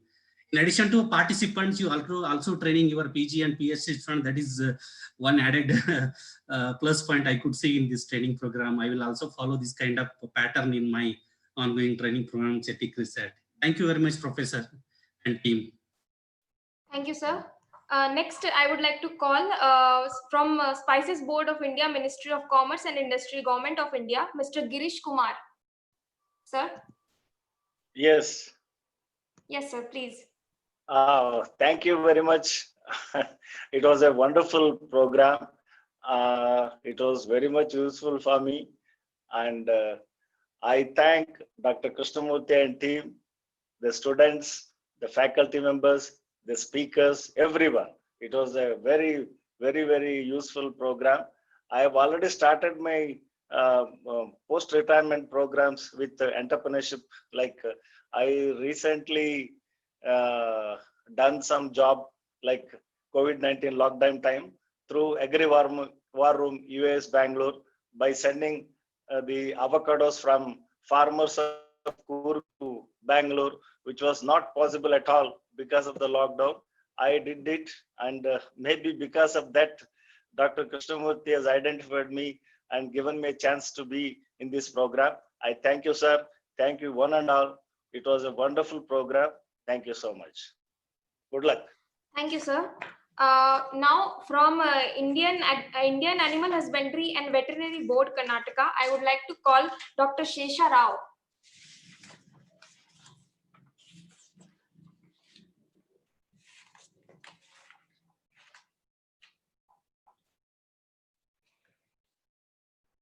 I think it's not there.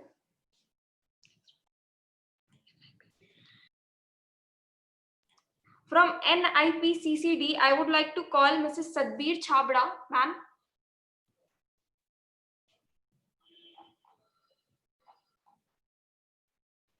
Again, I think she's not there. From the same institute, Mrs. Monica Sharma.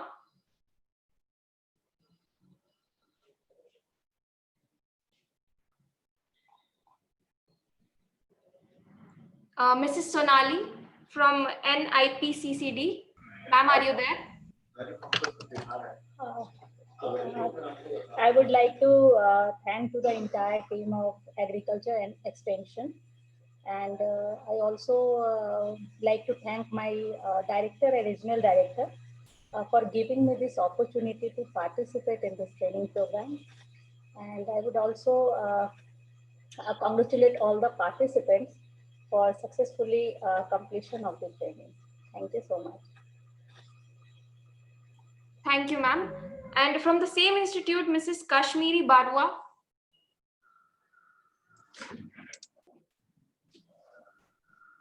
Yeah, thank you for giving me the opportunity to say at the last moment before concluding this program. I'd like to take this opportunity to thank you all for giving me the opportunity, to attend such a wonderful program.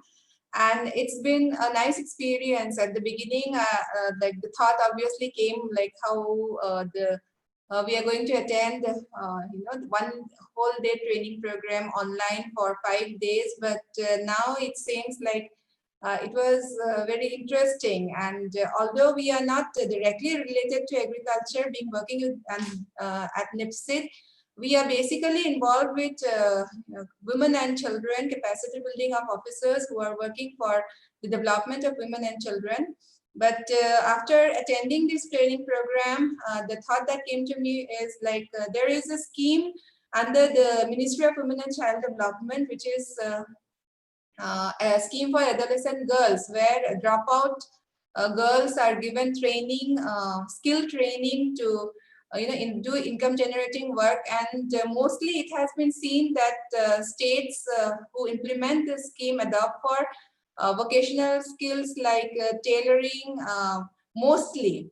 But now after attending this program, probably the idea that came to my mind is that we can advocate for more agricultural activities for these school dropout girls, and we can push forward and the states to adopt more of such activities for these girls, which will be really helpful.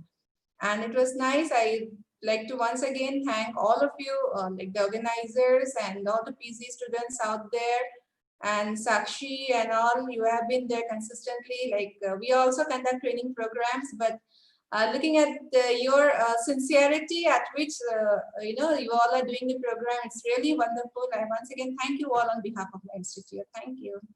Thank you, ma'am, for your participation. From the same institute, Jyoti Singh. Yeah, good afternoon to all and respected dignitaries on the dais and all the participant friends who have been attending for all these 5 days, and also you all at the podium. Thank you all for giving such a wonderful opportunity to us. I think without Dr. Krishnamurthy, we would not have attended this program. With so much of persistence, he has followed up with our director, additional director.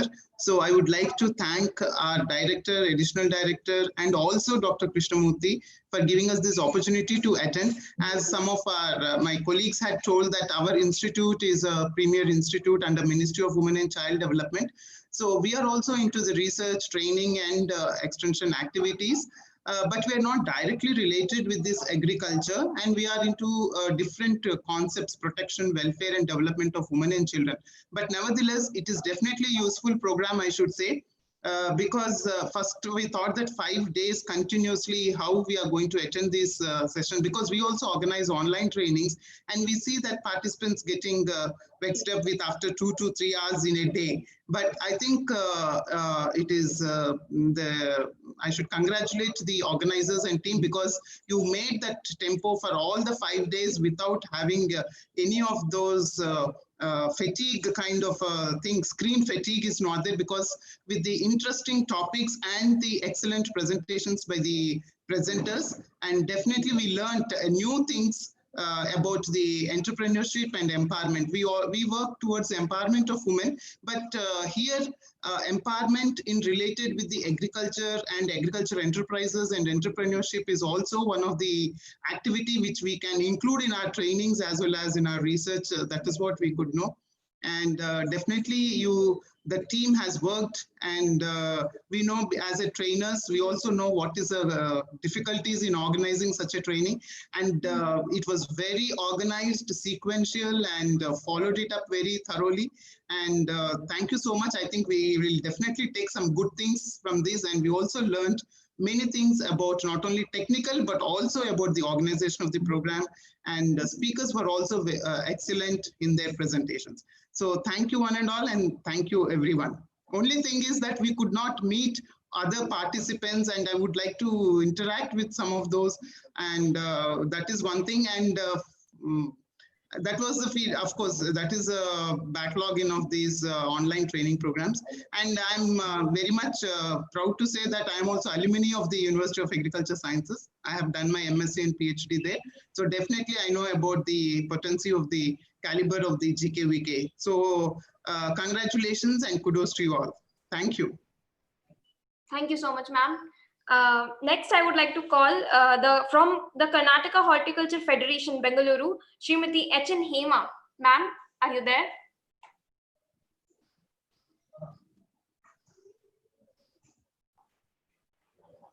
Ma'am, please unmute your audio, ma'am.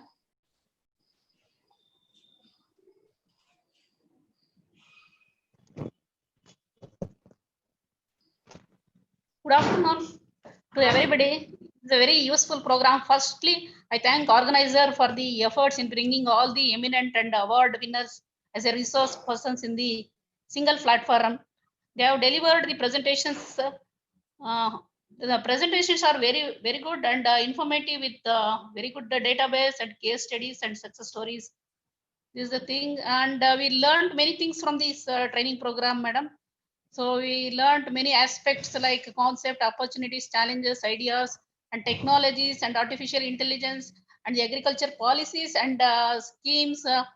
And they also learned various factors like business counseling and mentors, how they are influencing the entrepreneurship. So it's a very useful program, madam. And thank you very much And thank you for Krishnamurthy sir and the team for giving me the opportunity, madam. Very thank you. Thank you very much. Thank you so much, ma'am, for your participation. Next, I would like to call from Center of Excellence Vegetable Dharwad, Shri Abdullah Ustad. Sir, are you there?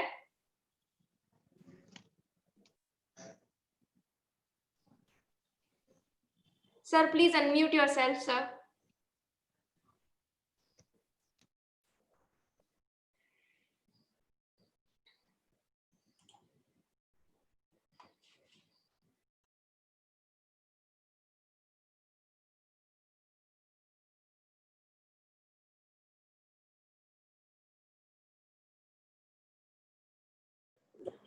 Sir, can you please unmute your audio? Yes, sir.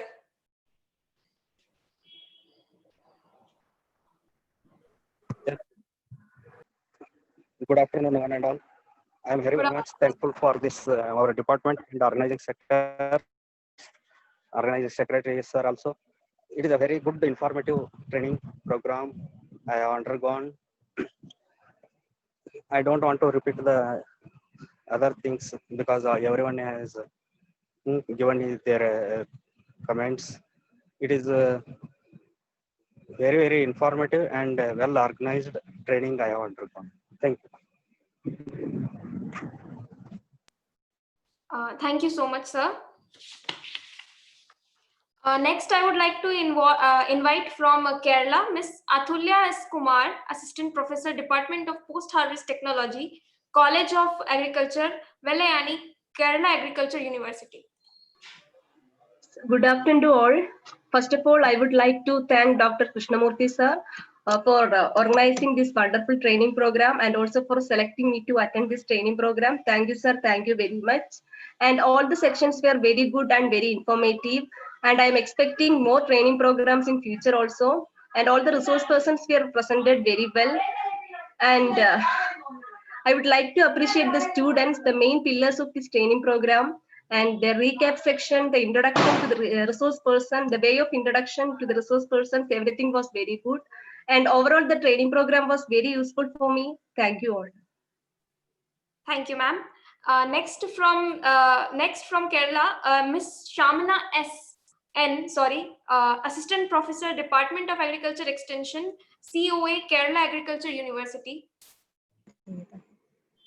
Good afternoon, all.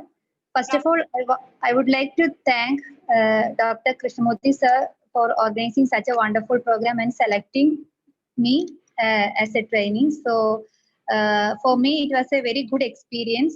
As a course teacher, I am handling EDP course for UG students. So it was quite informative also for me. So I am very sure it will be very useful for me for my future endeavors. So overall, the sessions were very interesting and very informative. So I would like to thank you once again all. Thank you. And also the PG and PhD students who are wonderfully organizing these sessions. Congratulations to you too. So thank you all once again. Thank you, ma'am. Thank you for your participation. Next, Dr. Jasna VK, Assistant Professor, Department of Agriculture Extension, COA, Kerala Agriculture University.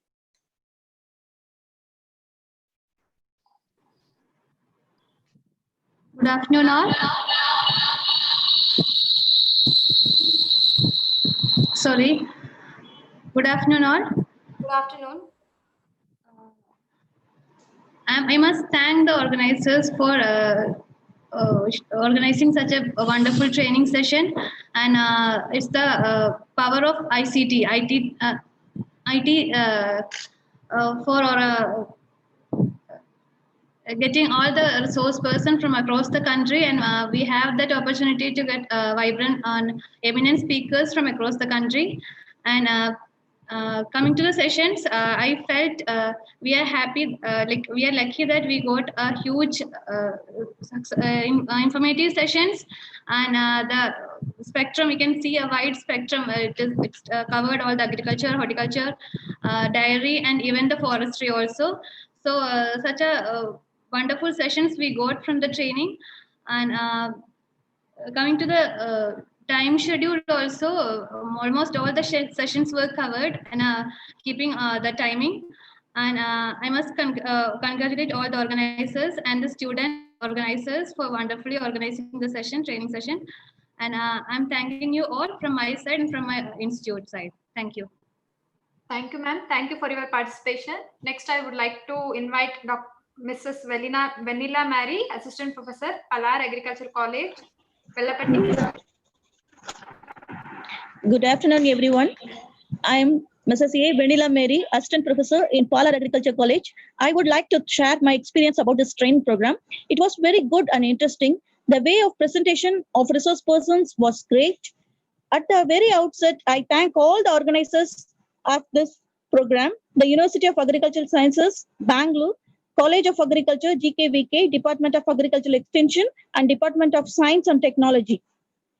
This was one of the best online training program I have ever attended. The content and material of training program on empowerment and entrepreneurship was excellent. The training was very inspirational and energizing by bringing a lot of innovative ideas with case studies. Through this training program, I have gained a lot of knowledge and the time management was excellent and well done. I am very glad and proud to be the participant of this national online training program on empowerment and entrepreneurship development in agriculture.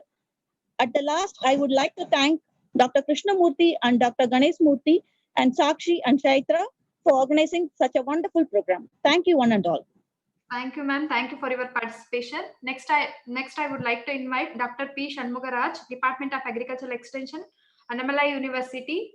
Sir, are you there? Please, sir. Yes, my Shanmuraj. Can I audible, ma'am? Yes, sir. Yes, sir.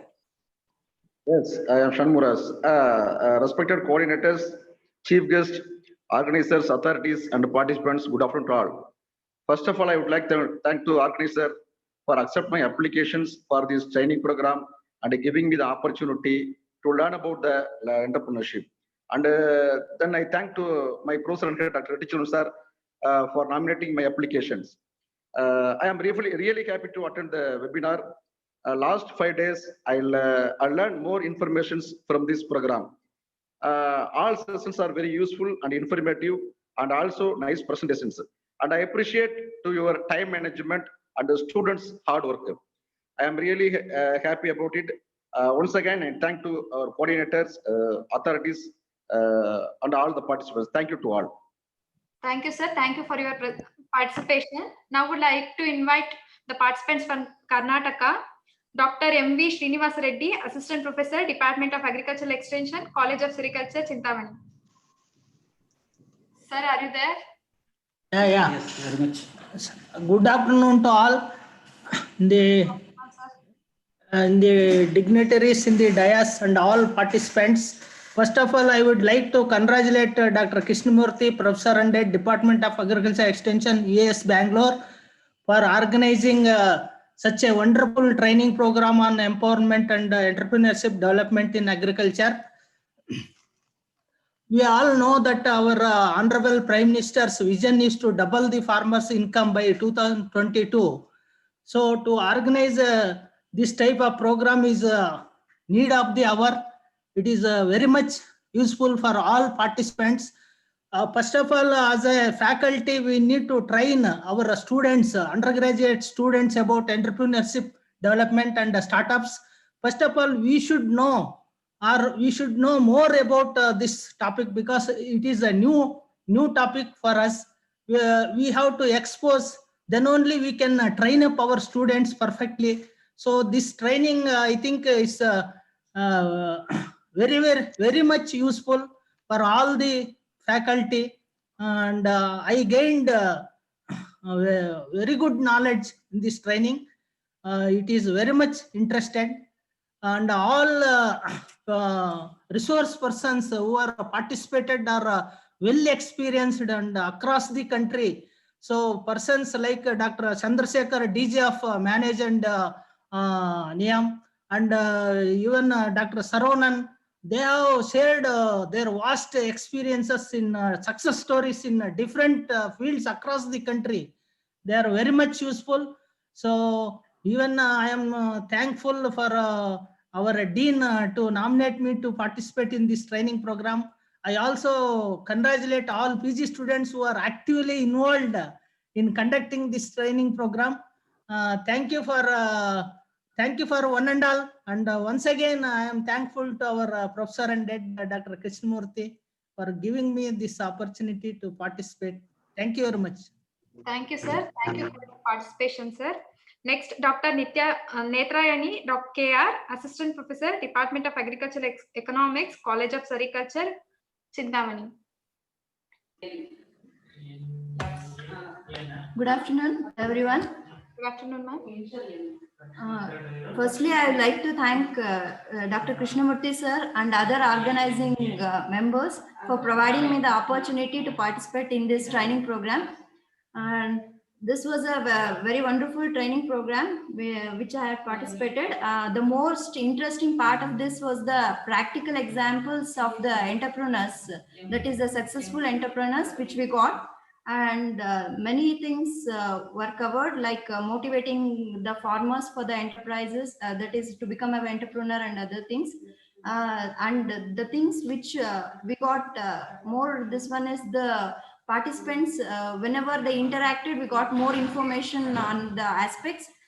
Thank you. And I like to congratulate and thank the Sakshi and other PG team for organizing a wonderful training program. It was a good program which we got, and thank you for all the organizing team for conducting the training in a successful way. Thank you, sir. Thank you, ma'am. Thank you for your participation. Next, I would like to invite Dr. Rajshekar Vasnayak, Assistant Professor, Kalburgi. Sir, are you there? Yes, ma'am. First of all, I thank Dr. Krishnamurthy sir and Dr. D.M. Chandragi, my Director of Extension, for giving me this opportunity to undergo this training.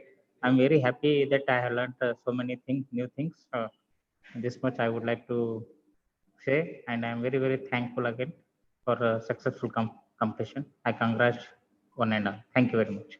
Thank you, sir. Thank you for your participation. Next, I would like to invite Dr. Yogendra, CSIR CIMAP Research Center, Bangalore. Sir, are you there? Yeah, thank you. I'm audible? Yes, sir. First, I thank to organizer and our scientist in charge for giving the opportunity to attend this training program. So it was very nice program in a such a way that accomplishment has been taken that from all, it is an all-round topic has been covered rather than extension. It is an entrepreneur from agri, dairy, and this one medicinal plants also a little bit they covered. I am from the medicinal and aromatic plant sector, so not much emphasis has not been given, but it is overall good out of 10. Yesterday only I mailed to sir and he replied back. So out of good, it is, in my opinion, it is more than 9.5. It has met out the all the what are criteria as an extension. It is very nice. So one thing what I felt it may be wrong or right in my opinion. So in future training programs, especially in online platforms, don't know future what will be there, whether it may continue or it may going to come down in online training programs. So whatever the progressive entrepreneurs are where they are struck up, not able to become successful, like that from those who are from the agri graduates. In one of the presentation rightly mentioned that most of the agri graduates not become completely successful, because those who are other than agri, they become successful in our field. We are not emphasizing much to successful, what I felt. So in that line, we need to take little bit actions, I feel personally. So in that, in the future days or coming programs, it may be taken care. Thank you. The program was taken very nicely and taken care that it has been met out almost national standard, almost equivalence to very good DST level standard. I thank personally Dr. Krishnamurthy sir, the whole team behind this successful of the program. Thank you, one and all. Thank you. Thank you, sir. Thank you for your participation. Next, I would like to invite Dr. Manoj Kanti Devnath, Assistant Professor, Department of Agricultural Statistics, Uttar Banga Krishi Vishwavidyalaya, West Bengal. Sir, are you there? Yes. First of all, I'd like to thank Dr. Krishnamurthy sir for giving me the opportunity to attend this wonderful training program. So, and I also like to thank our head of the department and our dean for selecting me for this training. And I also thank all the members of the organizing committee. So this is a wonderful training program, and I have to thank you very much. Thank you, sir. Next, I would like to invite Dr. Shankar BP, Assistant Professor, Animal Disease Diagnostic Laboratory and Information Center. Sir, are you there?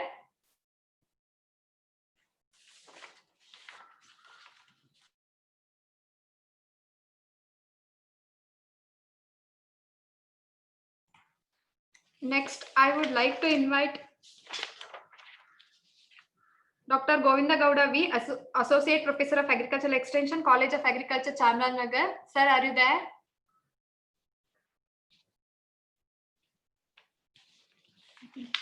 Next, I would like to invite Ms. Asha IS, Assistant Directorate of Agriculture, District Agricultural Training Center, Bhadravati Taluk, Shivamogga District. Ma'am, are you there?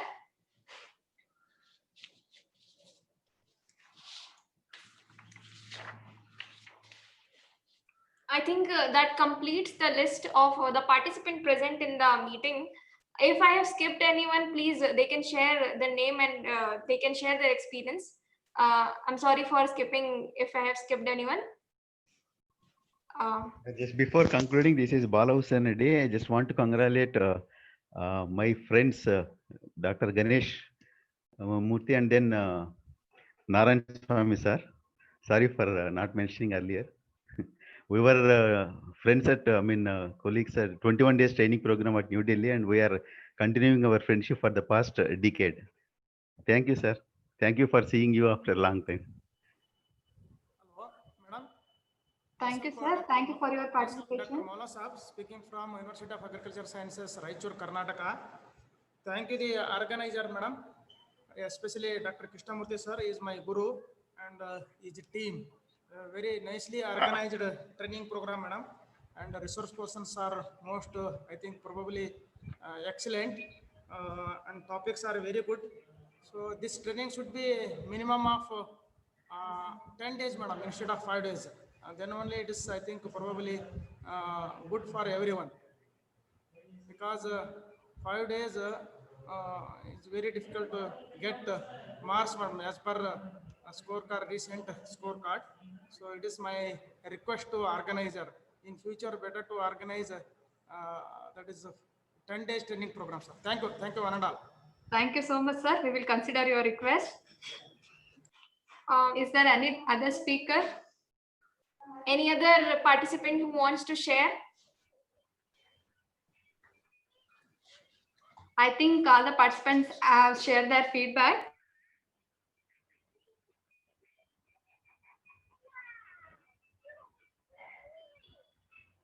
To give opinion and feedback about the session.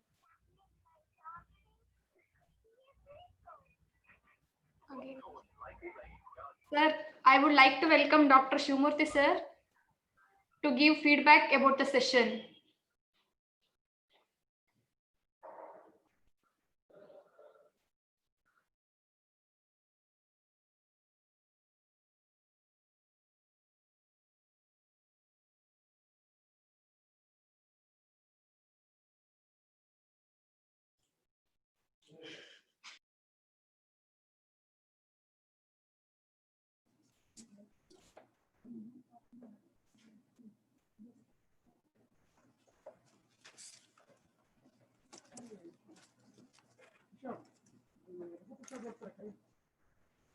So good afternoon to all of you.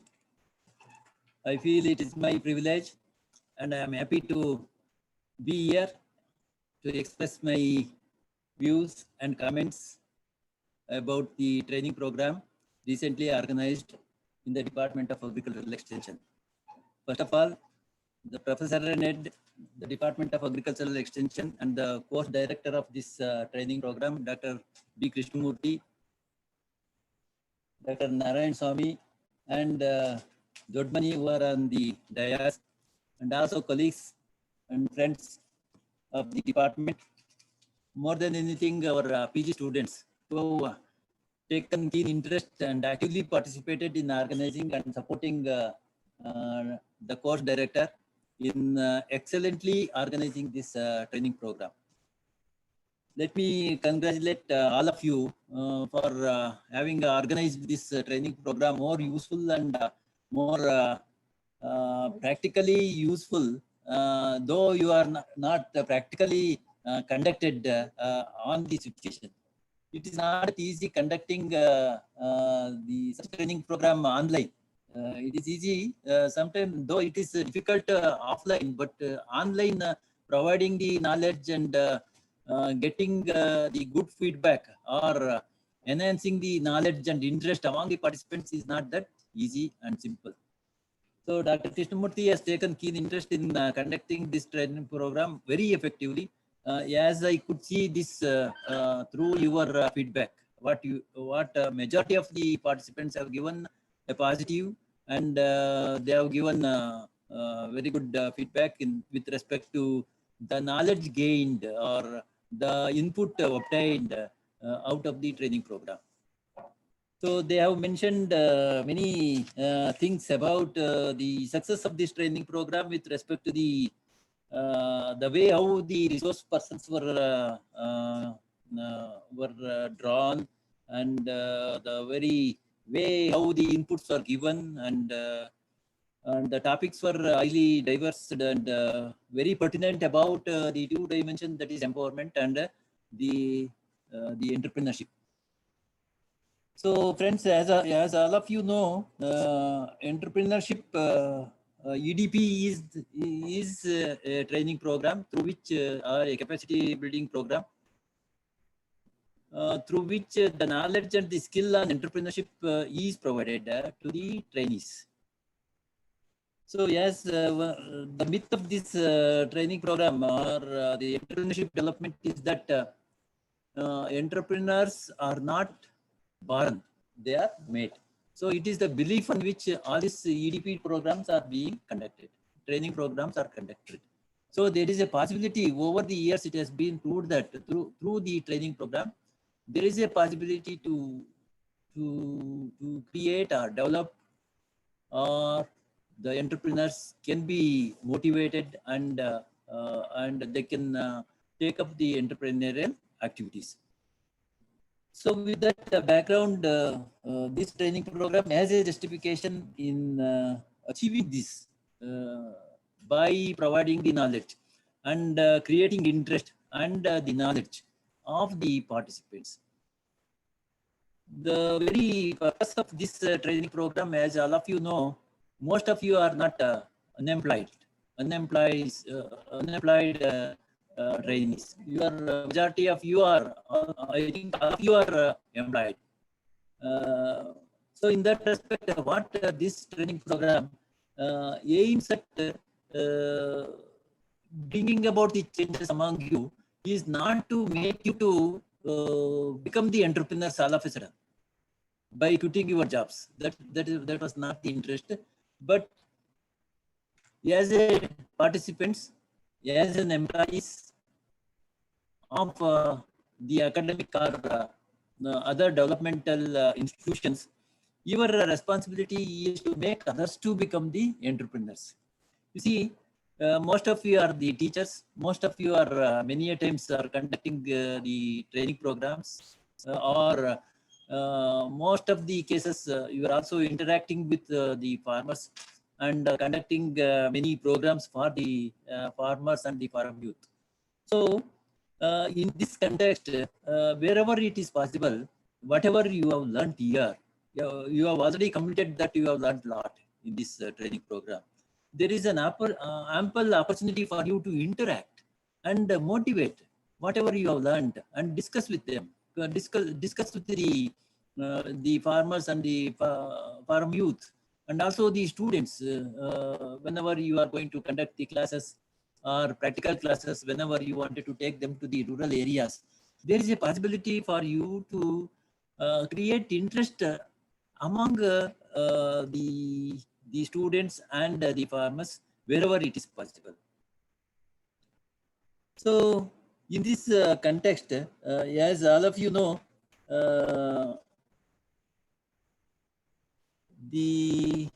this training program, through this training program, the others through you can become the job providers.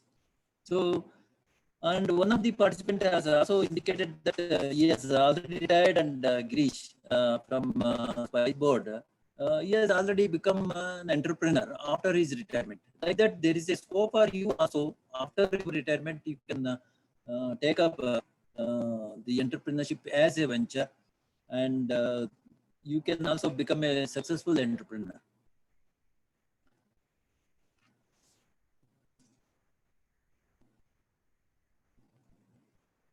So in this respect, not necessarily that entrepreneurs have started on a big scale.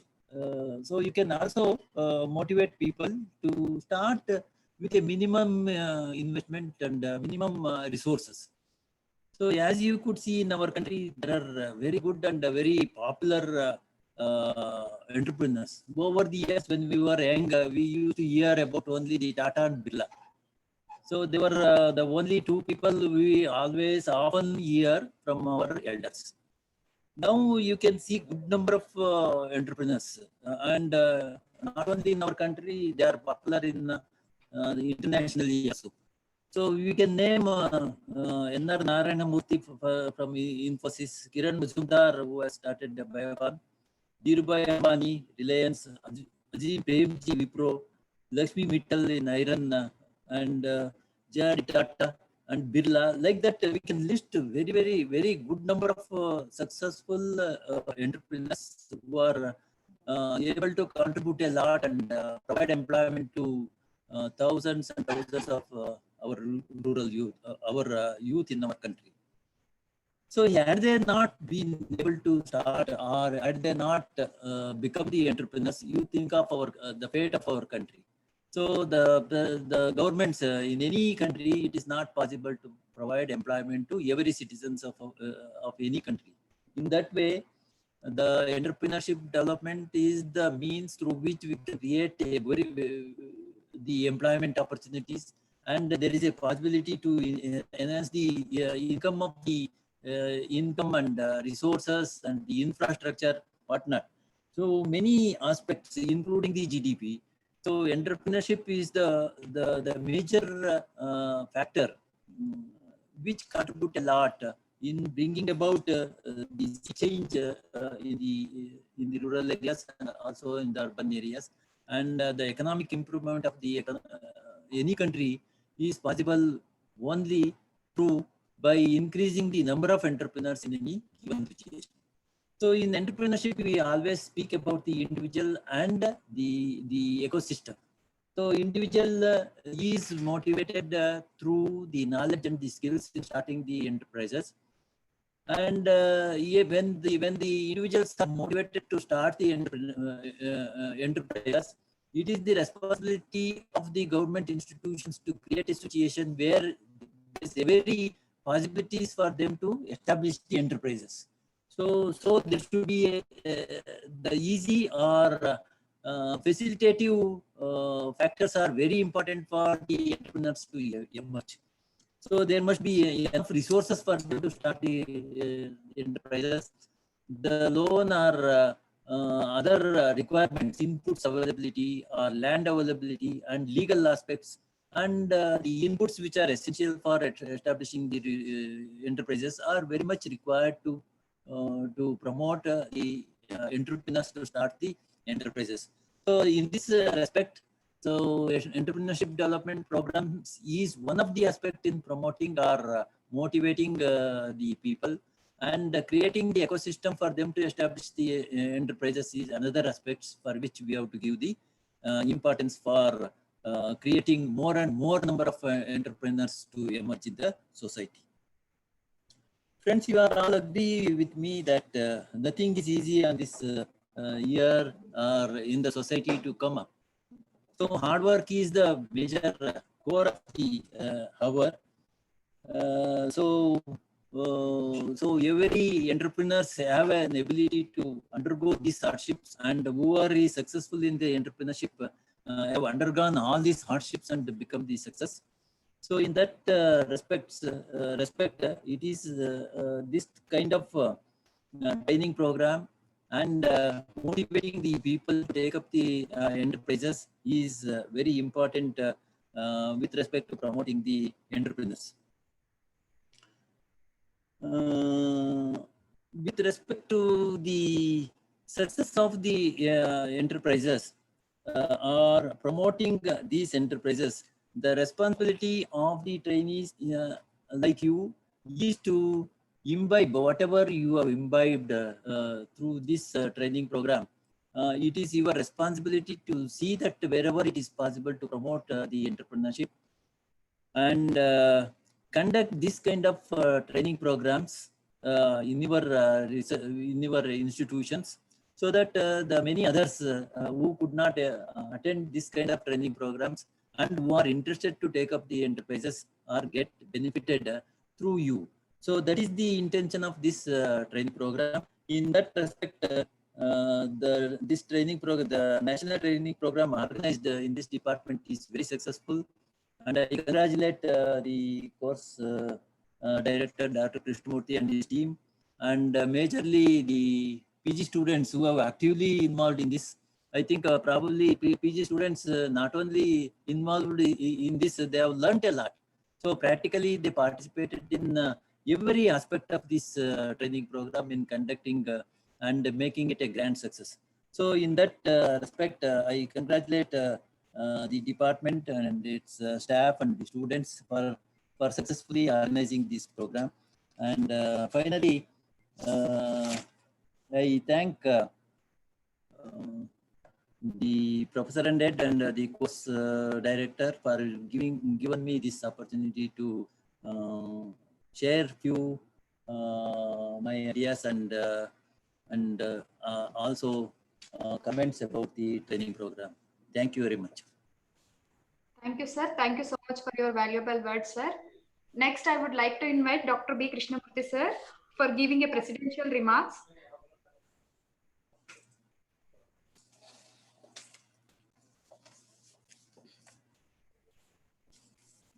Good afternoon, everybody.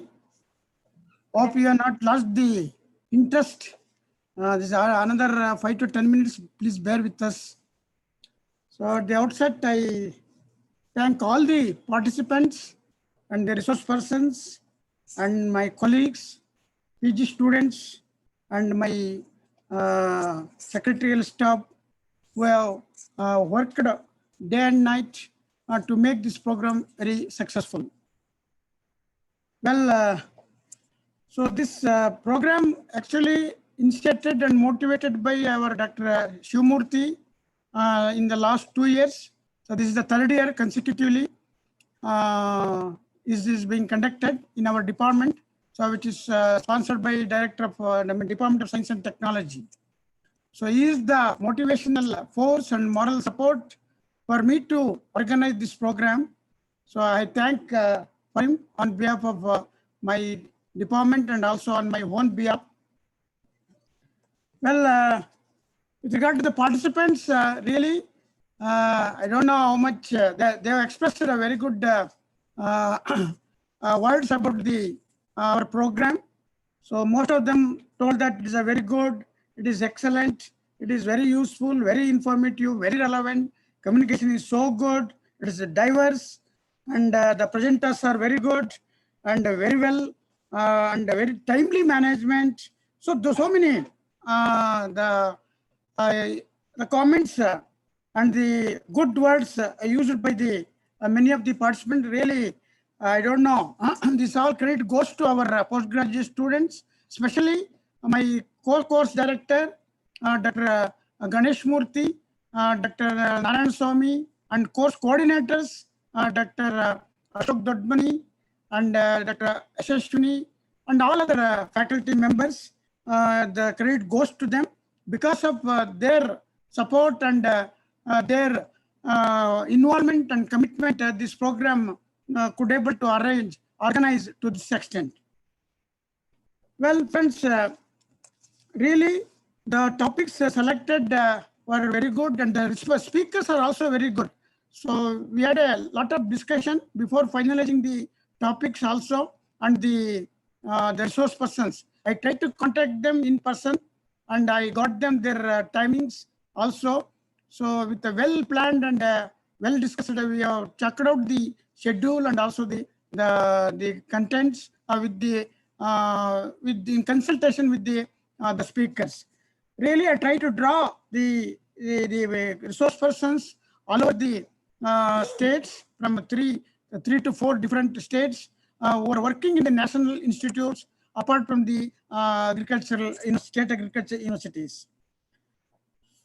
And with respect to I already told about the content and topic, really excellent. It is a very interesting and very informative also. So one need to understand about the various aspects, not only agriculture, but also horticulture, animal husbandry, and floriculture, all those things, even nutrition, all those aspects have been covered, not only the extension point of view. And with regard to the attendance, really, I'm very happy. So I had gone through the attendance of all the days. So just I have the attendance. Really, almost all the participants participated 100%. Maybe due to their busy schedule, maybe might have gone for 10-15 minutes, but majority, more than 90% participated in the program. Really, I am thankful to every one of you with all your busy schedule. Then come to the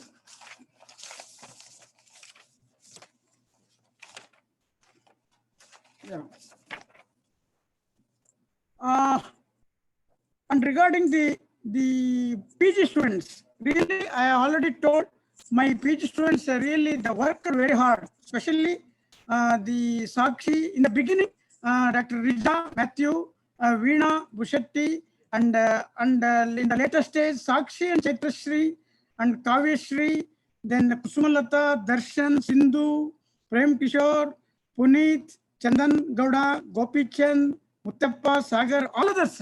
But I name only few names, but all have cooperated and make this program very successful. And regarding the program, I should thank the Department of Science and Technology who have reposed the faith on me and given this twice. It has been postponed because of our Krishi Mela program. Even though I could not avoid that, even last 3 days our Krishi Mela, the agricultural fair, is going on. Otherwise, this program would have been much more attractive and also participative one.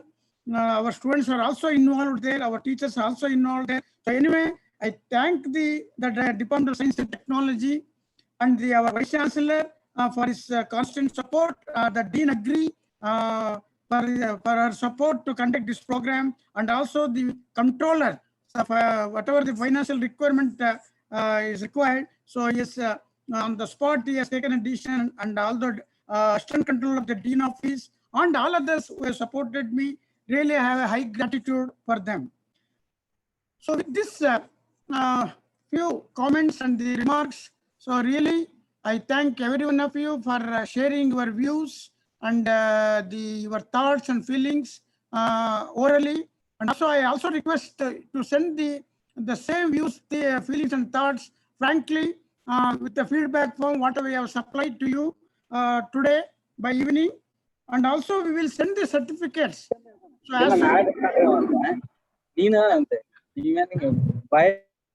as soon as we receive your feedback form, we'll immediately send the participation certificate. So it need to be, since our Vice Chancellor is very busy till today. So one day after 17th, I could able to get him his signature, and also the Dean agree. So I will send the your participant certificate through mail, and also hard copy, and the compendium which involves soft and hard copy, then the PPTs and write-ups of the speakers through pen drive.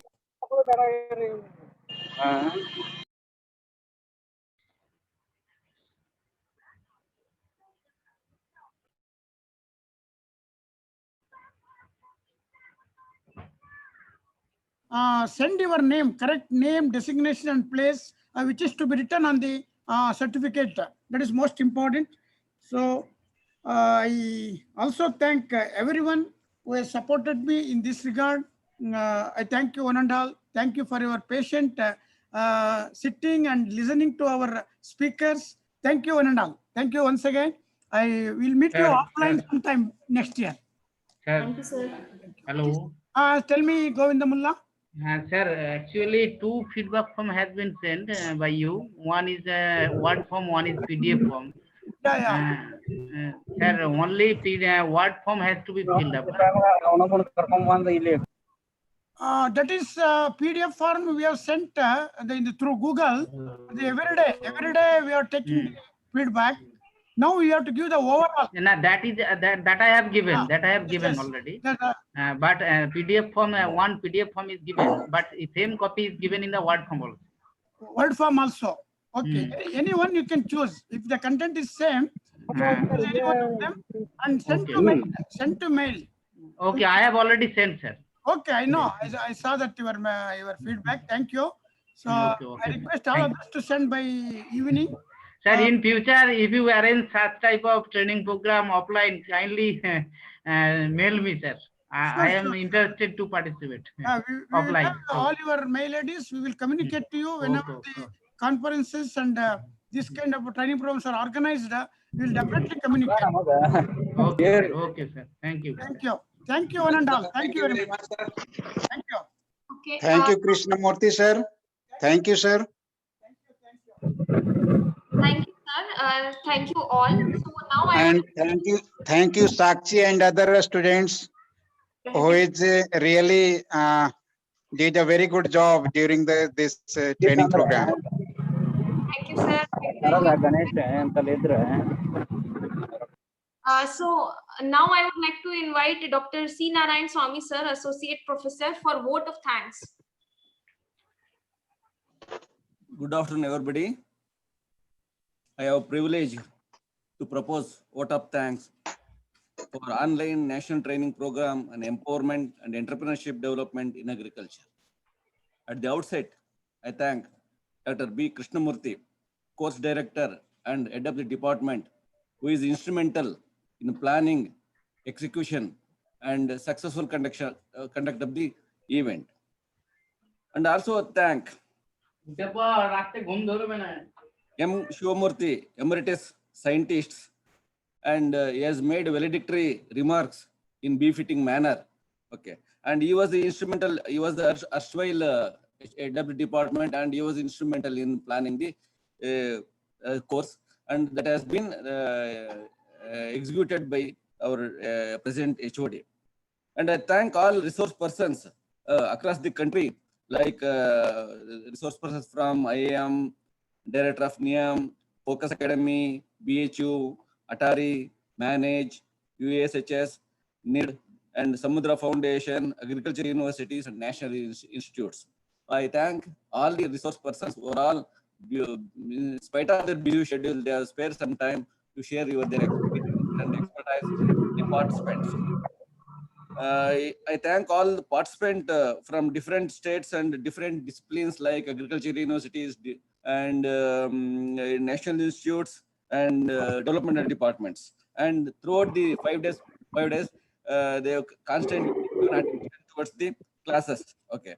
I thank Dr. Ashok Todmani and Yashashwini Ganesh Murthy, all department, the extension department staff who have helped the smooth conduct of the program. And I thank PG students and PhD students for helping program to be in a beam-fitted manner. And I thank university, our present Vice Chancellor and all key officials for their constant support for the execution of the training program. And not at the least, I thank the Department of Science and Technology for giving me opportunity to conduct this program. And we also foresee this kind of cooperation from Department of Science and Technology. Once again, I thank everyone. Thank you.